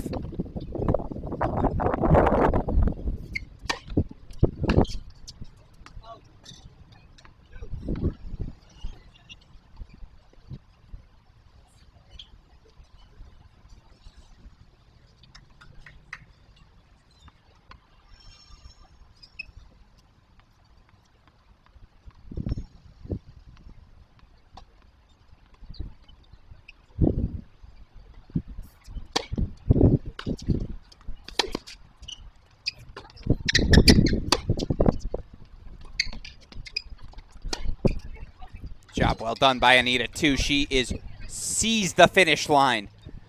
Again, this year's Girls 14's Easter Bowl finalist. Number 6 player in the class of 2027, excuse me.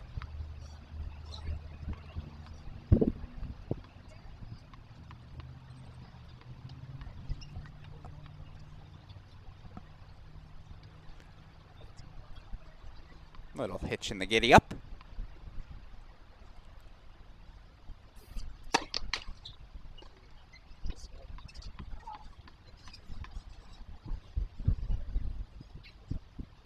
You all see the score, right? I'm going to wipe this scoreboard just so we don't have any sort of spoilers here.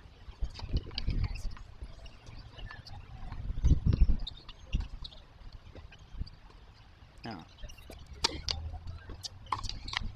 Well, now you see how 5-1 lead. Anita, too, is 1 game away from, I don't know, 14's Easter Bowl final is a big deal, but the USTA Billie Jean King Girls 16s and 18s National Championships is the #1 event on the American Junior calendar. It's why, again, our Cracked Racquets team was honored, thrilled, elated, all the adjectives, to be able to bring you coverage of the action here this week. Of course, semifinals for the girls 18s tomorrow. We'll have girls finals action as well.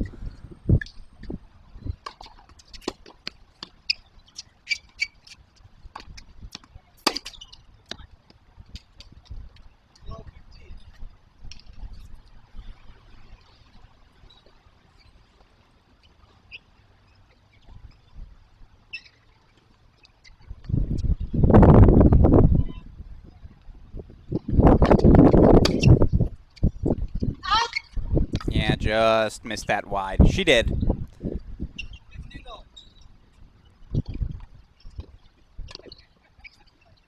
That's, again, now that you've got a 5-1 lead, you can really swing freely. Meanwhile, for Anna Frey, got a little tentative in the second, but I think more than anything, 2's just raised her level.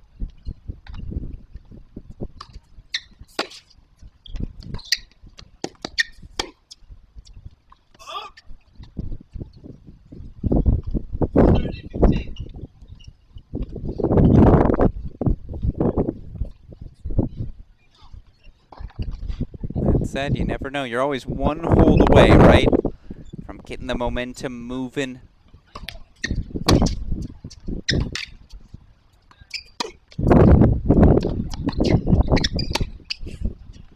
That's better depth. That's far better aggression. And so Anna Frey game point chances to extend the match at least 1 more game.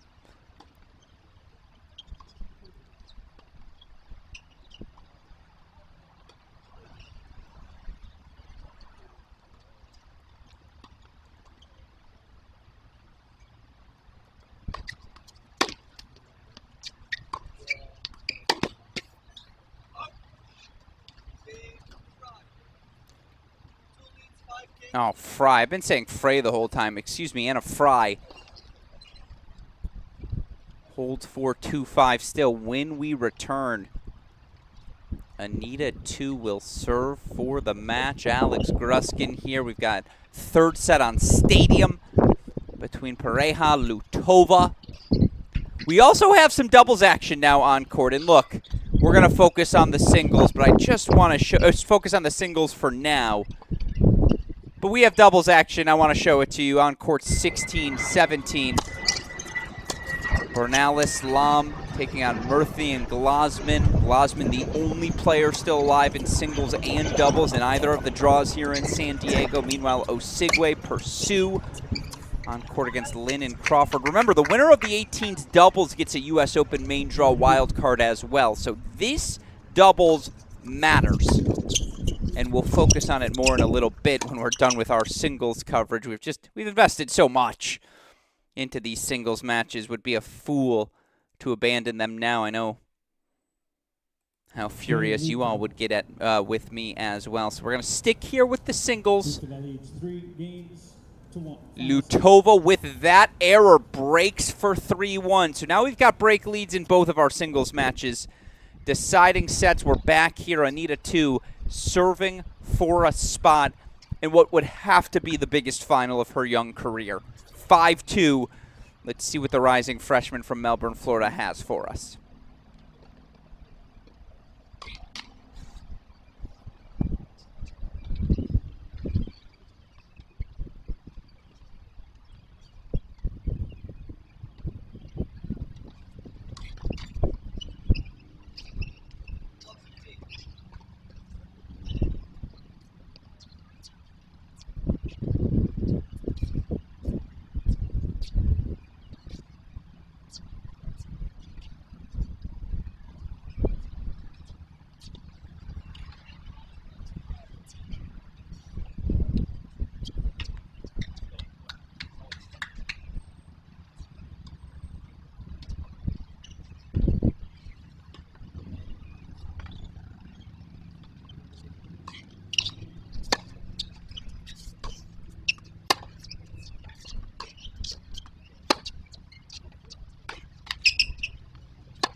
Oh!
Every so often, it's just a joy in the commentary booth to lay back, lay out, enjoy the tennis. That's what we all have here today. Just ridiculous tennises. By the way, Pareja, breakpoint chances to get things back on serve in the deciding set. Love 40. She's got 3 breakpoint chances on Lutova. Again, doubles matches now out on court in our girls' 18s doubles.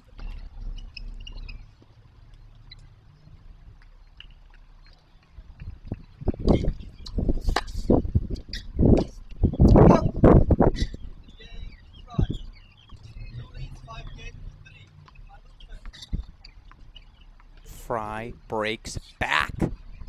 Let's extend the match. Let's have some fun.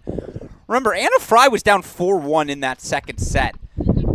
Served for the match up 5-4 and 6-5 respectively. So she's overcome a deficit in this match already.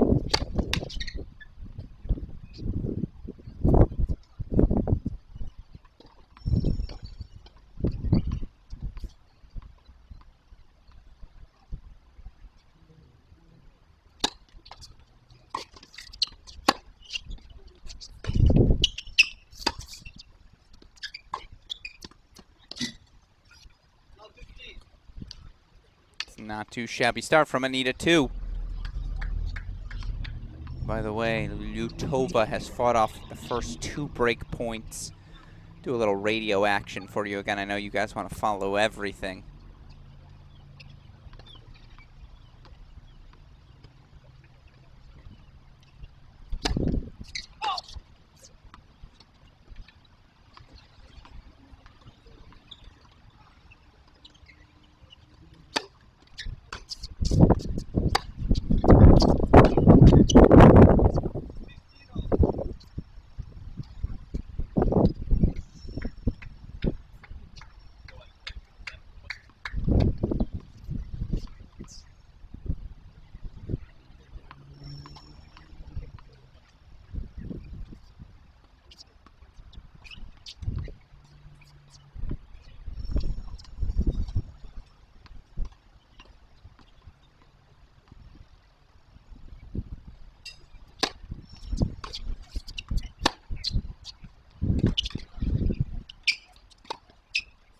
Yeah, that backhand's been her best shot today.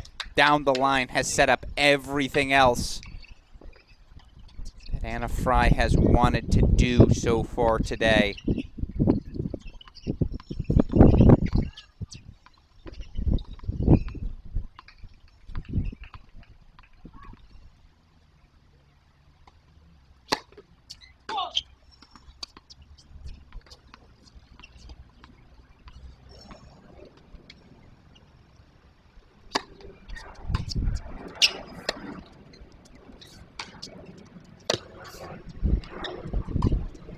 Anita 2 says, you want to see backhands down the line? I'll show you.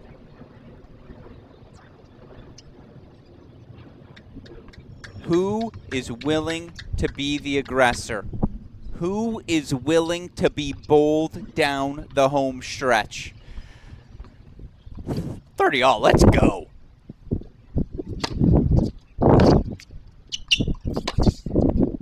Oh my God.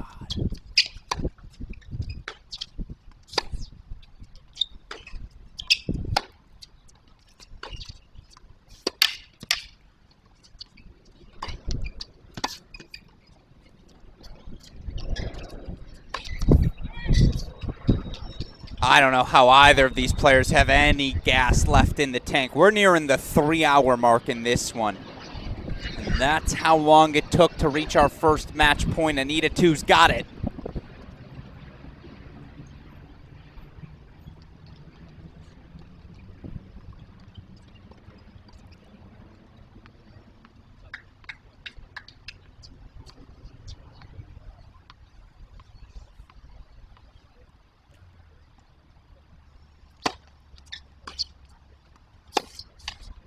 Your first finalist here at the USTA Billie Jean King Girls 16s National Championships is Anita 2, the rising freshman from Melbourne, Florida. She faced elimination. Anna Fry served for the matchup 5-4. Anna Fry served for the matchup 6-5 in the second set. Nevertheless, Anita 2, gut check alert. She passes the test. 3-set victory. And now she just awaits this thriller. Kristina Lutova down love 40 in her 3-1 service game. She held and now leads 4-1. So in order to ensure no dead time on your screen, let me show you some doubles we've got going on right now. Osigwe pursue 3-1 lead on court 17, on serve 2-1 early action on court 16. Again, as we have more doubles to show you, I'll be sure to do so. One more quarterfinal match to come at that 2:30 hour. Must be waiting on Stadium Court to open up.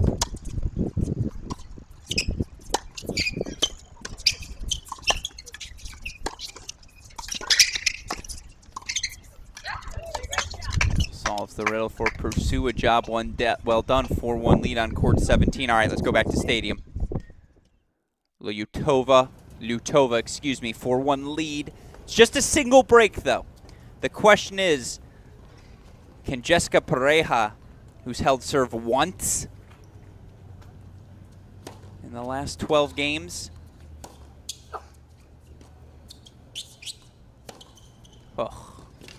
That's disgusting. Love 15. I mean, apologies. I'll try not to chat during points, but that inside-in forehand was just disgusting.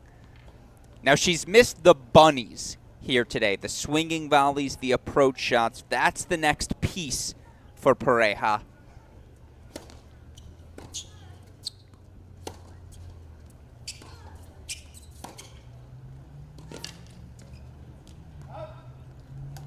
But remember, she's a rising freshman. Julieta Pareja has plenty of time to find her rhythm, find her form. 62-14 this year is Pareja. Semifinals of the girls' 16s clay courts, obviously lost to Lutova.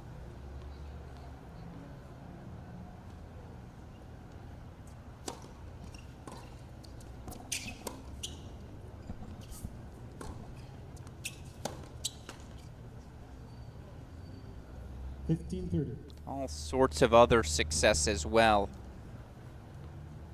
Even if it's at the 18s level where she made a final, got knocked out 3 sets by Anita 2 at the ITF level 3 in Orlando.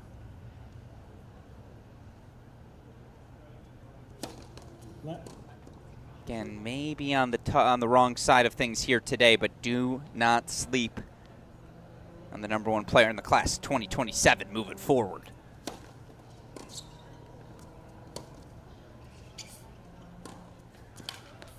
But that's just ridiculous. 15-40. It's funny, one of my buddies from home texted me. We were talking about Lutova. He goes, "Do you think we could beat her?" I don't know, man. Serves, maybe, because it helps to be 6'2". I can generate a little pop on that serve right now.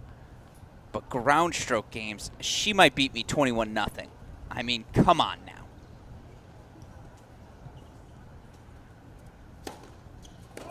And the reason I bring that up, she's 13. 13. Absolutely ridiculous.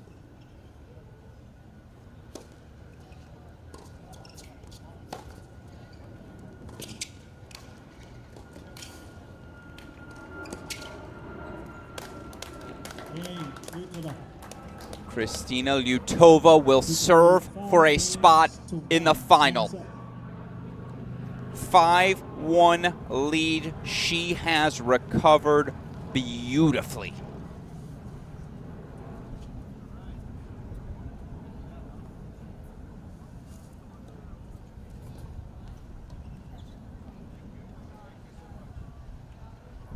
What 7-6 first set? She doesn't remember that.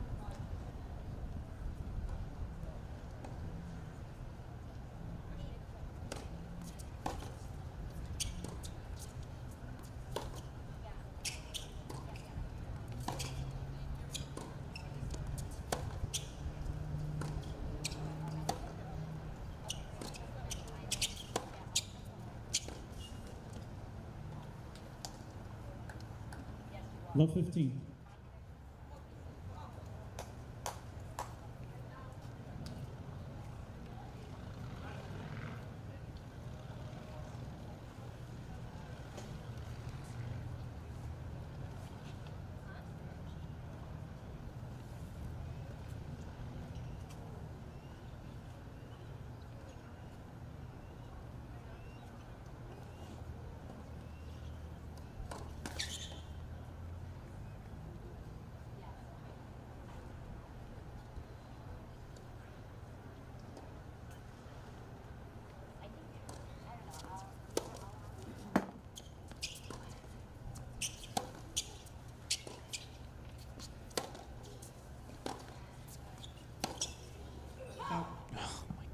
Smacked. 15 all. And I love the intent. I love the...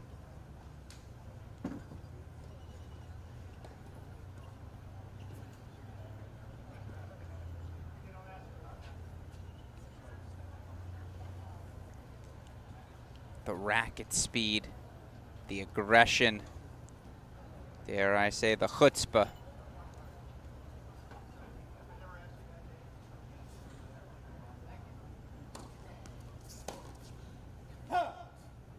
Thirty, 15.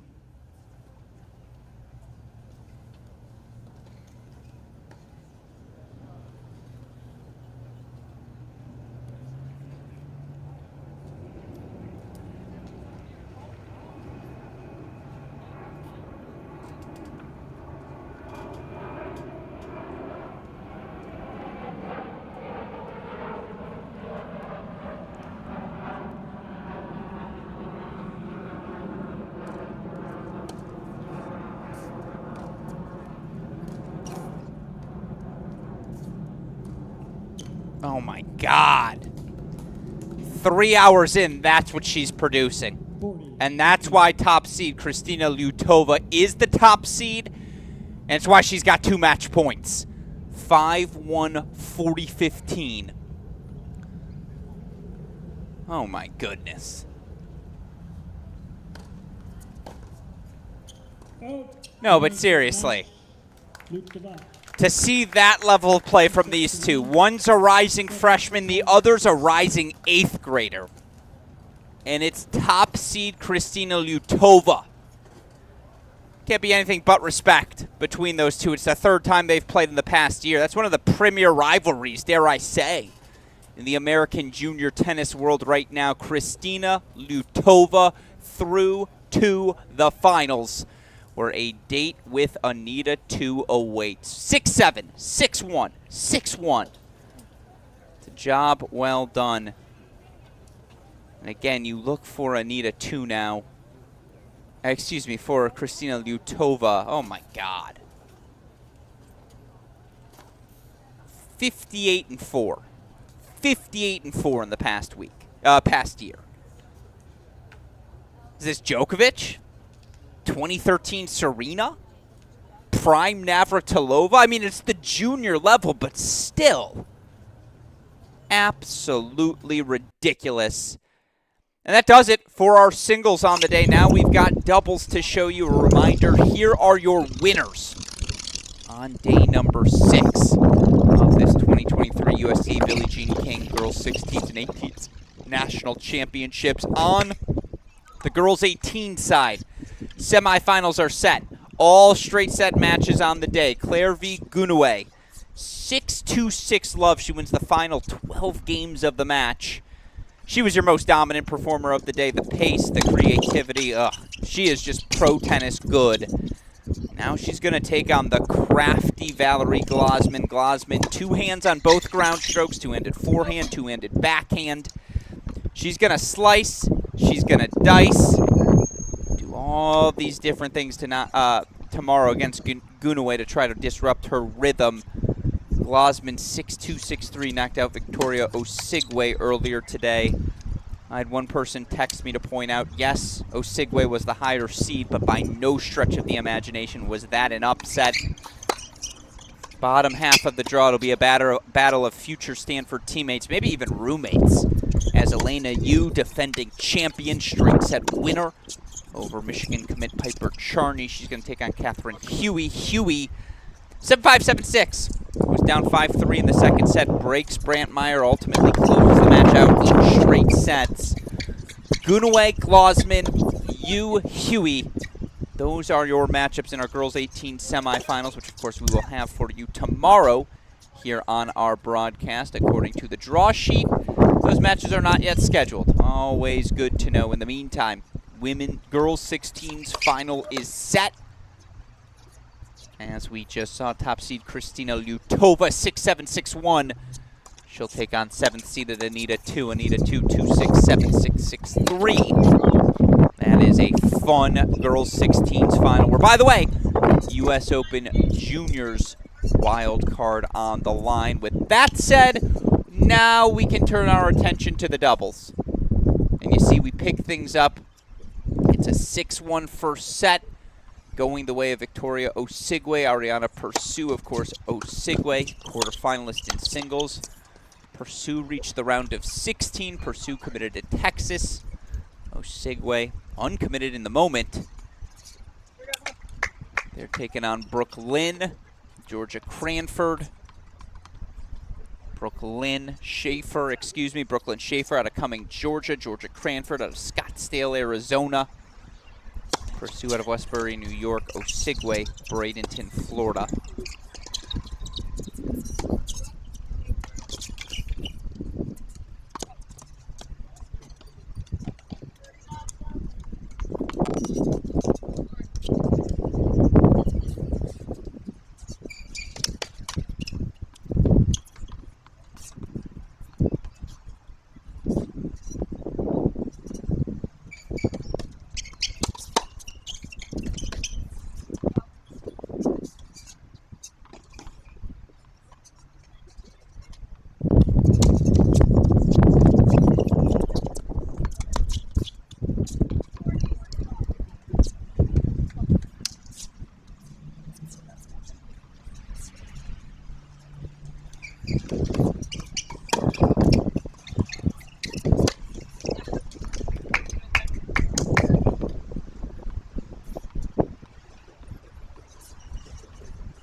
No, that overhead slides wide. So Jessica Bernalis, Shannon Lamb, 6-3 opening set on 16. We'll take a full screen to 17 in the meantime. Oh, nope, just in when I said full screen to 17. Oh, wait, it's because that's, I was going to say it's because I went to B, not C. That would have been production talk that I know he's tuning in from afar. Super producer Daniel Westoff will laugh at. I clicked B, not C.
Breakpoint chance for, excuse me, breakpoints converted.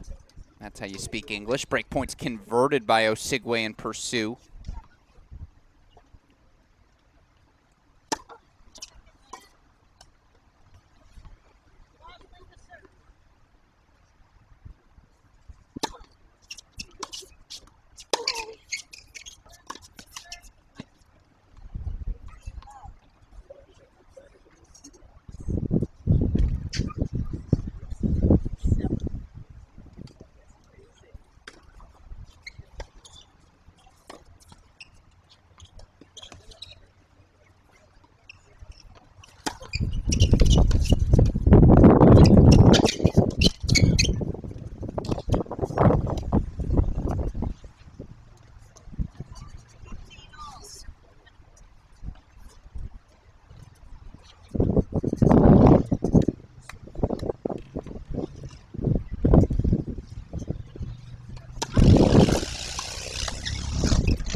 Back to the split screen. They're back on court now.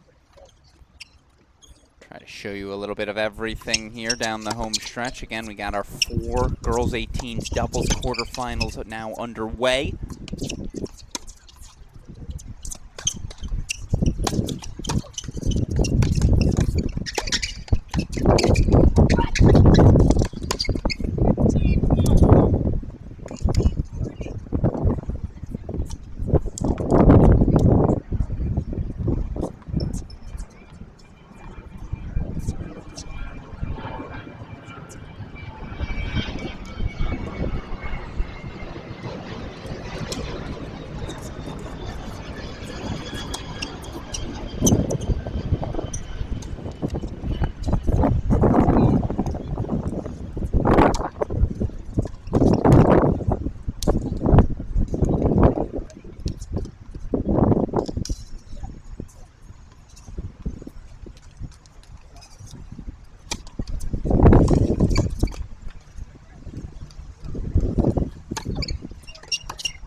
Be a quick changeover on 16. One love for Allison Lamb.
Bernalis Lamb up the early break. We'll take a full screen now.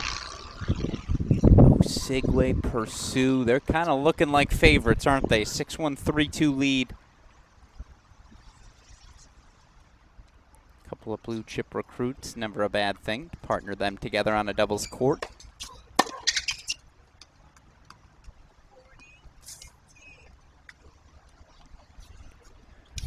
Fourth doubles quarterfinal in the girls' 18s now officially underway. Darius Smetanikov, Shea Driscoll taking on Alanis Hamilton, Kayla Chung. Alanis Hamilton has a cult following amongst the college coaches. The serve and volley tactics. It's old school tennis. So that might be a fun one for us to follow. Again, this girls' 18s doubles where we're going to complete our coverage here today. Take you through top of the hour.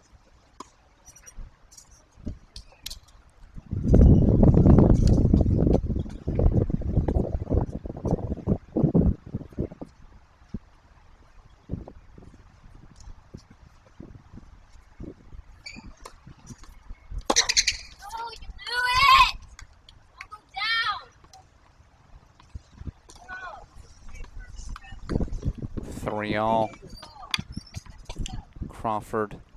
I love that it's Brooklyn. In reality, Brooklyn, Schaefer. Cranford and Schaefer. Starting to pick things up. Again, these two are the 9 seeds, and for what it's worth, you look at this girls' 18s draw. The big news when the top seeds, Gunaway, Brantmeyer, defending champs, pulled out.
Ridiculous hands.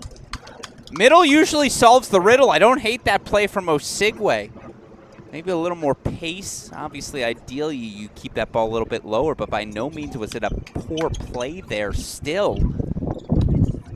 Deciding point coming up.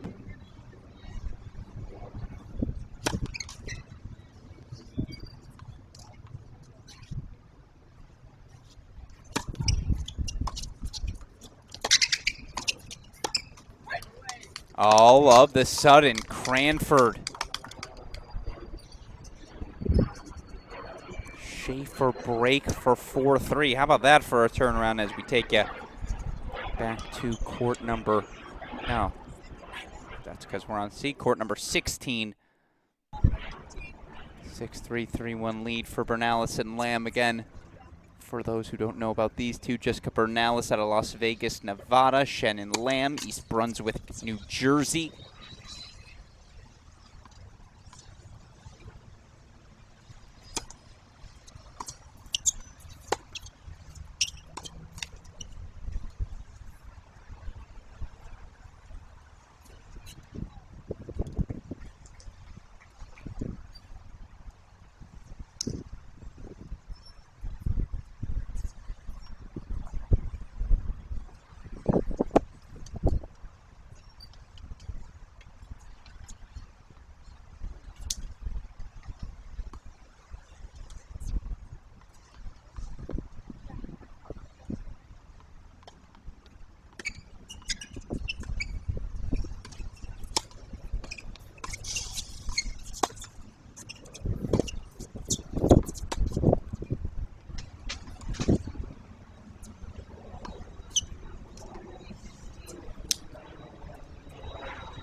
Yeah, for those curious, what do those Valerie Glosman two-handed ground strokes look like? Now you see it.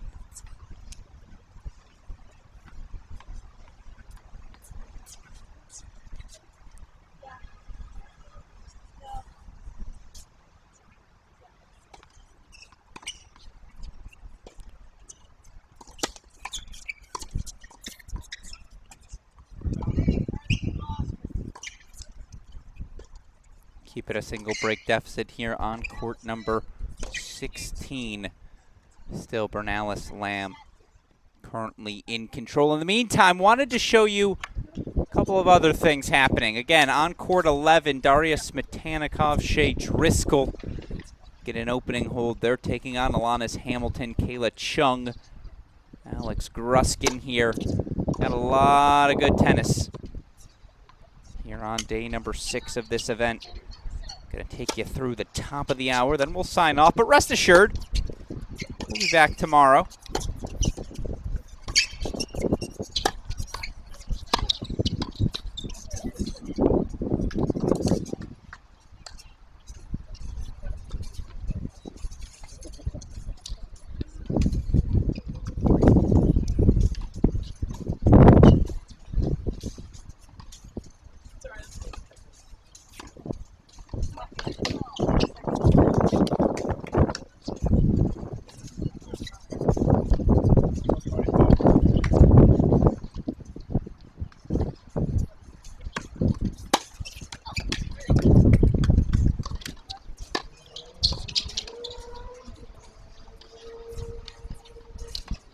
This is where I think Daria Smetanikov, that extra college years of that extra year of college play, was forced to step into the doubles lineup following an injury to Carson Brandstein earlier this season. Brandstein, excuse me. No, Stein, final answer. See, that's where my brain is right now, folks. Anyways, that experience, invaluable in an event like this.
6-4 lead now as Cranford and Lynn try to force a third 2-love.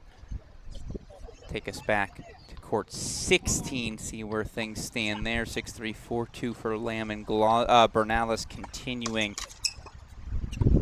themselves out in front here. Again, Alex Gruskin, our 4th doubles quarterfinal, unfortunately on a non-camera court. It's happening right now over on court number 1.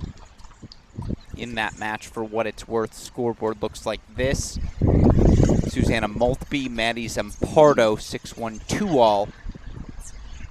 They lead Kate Fucky, Olivia Senner. Girls 16 semifinals and doubles set to get underway here shortly as well. But again, we will continue our coverage here through the top of the hour. Right in the chair from Hamilton, Michigan, Cindy Jarr. Partner from Boston, Massachusetts, Georgia Kulovich.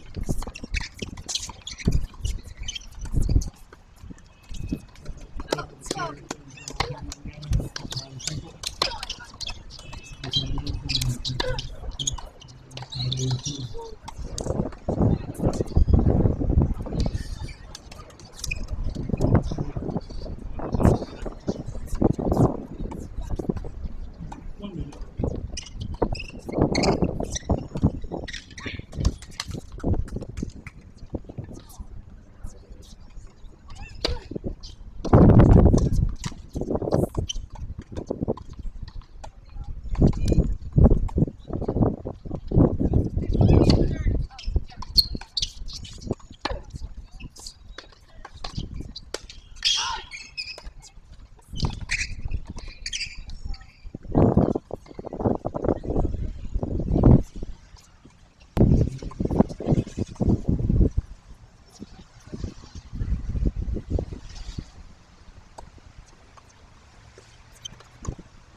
Pretty left.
Just join.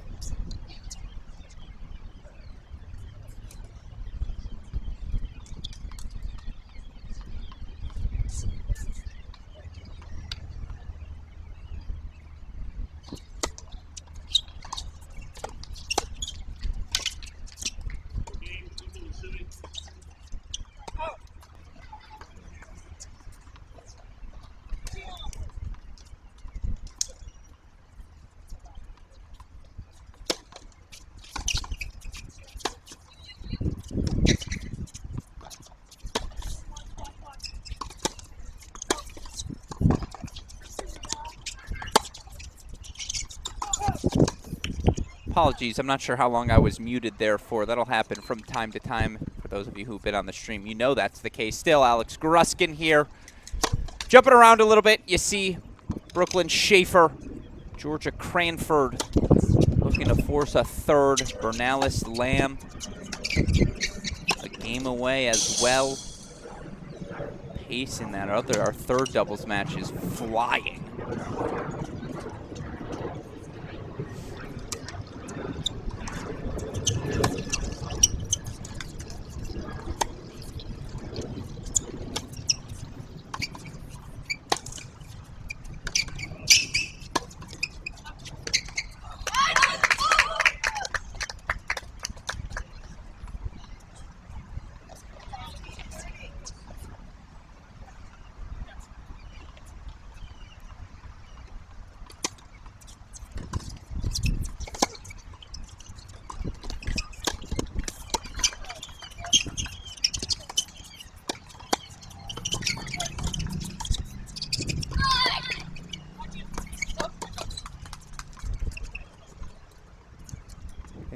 Goes wide from Glosman.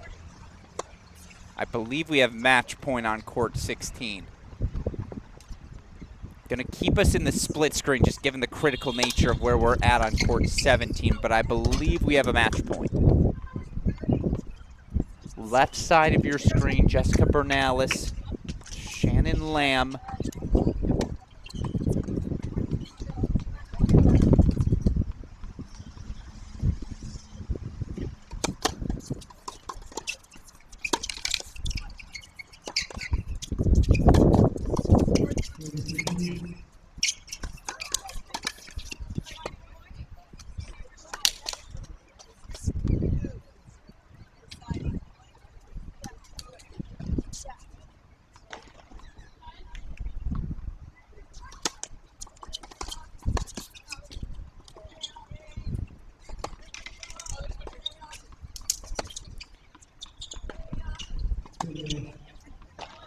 I don't see a handshake. I see a changeover.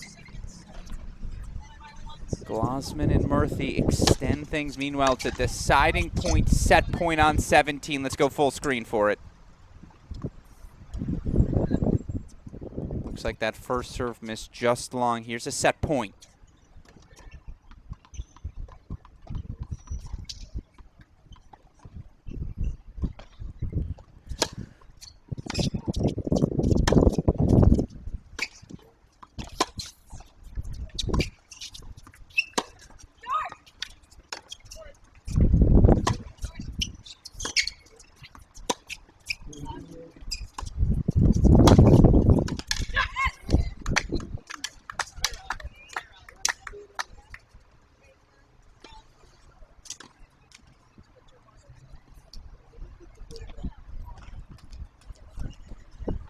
So Bernalis, excuse me. So Cranford and Schaefer do force a third. 10-point breaker, first to 10, win by 2. We'll get you there for all of it. In the meantime, let's see if Bernalis, the blue chip, Lamb, the blue chip. Trinkle and Sumi lead 2 games to left. First set. Can they extend their lead here?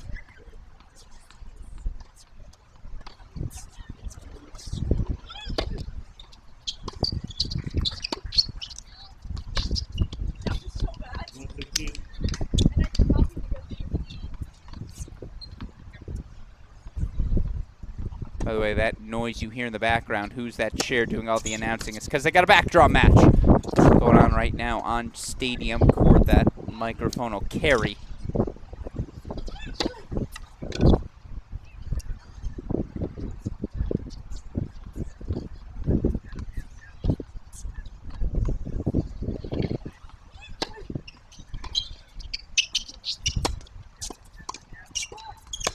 Love 30.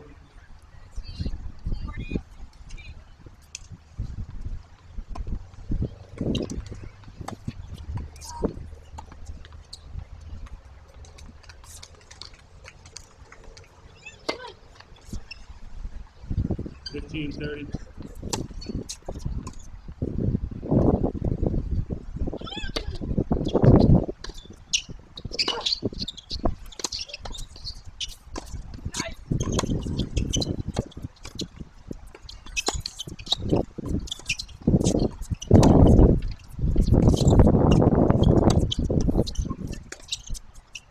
Off.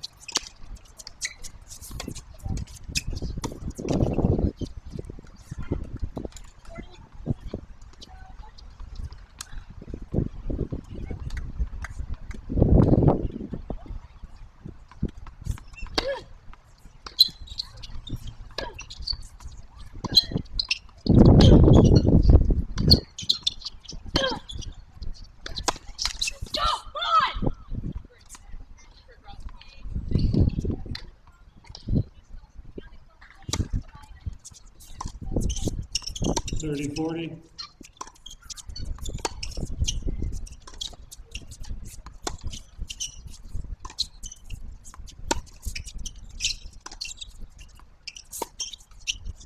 Again, it's a grind. Believe me, we'll get you full screen here in a second.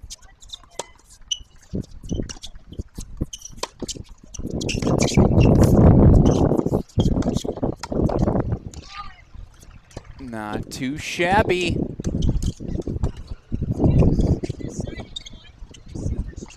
Oh, it's a deciding point, match point. I didn't realize that was a match point. Let's get you full screen to it.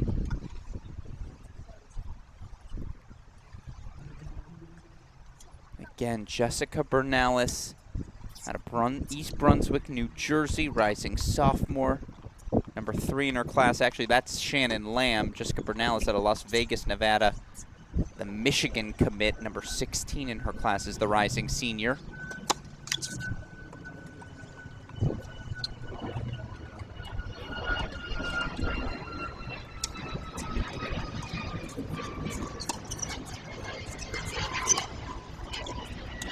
They're headed to the semifinals.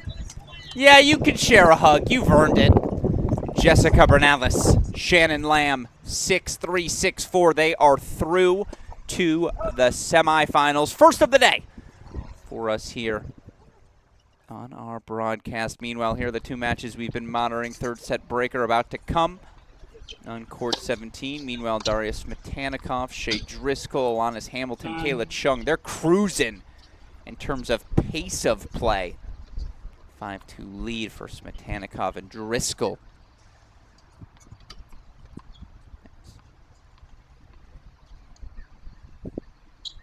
Georgia Kulovic to serve.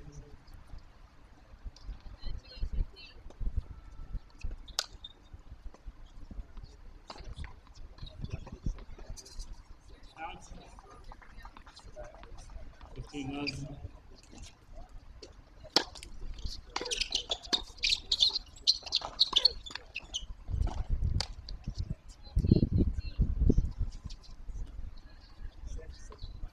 Again, our third match, sadly on a non-show court. 6-1 4-all lead for Maltby and Zamperado, excuse me. 30 love.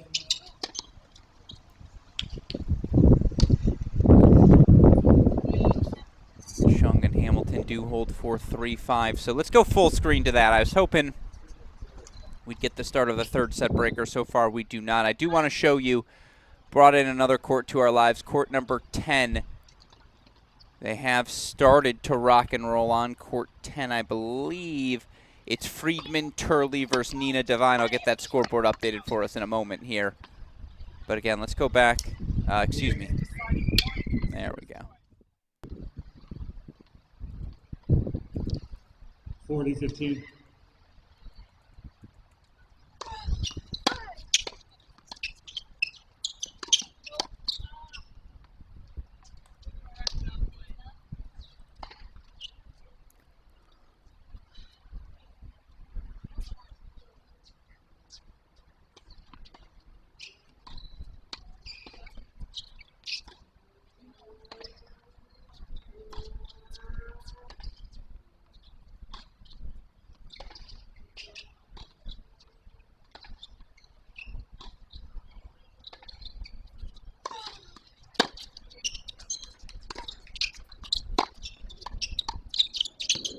40-30.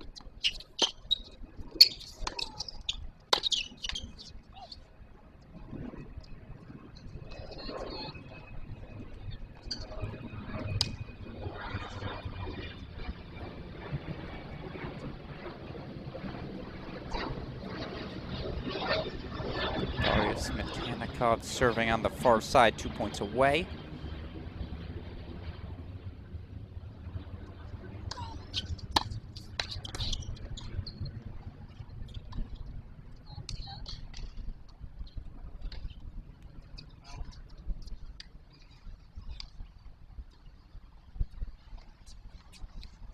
Deciding point, receiver's choice.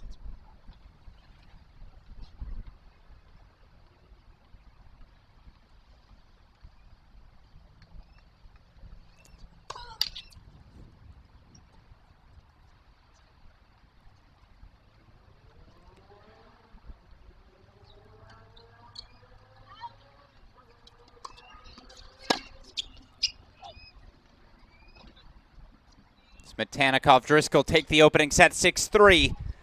So let's head to our third set breaker. Not the opening set between Friedman, Turley, Nina, and Devine. No, it's a third set breaker here. Brooklyn Schaefer, Georgia Cranford taking on Victoria Osigwe, Ariana Pursue.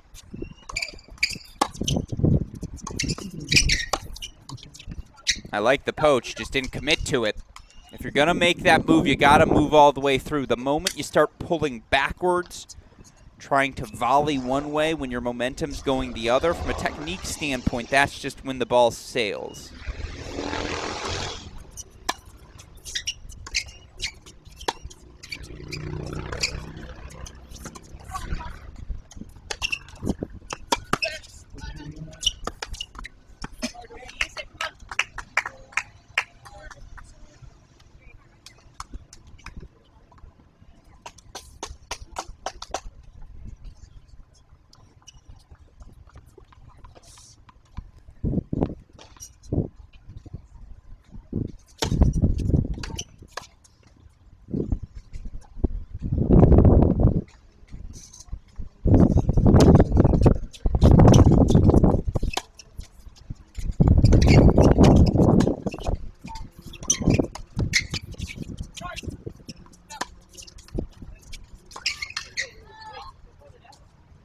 It's a little shaky, but the continued aggression. Schaefer and Cranford now 5 points away from the semifinals again.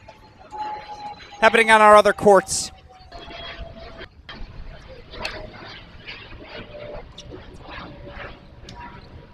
Friedman Turley versus Nina Devine. Just a little, I suppose, background on all of these players who we haven't talked about. Alanis Hamilton out of Bentonville, Arkansas. Kayla Chung, Philadelphia, Pennsylvania. Shea Driscoll, Canada, Flint Ridge, California. I believe Turley's from Arizona. Still waiting on that link to pull up on our screen. 40-15.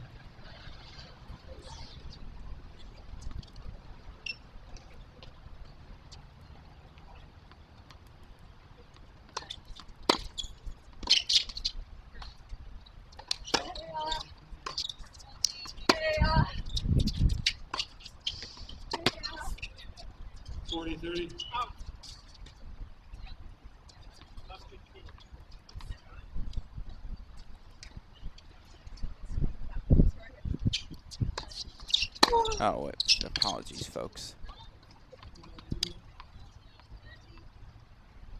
Take us back 5-1 here on the turn. Make it 5-2. Only missed 1 point. I apologize.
All right, maybe that might just do it.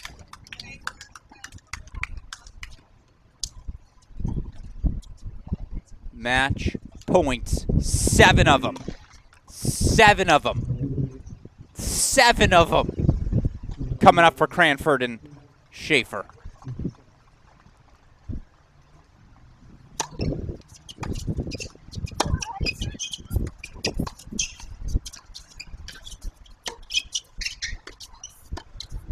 It's the toughest shot in tennis. Not the way this match deserved to end. Nevertheless, Brooklyn Schaefer, Georgia Cranford, welcome to the semifinals. 10-2 in the third. They advance, knocking out the duo of Osigwe and Pursue. Heck of a tournament for that duo, but yeah, that's a job well done.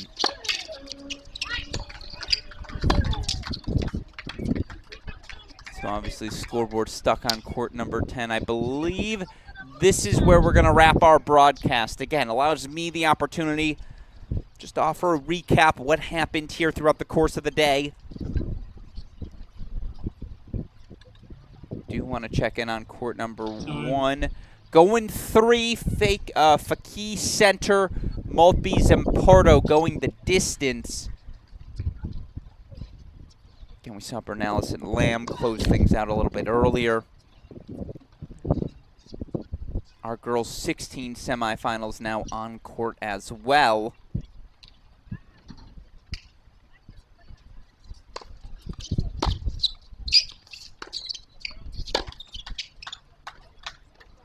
But a quick recap, everything that happened during our 6 hours of play here on our Cracked Racquets broadcast today. Of course, it started with a fantastic round of girls 18's quarterfinals in singles. Obviously, to see junior Wimbledon champ Claire V. Gunaway roll the way she did. 2-love down, 12 straight. She knocks out Tatum Evans 6-2, 6-love.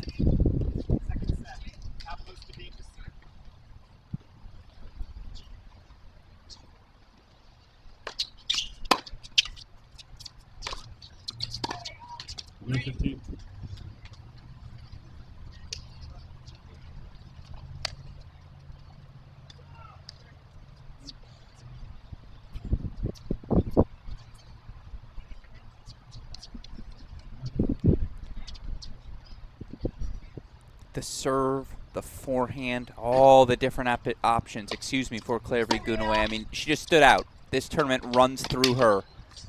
She is the favorite to capture that U.S. Open main draw wild card, which of course is offered to the winner of the girls 18 singles competition. You got all sorts of wild cards being offered, junior main draw wild cards, qualifying off wild cards as you go further down the list.